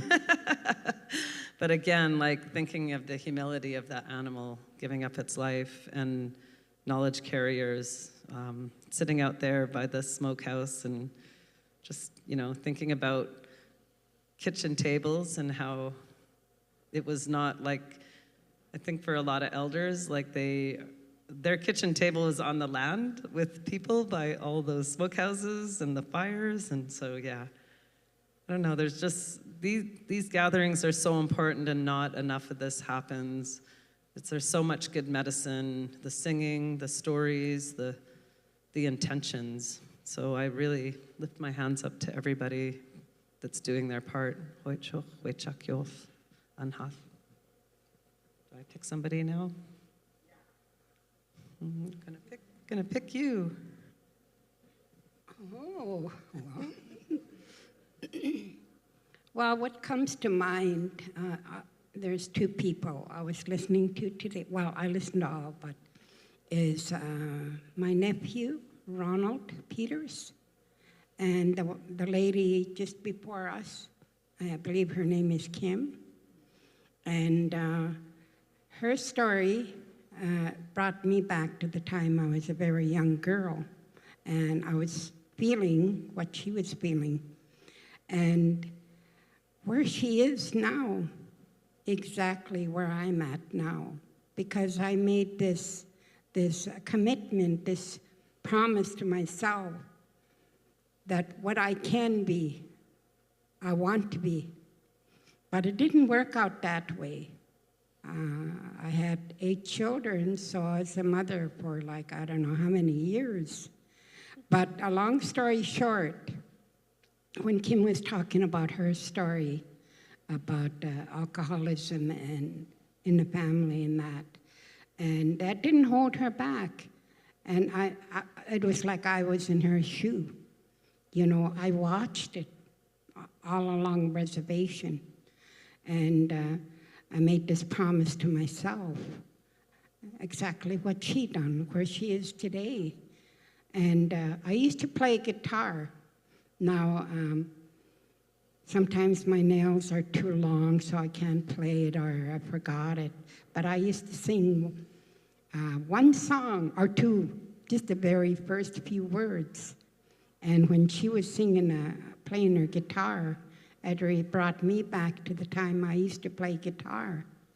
And one of the songs I first got with my first husband, you know, and he used to sing that, "Since I Met You, Baby," you know. And so I learned that. Well, I don't know it now. I just know the first few words. And the other song was my brother used to sing by the Beatles. It has to do with money. Like, the best things in life are free, but give me money. You know, that's all I know, you know. But when she was talking about her story, and like I said, it brought me back. You know, I also am a residential school survivor. First of all, I went to 3 years of day school, then 4 years in residential school. And between then and I was living on a reserve and watching all the alcohol, watching all the children, you know, sometimes I'd see a child with a dirty bottle, you know, and I'd look at that child and I says, I'm not going to do that to my children, you know. So I made that commitment to be alcohol-free. To be honest, I tested it for 9 months, and I didn't like it. And I told my first husband, I says, I'm not going to do this anymore. You can do what you want. And then he says, I'll quit too. And then I looked at him, I says, I'm not asking you to quit. And then he says, I want to quit because I love you and the girls. Okay, as long as you know I'm not asking you to quit. But when Kim was talking about her story, it brought me, I was shaking my head, you know, like this, you know, while she was talking, because I related to somewhat of her story. And I really commend her for where she is at this time. And pat myself on the back, too, where I'm at today, you know, and thankful for all the good things that have gone through my life. But we all go through bad things before we go through the good things. The healing journey, the red road, away from the black road. I want to thank Kim for telling her story. And she has a beautiful voice and plays a guitar wonderful. And she also holds a hand drum. And then it always gets to my heart when somebody else, another lady, holds a drum. Anyone that holds a drum. You know, I commend you all. And as you know, the drum is the heartbeat of our people. And I always think about that when I sing. It's a heartbeat that keeps us going. And all these beautiful songs, whether they're guitar or hand drum or flute, that keeps us, what do you call this, mentally healthy. But anyway, I commend you, Kim, for your story. And the other one was of my nephew, Ronald Peters, transforming.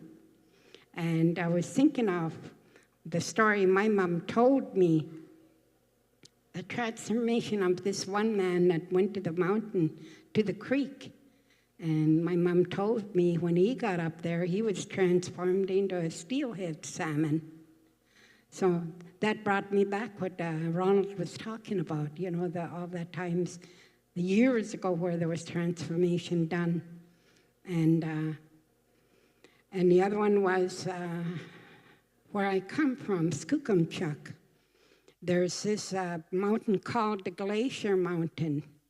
And this one man went hunting one time.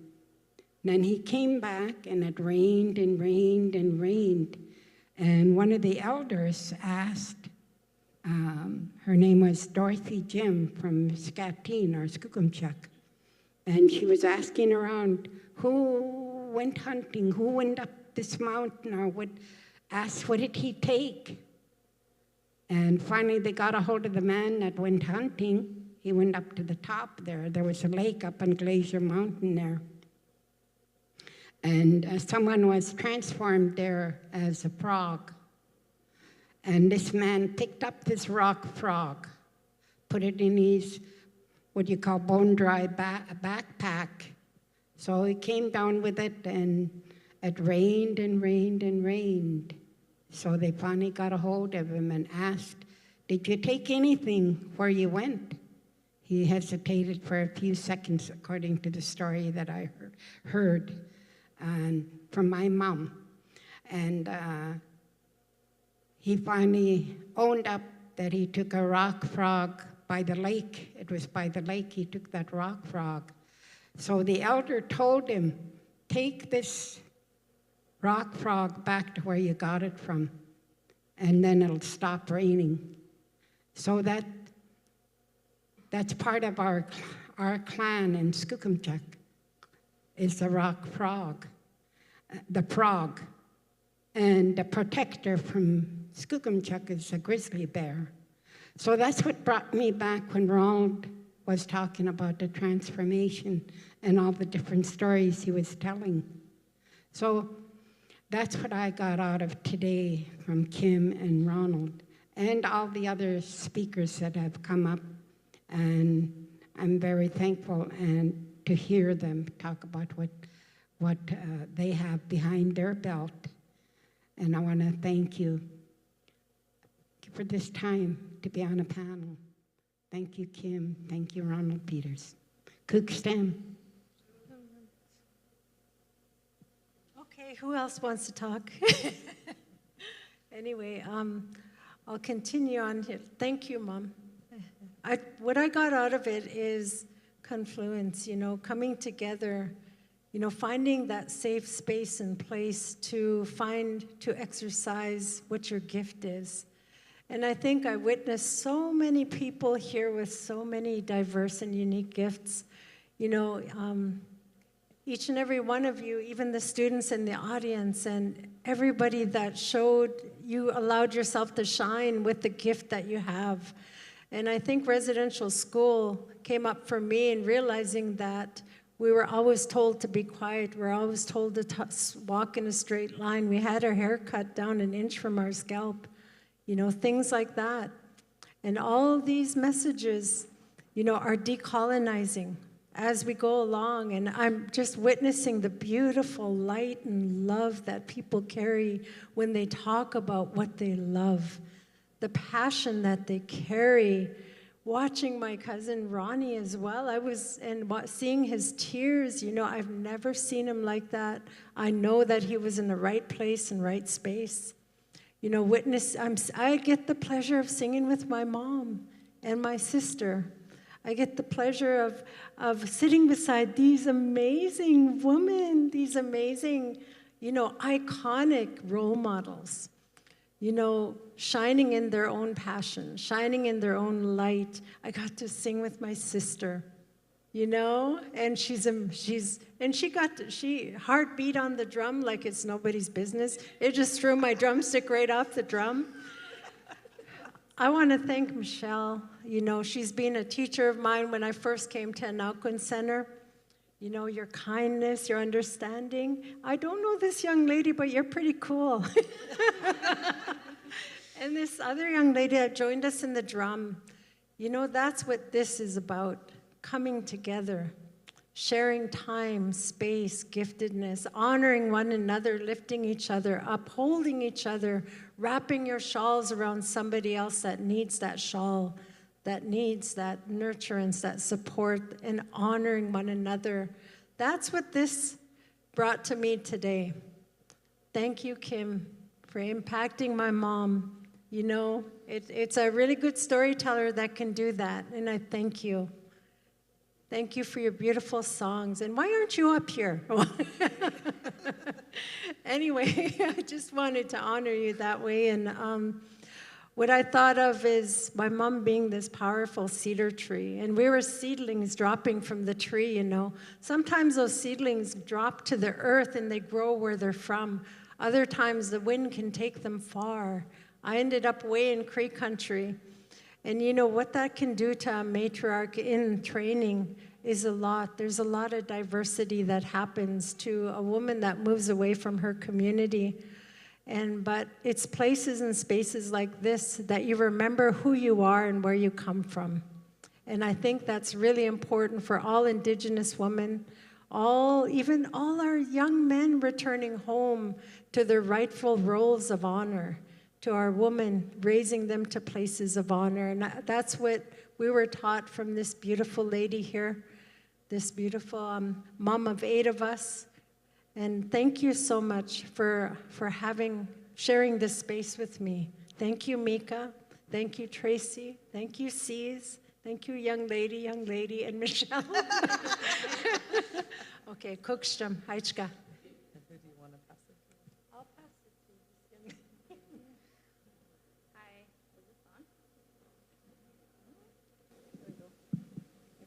Hi, my name is Rebecca, aka Becca Solo. I am from the Tsailkutin Chilcotin Nation. And for those that are live streaming right now, I wish you could feel what I'm feeling right now. I'm vibrating. At the beginning, we had this prayer. Everyone here called on their ancestors, and I can feel that, and it's powerful. And if I could close my eyes and just visualize, I feel like it's in the sky. It's like a river in the sky, 2 rivers conjoining of our ancestors, traveling, and it's powerful. And I really wanted to thank you for the storytellers. Thank you for your wisdom. Your wisdom, it really resonated with me and my healing journey. I'm getting emotional.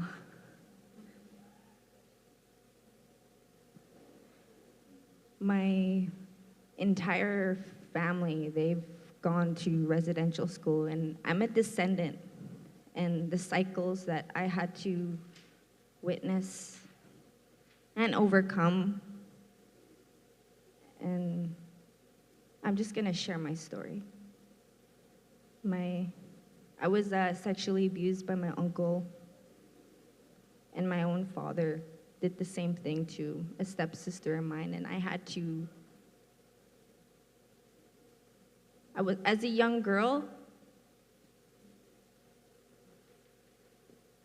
growing up on a reserve, you either gotta choose to stick up for your family bloodline, and I chose not to. I chose to speak up on it. I wasn't gonna, that cycle's gonna stop with me. My mom went to residential school, and she died at the age of 25. I was 6 years old. She had cancer. They found out way too late. It went right to her bone, right to her spine. And I just learned the past several years that she never told her story. And I figured out that's why she got sick, you know. She died with her story because she didn't want her kids to, I guess, experience what we experienced, but we ended up experiencing it anyway. And Kim, I remember you saying your father died with this story, and it just made me, like, reminded me of my mom and her story. And throughout my entire life, I could just feel my mom pushing me forward, tell your story, tell your story. And that's what I've been doing my entire life. And I got into music. And music became my platform to tell my story. And I keep getting this visual of connecting to the Mother Earth. And I was driving with my daughter down the road, and I was telling my daughter, because when I'm driving, I like to send a really cold energy down the road so that the animals and the deers, they can see me coming and feel me coming a mile away. And my daughter was just like, well, why do you scare the deers away? That's not very nice. I was like, no, I'm protecting them. I was like, okay, how do I explain this to a 5-year-old? I was like, you see how you look at the trees and think about the roots under the ground. They're all connected. Every single one of them are holding hands. You talk to one tree, and they'll pass that message down, all of them. It's like a phone line. It's like, and those trees will talk to the deer or whatever. You know, it's not a safe time to cross the road, you know, and I've never had an animal jump in front of me.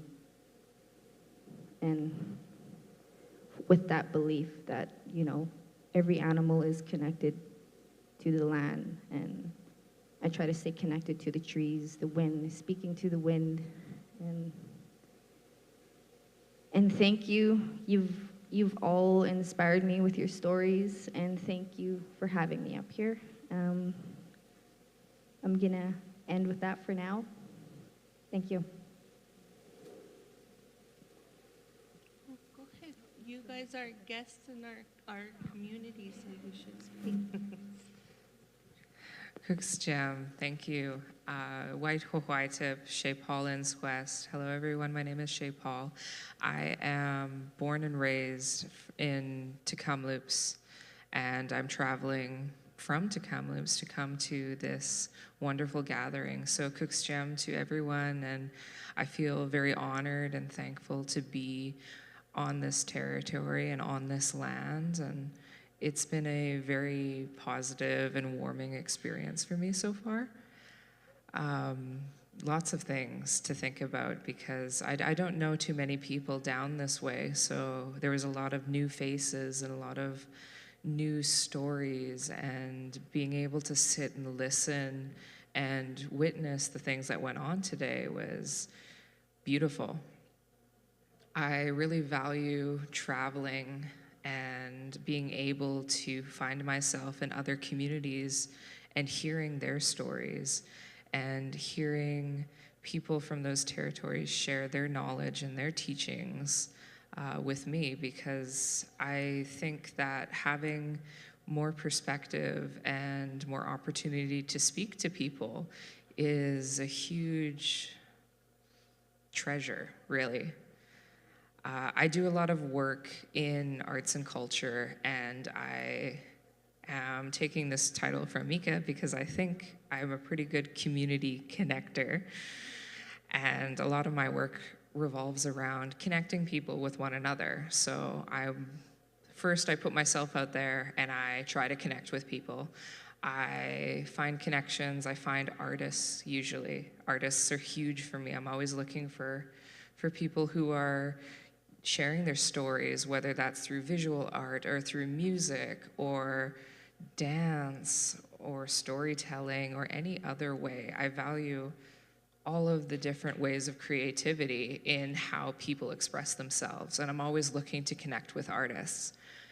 And that's kind of put me in a position where now I'm connecting artists with other artists or artists with other organizations, and being able to speak to people and hear what they are experiencing as an artist and hear what they need to be successful as an artist is always something that should be valued, because those are the people who are carrying our stories, carrying their own stories and their own teachings forward through the generations. So to be able to come here and get that different perspective from a different community and meet new artists and new people and hear new stories, it's been very touching, and I just am enjoying every moment of it, and I am definitely looking forward to what the next few days has in store, because this is such an incredible opportunity for me. So, Cook's Gem, Cook's Gem, Cook's Gem.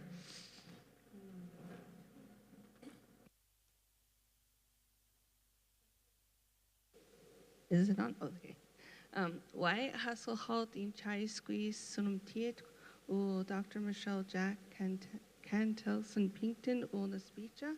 I just wanted to introduce myself since I haven't been up here yet. I'm doing a presentation tomorrow, so that'll be fun. But I just, thinking of all the things that everyone has said, I want to thank all of the presenters and everyone who shared their stories today, because you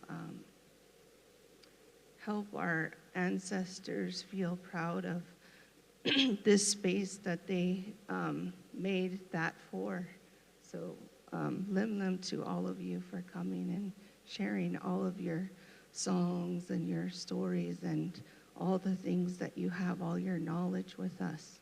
We're so grateful that you came here. So, and we're so thankful that we have so many people from all different territories come here to visit with us, and that we get to have everyone be in this place to share that. Mika was speaking about, I don't know if you can show that image, just so what you were talking about, but we'll show it tomorrow if you can't. But it's one of our ways of weaving mats, and then also some seed paper. So that's made from some of our traditional materials that I was having a discussion about our traditional materials, like all of our different seeds, they all have fluff, right? They all can fly, they all can travel, they can carry themselves wherever they need to go. And it's so amazing how they have transformation skills as well, right? They can carry themselves anywhere they need to be. So if weather things change or different things happen within the environment, they can travel up the mountain, they can travel down different water systems to be carried where they need to be, where they're called to be. So just how powerful they are, powerful seeds are for the future generations and for the land. So we have them with us, and they can carry themselves for our grandchildren and our great-grandchildren to see. And our care of them is very important. So the big paper that Mika was talking about is made in the shape of a heart, because it's what carries our people is our heart and our love for everything to carry on, right? So one thing that was really important to me was how beautifully the prayers were this morning, welcoming everyone to the territory, and the amazing dances that our scale dance group was doing. They did such an amazing job. And the smaller space for them to dance, they adjusted to that space and looked so amazing. Like they reminded me of the ancestors you were talking about in the sky, like traveling, showing everyone how things have been before. There was all the issues of colonization that we have now. So they reminded me of like when the clouds are in the shape of the ancestors dancing, so it was very powerful. And I'm so grateful that everyone got to witness that, and so amazing. So, that's all.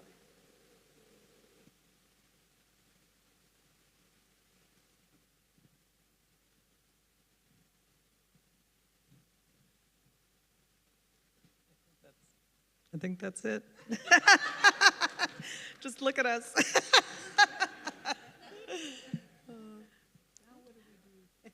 Now what do we do? Now what do we do? Oh, are there any questions or comments from the audience, perhaps? Yeah. Anybody have any comments, questions, awarenesses? Some highs, some lows from today? We got 15 minutes counting down here. I know if I'm ever visiting Penticton again, I know it was said earlier that this place is welcome to anyone that just needs a place to like ground ourselves. I'll be coming back for that. So thank you. I think it was you that said that? Mm-hmm. Yes, thank you for that. That's very, very welcoming. Our ancestors were very welcoming people. The fact that we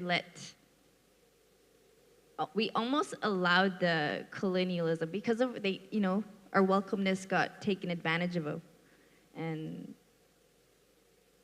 because of that, it kind of put us in a survival mode where we kind of forgot who we naturally were. Very welcoming, and being welcome to drum. That made my heart feel so full. So I'd like to thank you again for that. It was a really empowering experience.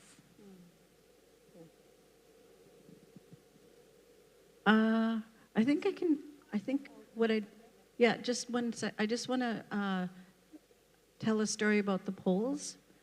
Is that, or you would like to ask a question?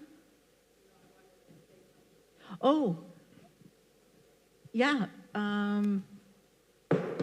Whoops.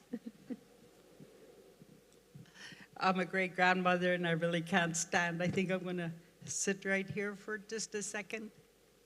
But this is a really special moment. My name is Vivian Sandy, and it is very emotional witnessing all that we did today. You know, these elders in the front here, I found out that my dad's mom was from Skookumchuck, and all my dreams are answered being here this weekend, because I see Tracy, and you were little children when I stayed at Owl Rock Camp, learning, and I always say that your people here helped me for who I am today, through the winter dance and all the ways. I think of Susan, and your Grandpa Willie and Lily, they took me under their wing and shared a lot of things. Bless their hearts, at the tree. So we're all going in a really good direction, and Mother Earth helps us all the way, because each time we take a step, like I was an alcoholic and elders pitied me, and I have songs today, and I encourage all you young people, especially my relative, the Chokotan, because I'm part Chokotan Tene too. I'm from sugarcane. I want to encourage you and say I love you very much because we all had to share like that to start growing. So I just want to say Gugasham to Mika and the whole works of you that I travel with you and we all work hard to have a good time. So I want to give thanks to the panel for seas all the way from the West Coast. I live in Vancouver. I've been there for 40 years, so all the learning I've had over there too. So Gugasham to your peoples over there, you know, like Kelly White and all those crews, different crews, Gugasham. As I say with all my relations.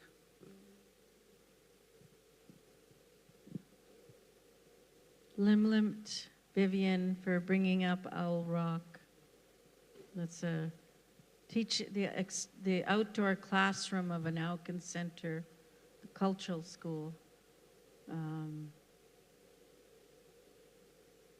These poles here, they represent our people being stood up within the seal.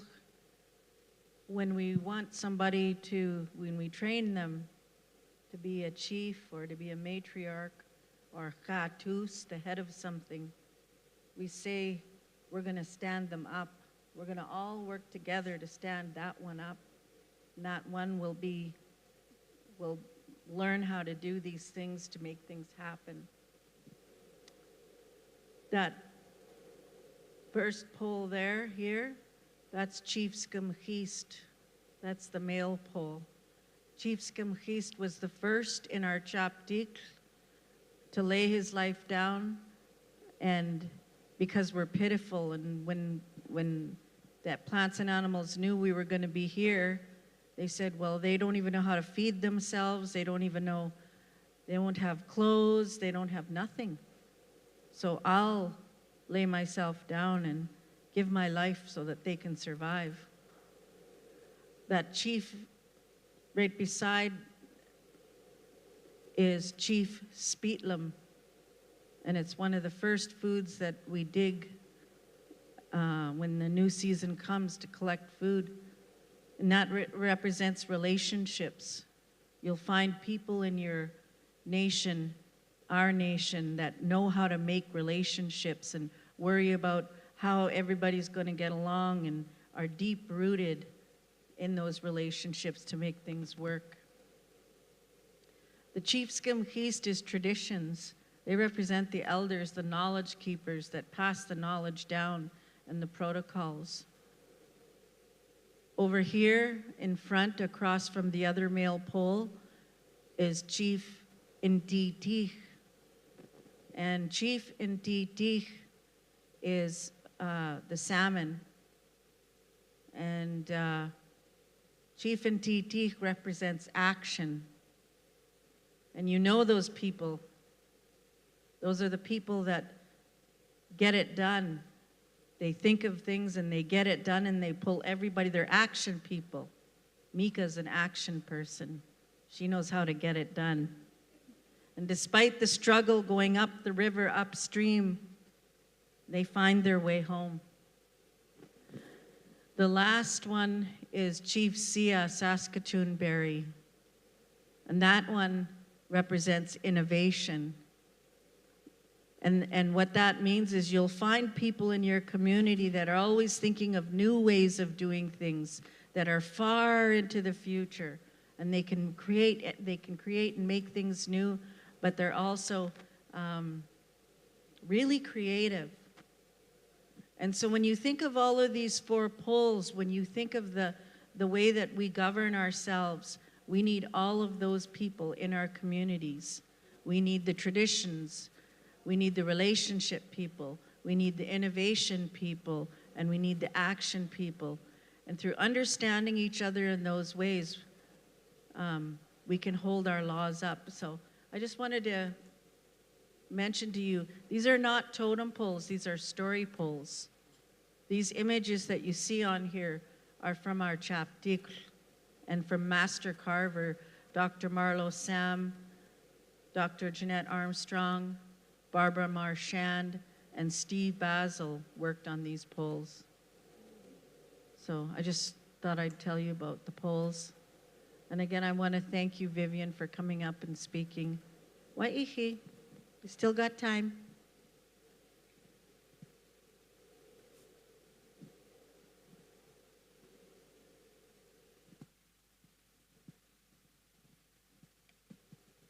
Just for everybody, they found the image that I was speaking about that has the seed heart paper behind it and one of the bulrush leaf mats that's woven in front of that. That's part of our art show that also goes with the Confluence that all of our NIPAT learners and faculty and alumni and invited artists from our territory and beyond have work at the Penticton Art Gallery. So if you're coming through the territory or you're here, please go and see that. We had the opening last night, and it's up until May 13th. So there's plenty of time for everyone to see it, for all of our wonderful work by the learners and by our alumni and faculty. So it was such a beautiful night of performances and witnessing all of their work, and that's what Cece was talking about too, of helping bring everybody's hearts flying and feeling light and happy. So I just want to carry that on. I think everyone's healing for today was just amazing, and it was such a beautiful day outside as well, with the sun and the smokehouse and the meat for everybody who wanted to have wild game and just smell the fire. So lim to everyone for witnessing today.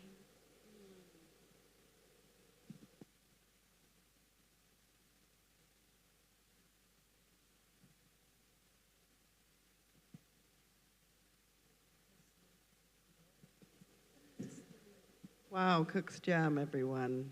That was really beautiful to hear all of your reflections, each and every one of you. I got more from that too, and I feel the same way that you expressed, Cease, how you're overflowing. That's how I feel. So, Cook's Jam, and yeah, would anyone like to say any closing comments? Or are we, oh, wonderful. Come up here, sister.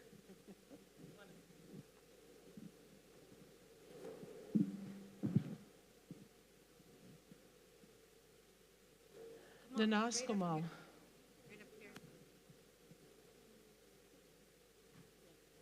Nanaskomal ko tawino. Begal hipi piapiaki. Doam hipi apiakota. Oma ota mama weaski. Ota paksumonak. Nanaskomoni gaki yo hipi wichita sia hipi mamtene tema hipi pisito skato yak. Go on, ma. No kumak, Lily. E ski mak wana no te will. Mushumpene Willie. Ma Mina Glenn Douglas. Gakio no te goewak. Mushumpene. E kutakai pi Snama Gosiak on Brunswick Street. Gakio in 1990. Ikipiapia kikuta. This land, this beautiful landscape, I was sitting out there remembering the blockade during Oka. And seeing this man sitting with this big sombrero, and Lily and Grandma Lily and all those old people, they just sat there. It was peaceful. And I was remembering with Chris all of those things, the winter dances, Augie. Yeah, it was kind of sweet on him too. My uncle. Yeah. So all of these things. So I thank Creator. I thank this land. I thank all of the ancestors. And this is the West, where the sun settles in this land. When I'm out in the prairies, I think of the land as the sun. So as the sun is setting and we're looking and we're seeing that, you know, on the east side, the side of the trees lighting up, the sun asks itself, did I do what I meant to do today? And I'm sitting out there by the water, and I happen to be sitting there with my dear friend who I met, Jeanette. I happened to walk into her store, and I was this Saskatchewan homesick. Oh my God, never been so far away. So now I'm telling Chris what happened. I'm like ready to go home, but I had dreamt about this place, the land of the Golden Eagle, and that's where I was told that's where you're going. And I saw this little newspaper ad, and it said, you're the missing link. I was like, oh, wow, okay. Off I went within less than that, but I had to get 2 letters of support. Right away, I got one from this German friend and a colleague, an ally, Hartmut Lutz. The other one was a lady who they had just taken over INAC building during Oka, and the letter wrote, I support Barb Fraser. This letter is for occupied territory on Nahio land and, you know, Indian Affairs offices. And I thought, oh my God, what are they going to do when they see this letter? They're going to like toss me out. But I was accepted. Came here. Now I'm homesick and I'm ready to go home, and I'm thinking, they won't know that I'm gone. So I was like taking my stuff out of the hotel room that I was renting. I have 3 suitcases. I picked it up, ready to put it in the car. It's just like somebody pulled the thread, and I'm watching my suitcase just fall apart. It's like, oh my God. So I like shove it all into the bag, pick up the second one. That one fell right. I was like, what? The third one, all 3, the lining, I go, what is going on? Like, you know, and now I said, okay. If Creator, this is the sign. So my closing words today, as we go into the next phase, and the ladies that are up here, and the birds that are out there doing their work, they were here first. It's them we are in those animals of Isqua. They're the ones we are responsible to be in our relationship. And that's what Inauken has taught us. Inauken was a place for the medicine people to come. And that's what art is. And that's what Tracy reminded me this morning.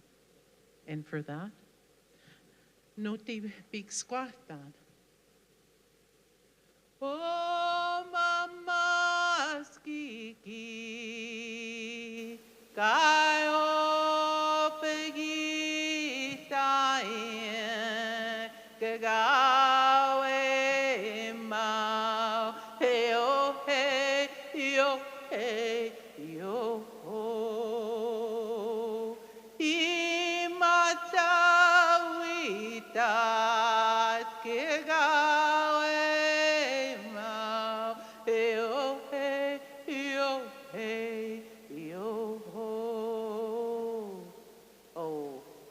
So that song says, Creator has given us this beautiful world, but He made it and imbued it with power and living life force energy. That's what today is about. We are all empowered by that life force energy. So nanaskumun ka kiyo nanaskumun.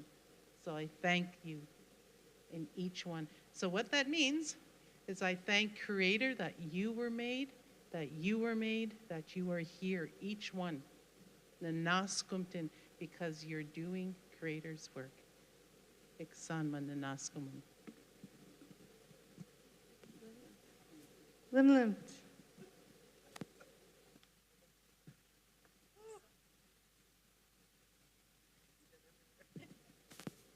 Okay, so I think that wraps up Bearing Witness, and we're going to get ready for our showcase. So thank you, all you beautiful women. Thank you.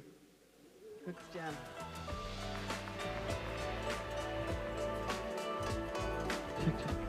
Oh, can I just make one? I want to make an announcement because I don't know if he's here, but even if not, maybe he's watching the live stream.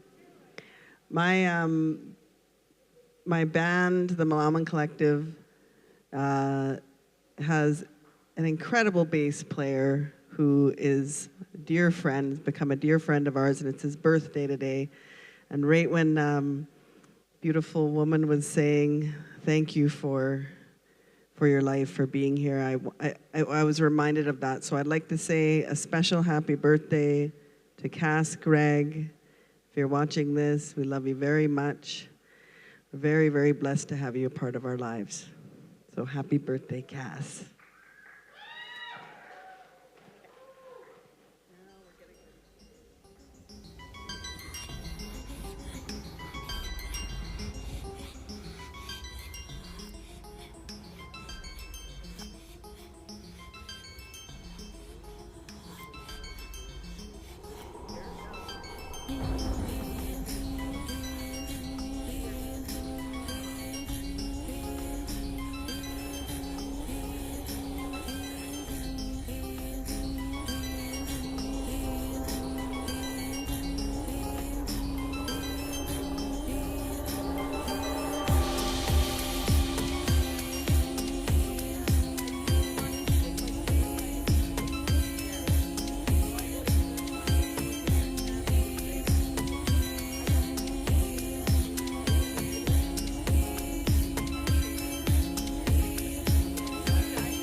don't live by the rules.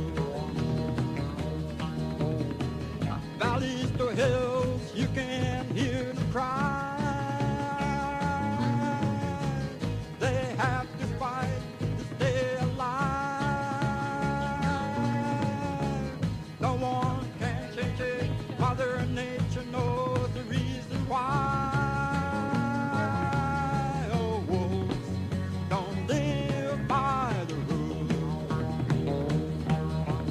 Wolves don't live by the rules. They're born to kill and to be free. Their life is hard, which is meant to be. The cry of the wild is the only way they can see.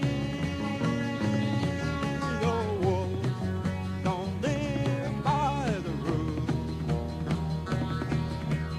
Wolves don't live by the rules.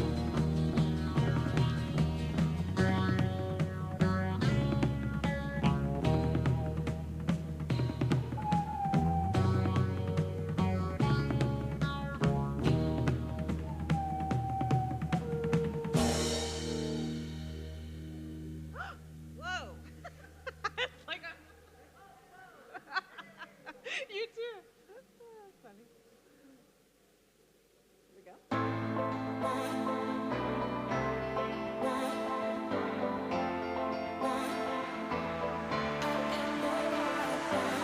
Wild child, laced in gold, carrying scars and blood, dancing with the wolves. I hear the river turns, I hear the fire burns. Hi, welcome back. We had a little break. So I think we would be remiss if we didn't have the chance to showcase one of the students here from the Anaukin Center. So we have one coming up. In the last half hour now, before the end of the day, we also, just a quick reminder that we have Jess Tustin, our graphic recorder. So I've been told that she's sent the sketches that she's done for today. So we'll have a little debrief at the end of the day to see how it's been captured in digital form as well. So without further ado, I'm going to pass it back to Kim. Thank you so much. So I'm here in a different hat. And I've been working with Renee Morisseau's NIPAT 2A, 2B class, actually, and doing this virtual mentoring. And first of all, I just want to acknowledge, and we've acknowledged Renee throughout the yesterday and today, is that she is unable to be here due to a family emergency. And I would just want to remind us all to keep her in prayer and her family in prayer. And I asked her if she wanted me to convey a message. And her message was to everybody here, wishing that she could be here, of course. Renee has been here many, many times and mentored here and has been a part of a lot of the Anaukin events over the years. So she is also a part of the Anaukin family. And she said that when I asked her, what would you like to say? She said, next generation of musical storytellers, what an honor to work with Amanda and Jazzy. Next generation. Yes, and that is what they are. Absolutely, it's been a joy to work with them and to just have fun to get to know them on this journey that we all know is a bumpy one, and it's a questioning, oh, can I do this? Should I do this? Should I do that? And just trying to figure it all out. And we're gonna experience some of the work that they've created today. We're gonna start with Amanda Wood, who is coming to you from my ancestral territory, the Coatlictonay First Nation, also known as Prince George, BC. And I'm just gonna leave it at that and let Amanda come up and share some of her process. I know she has some notes, and she is very prepared. And so please give a nice warm welcome to Amanda Wood.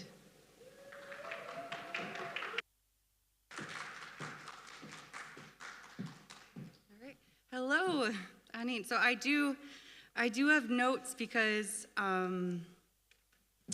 if I don't, I'll ramble. I don't want to do that. And I'm also a little blind. Okay. So, to know, my name's Amanda Wood. I'm Anishinaabe Ojibwe, as well as Unkanklapma, my father's family. I'm a first-year NIPAT student at Inaukin, and it's been an incredible honor.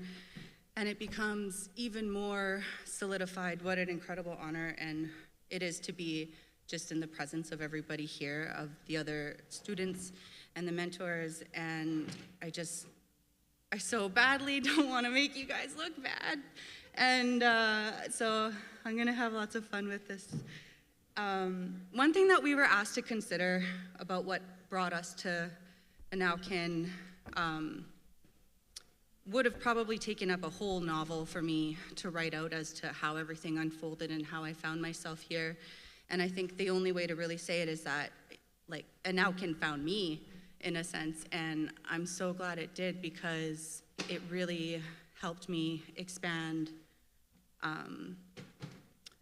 my own healing journey, and it's been this incredible gift and opportunity to find a deeper connection to my own culture and language and to myself and the world around me, and to be present and in my body, which is something I think has been missing from my life for a long time.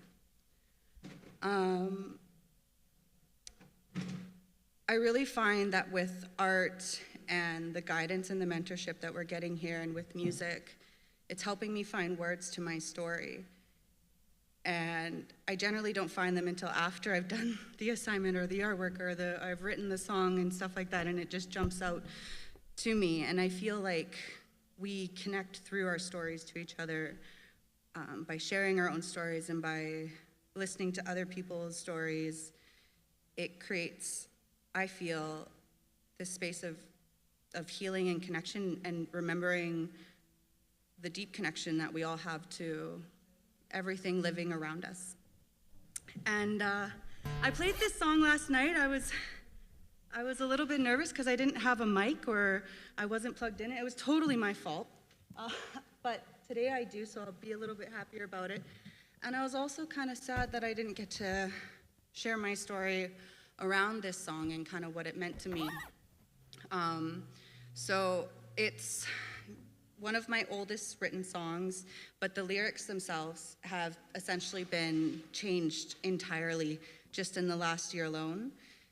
And at the time it was written, there was a part of me that was terrified to be seen in my own songwriting or to have any sort of parallels drawn to it. And so when I had to consider the intention and the story that this song had given me, the song that I didn't want people to think was me, was actually like this embodiment of kind of the more rejected parts of ourselves, or that things that we think are rejected, or the ways that we feel rejected socially, but they're also very protective ways. And it's what keeps us here, and what keeps us going for another day until we can find better ways. And I made it kind of fun to play and fun to sing, and that itself was intentional as well, because I feel like not everything needs to be taken seriously. Nobody's got it right, and I don't think that we need to weigh ourselves or each other as heavily as we do on scales that aren't set for us or for anybody, really.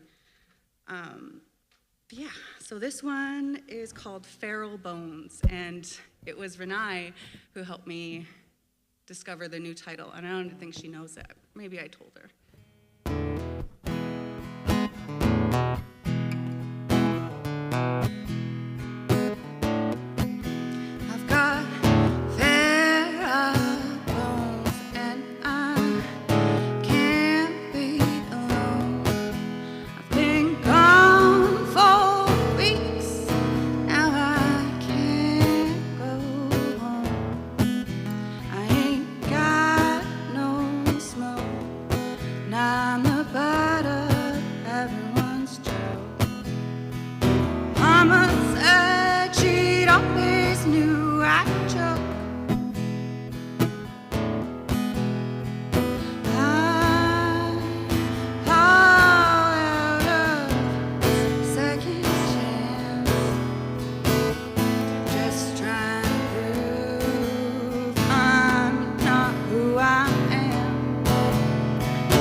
comes on quick, that first sleigh, and I'm gone like a thief in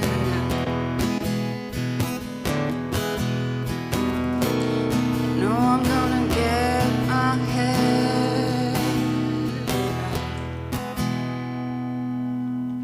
right. It's so different up here. It's much different. Okay. So I'm going to play one more song on the guitar, and then I'm going to switch to the hand drum song, which we had conceptualized and wrote in class. That was one of the really big ones in our last term. But this next song is kind of more of like a vulnerable, sappy one, and it's on the next page. I titled it Shores because at the time of writing it, I found myself in a place of just wanting to let go with grace and with gratitude, and just not for, what I lost, but for what I gained through that loss. And I don't always get to feel like that person, but when this song came out of me and I thought about it and the intention behind it and stuff, it kind of served as this reminder that I get to choose to be that person. And that's a gift in itself. It's the ability to be aware and choose something different.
Shaking in your boots, can't stand to lose, 'cause you know better than everyone else. You don't stand the shame of all the times when you were not your own self. And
So I got one more, just without the guitar.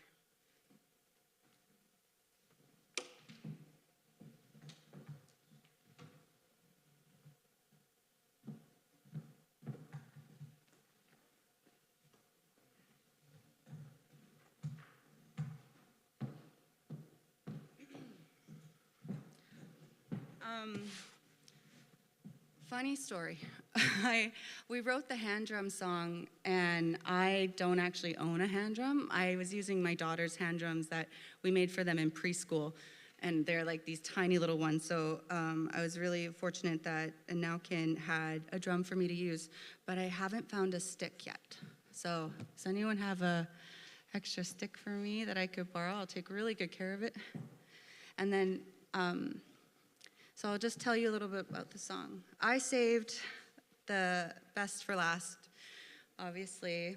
And I talked a little bit about how Renai had really had a big impact when it came to writing this song and just in how I interpret my own songwriting in general. And we've spent hours just talking about it. But also Kim Gucci helped with this too. I don't know if she realizes that, but one of the lines in it is, talks about the woman's medicine of the strawberry. And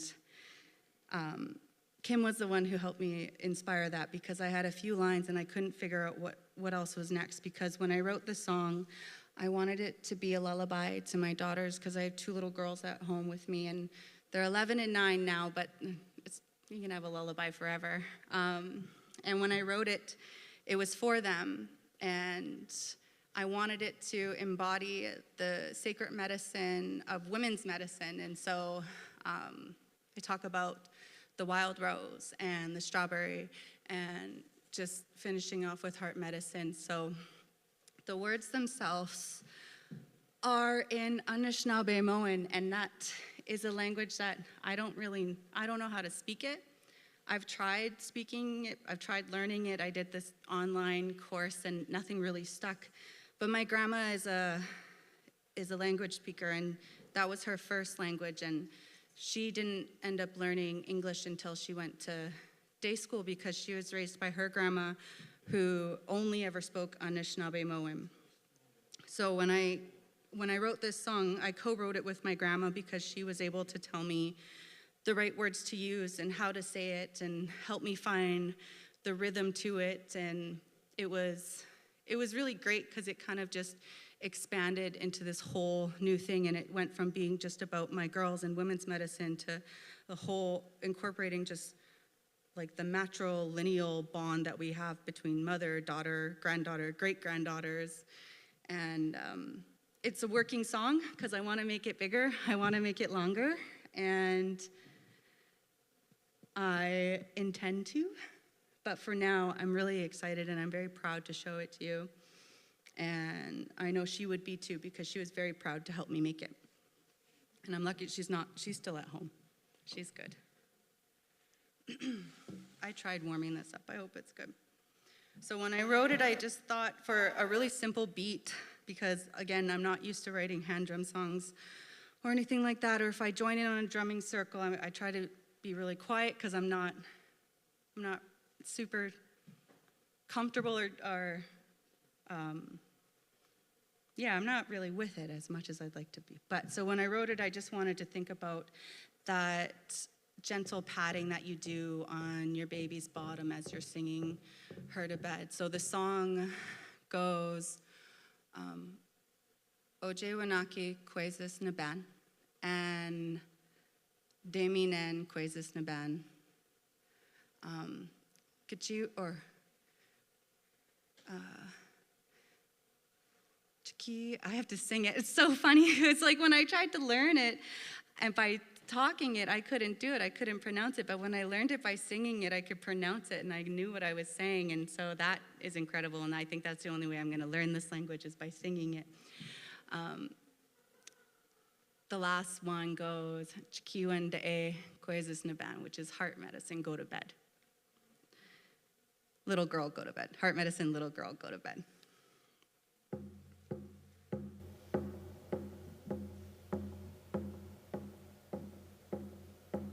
Hoje unaki coisas na de mine coisas na chiki one day coisas na chiki one day coisas na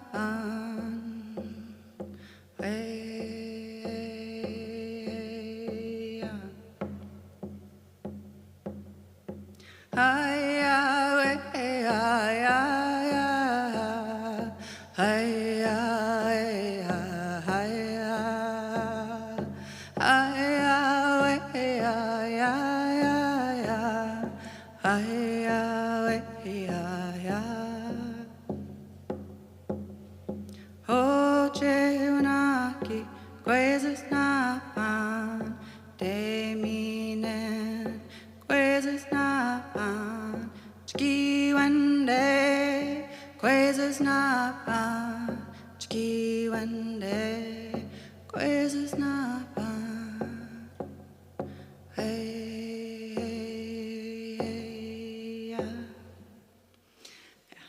It'll get longer eventually. Thank you. I just want to give a really big thanks to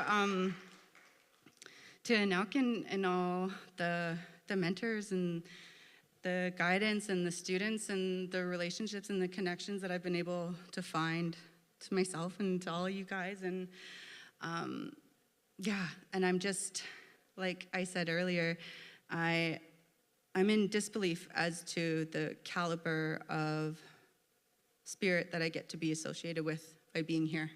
So thank you.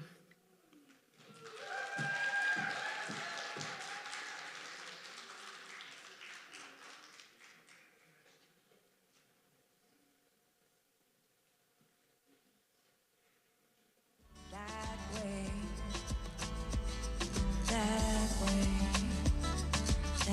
way.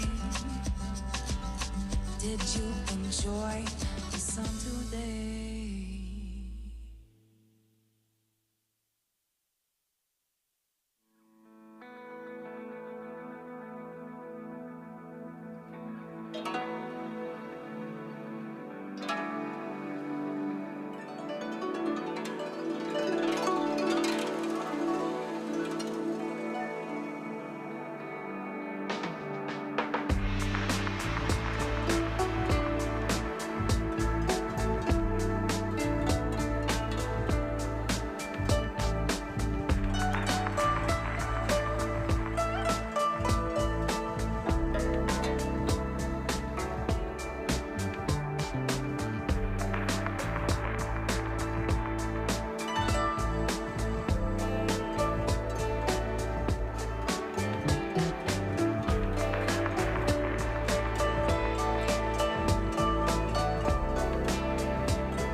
Hello, hello. There we go. Let's hear it again for Amanda Wood.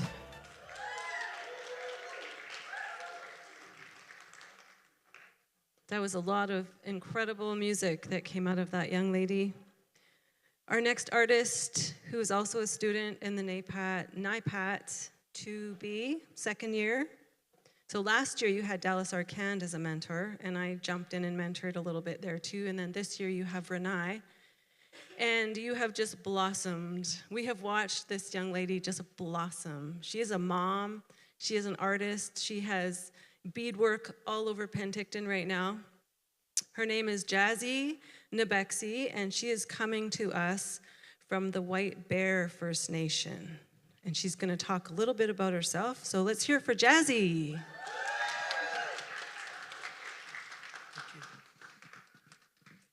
Tansei. Hi, I'm Jasmine Nabexi. I grew up in Edmonton, Alberta.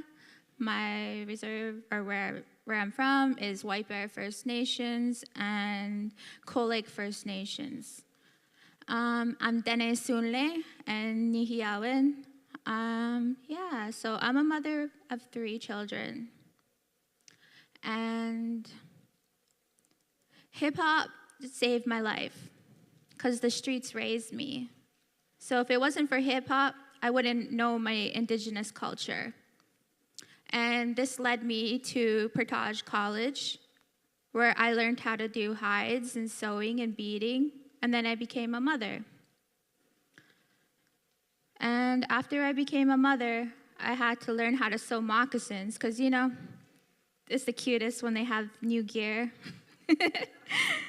And pretty much that's where I learned how to sew. So I do tufting, caribou tufting, I do sewing, beading, I make smoked moose hides, and I started doing hip hop music again. And I used to break dance when I was a youth.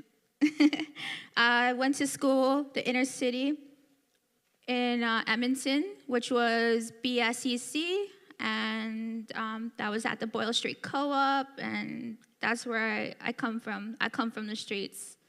And I was raised around addictions with my family. My grandma, she was a residential school survivor.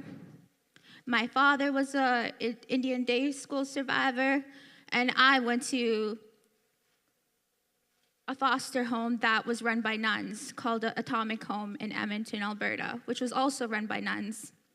So we went down 3 generations, and I learned a lot about trauma and shame, and it taught me how to have a gentle heart and to believe in myself.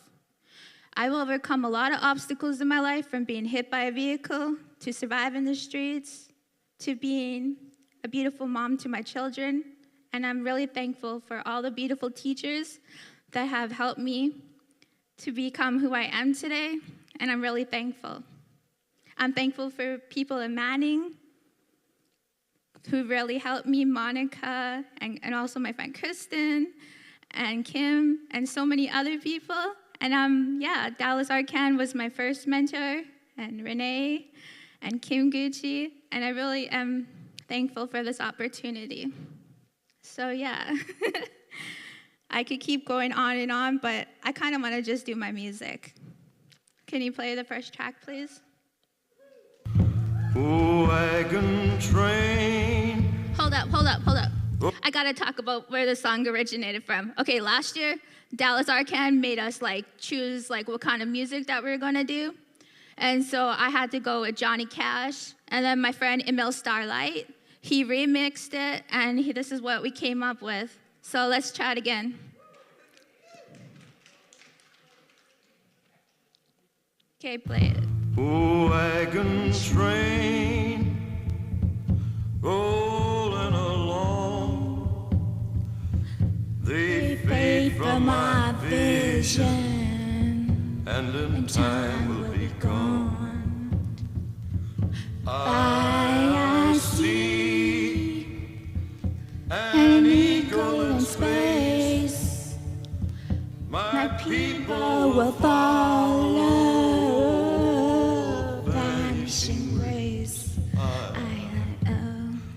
Jazzy G, remixed by Mill Style. I stand with you, yeah. I strive for you, yeah. I walk this life with you. I walk the red road with you, yeah. Asking the Creator for guidance to rise above this, yeah. My people are homeless, over stolen property, opioids on the streets, wars in the east. My people locked up over lies, police brutality, hunger in the streets, broken families, the life around me, my reality, nationality, indigeneity, a vision for you and me.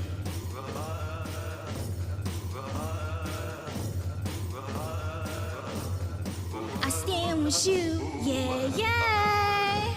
I strive for you, yeah. I walk this life with you.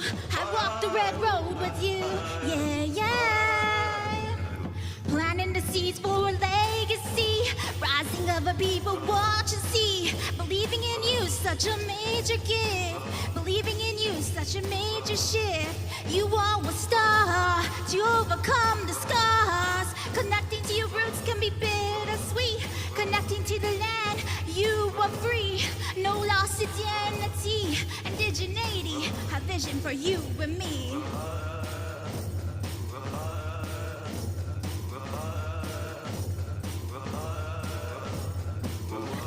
with you, yeah, yeah. I strive for you, yeah, yeah.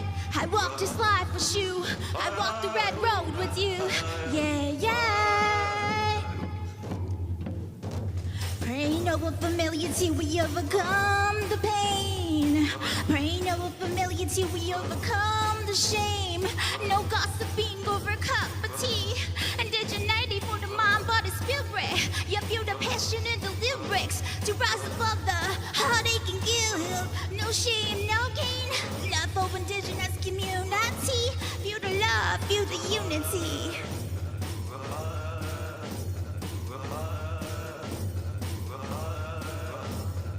I stand with you, yeah, yeah.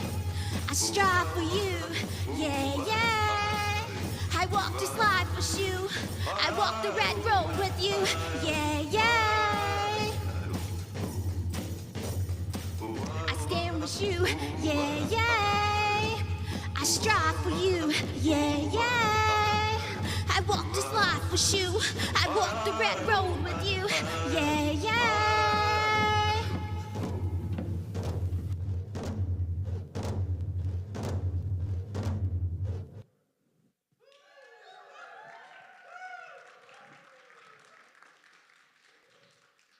So the second song that I'm gonna sing is called I Need Some Water First. The second song I'm gonna sing is how it's called We Made It. And that's what we made this year. My friend Jellybean, she made the beat. And I was like watching, like listening to a lot of my teachers, a lot of my friends. And so yeah, this is the second song. Just give me a second.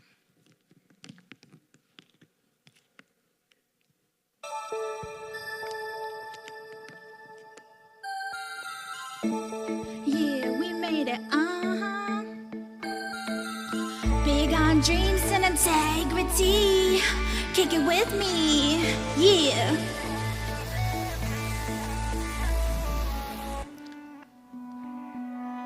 You need to find your passion and purpose for half the satisfaction.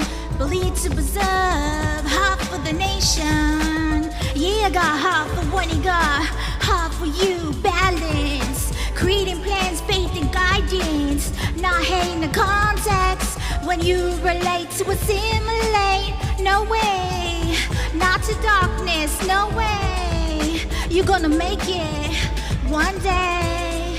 You're gonna make it, you pray. Yeah, you're gonna make it one day.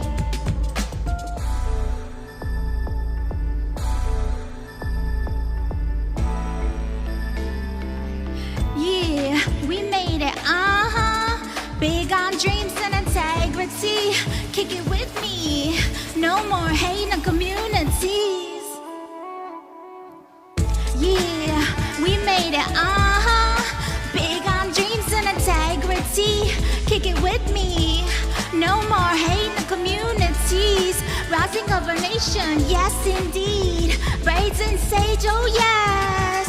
Trades on trades, we're blessed, oh yes.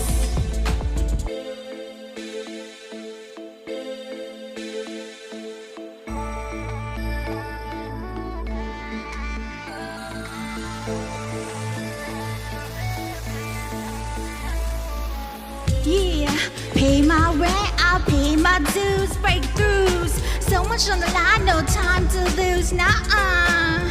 So much on the line, no time for news, nah-uh. Sky's the limit, reach. Time for improvement, teach. We are community, preach. Goals and ambition, yes. Goals and ambition, yes.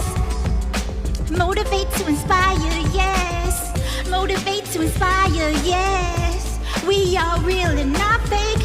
You can't determine my fate. Calm, collected.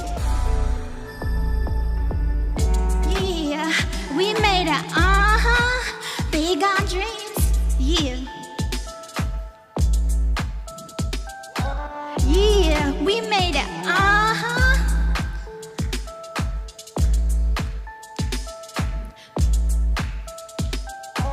People behind the scenes, making new wins. Comebacks a new win. I got mad love for you. Yeah, we made it, big on dreams and integrity. Kick it with me. No more hate, no communities. Rising of our nation, yes indeed. Braids and sage, oh yes.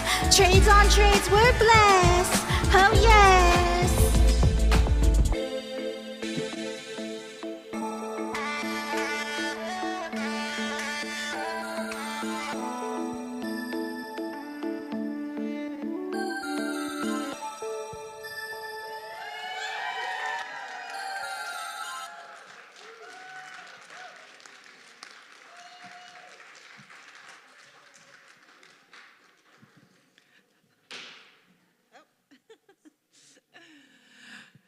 Okay, so we are a little bit over time, but still enough time to check in with our video, our recorder for the day, Jess.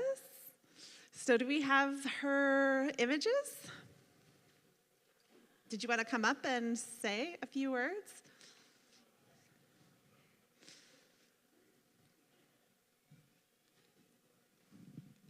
So I don't really have much to say other than this is a really rough sketch. I will be finalizing it later on, but essentially what I do is I note take, but with doodles and illustrations, and I essentially am recording everything that's happening throughout the day.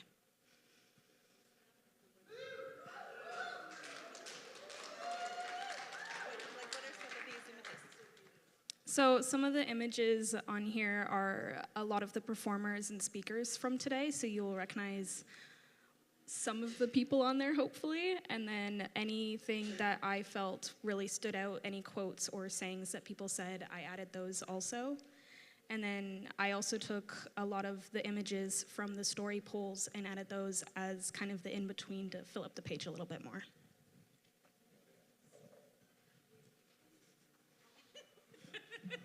Yay!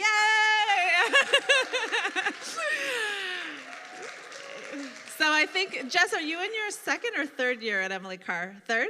Yes, so it's nice to support our students as well.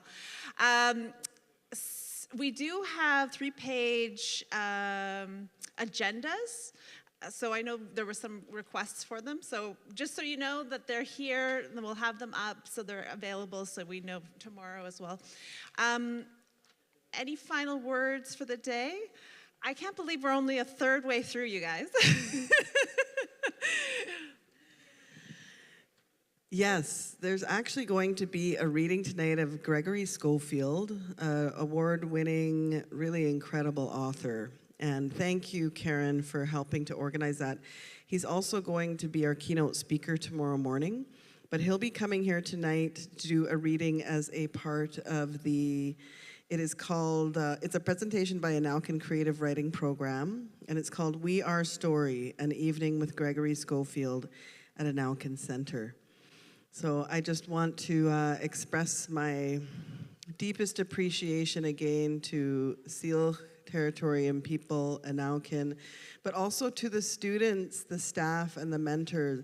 I know it takes a lot to come up and present your work. It takes a lot of courage, so I want to hold my hands up to the 2 students that presented here tonight. Thank you for sharing that. Thank you very much. And, oh, yes. Yes, and also thank you to our really hardworking production crew. They're incredible. Let's give them a hand. Some of them are nice enough to be able to stay on so that Gregory Schofield's reading could be live streamed. So those of you watching on the live stream, then you can continue watching if you like. And tomorrow the doors are open here at Anaukin at 10 a.m. 10:30 the programming starts, and it's just going to be an incredible day. We're going to do some more special presentations. Our theme tomorrow is Seeding Our Tongues, and we're going to have bulrush map making presentation by Anaukin, Leroy Joe from the Spiritual Warriors will be doing a workshop presentation called Our Sacred Ways. Carrie Lynn Victor will be doing seasonal calendar making. Russell Wallace will be doing neo-nativism, retro-indigenous futurisms. And then we'll have a really awesome bearing witness panel again on the theme of seeding our tongues. And then we'll have a showcase of Echo Alec, who's arriving late tonight, Leroy Joe, and Saltwater Hank. And then we'll again do the closing. But Tracy, is it possible you could do a closing for us? It could be a closing prayer or just to really round it out. Bruce, can I ask you to sing us a song for closing rather than say some words? Bruce, he's one of our really respected, highly respected knowledge holders, and when he sings, he always brings really good medicine to us. And yeah, rather than me close out with words, I thought maybe I'd ask for Bruce to drum us out. But the reading is at what time, Michelle? 7? For sure? Okay. Are you for sure? Yeah, so we have a reading tonight at 7 p.m. here. Word is we have Bannock and some jam, Gregory Schofield. So it's going to be a fun night tonight as well. And the students are actually going to read. They're from our creative writing program. So we're going to have a lot of fun tonight. So yeah, thank you, Bruce. It's an honor that you've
White.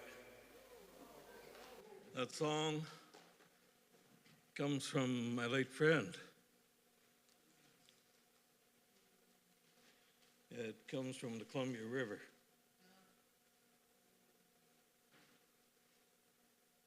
he said it was 3 old ladies that sang that song to him. So it's a song for the water. Water is life. And we are in a time of change, and absolutely it's a joy to be here. Thank you for being here today. Come back tomorrow.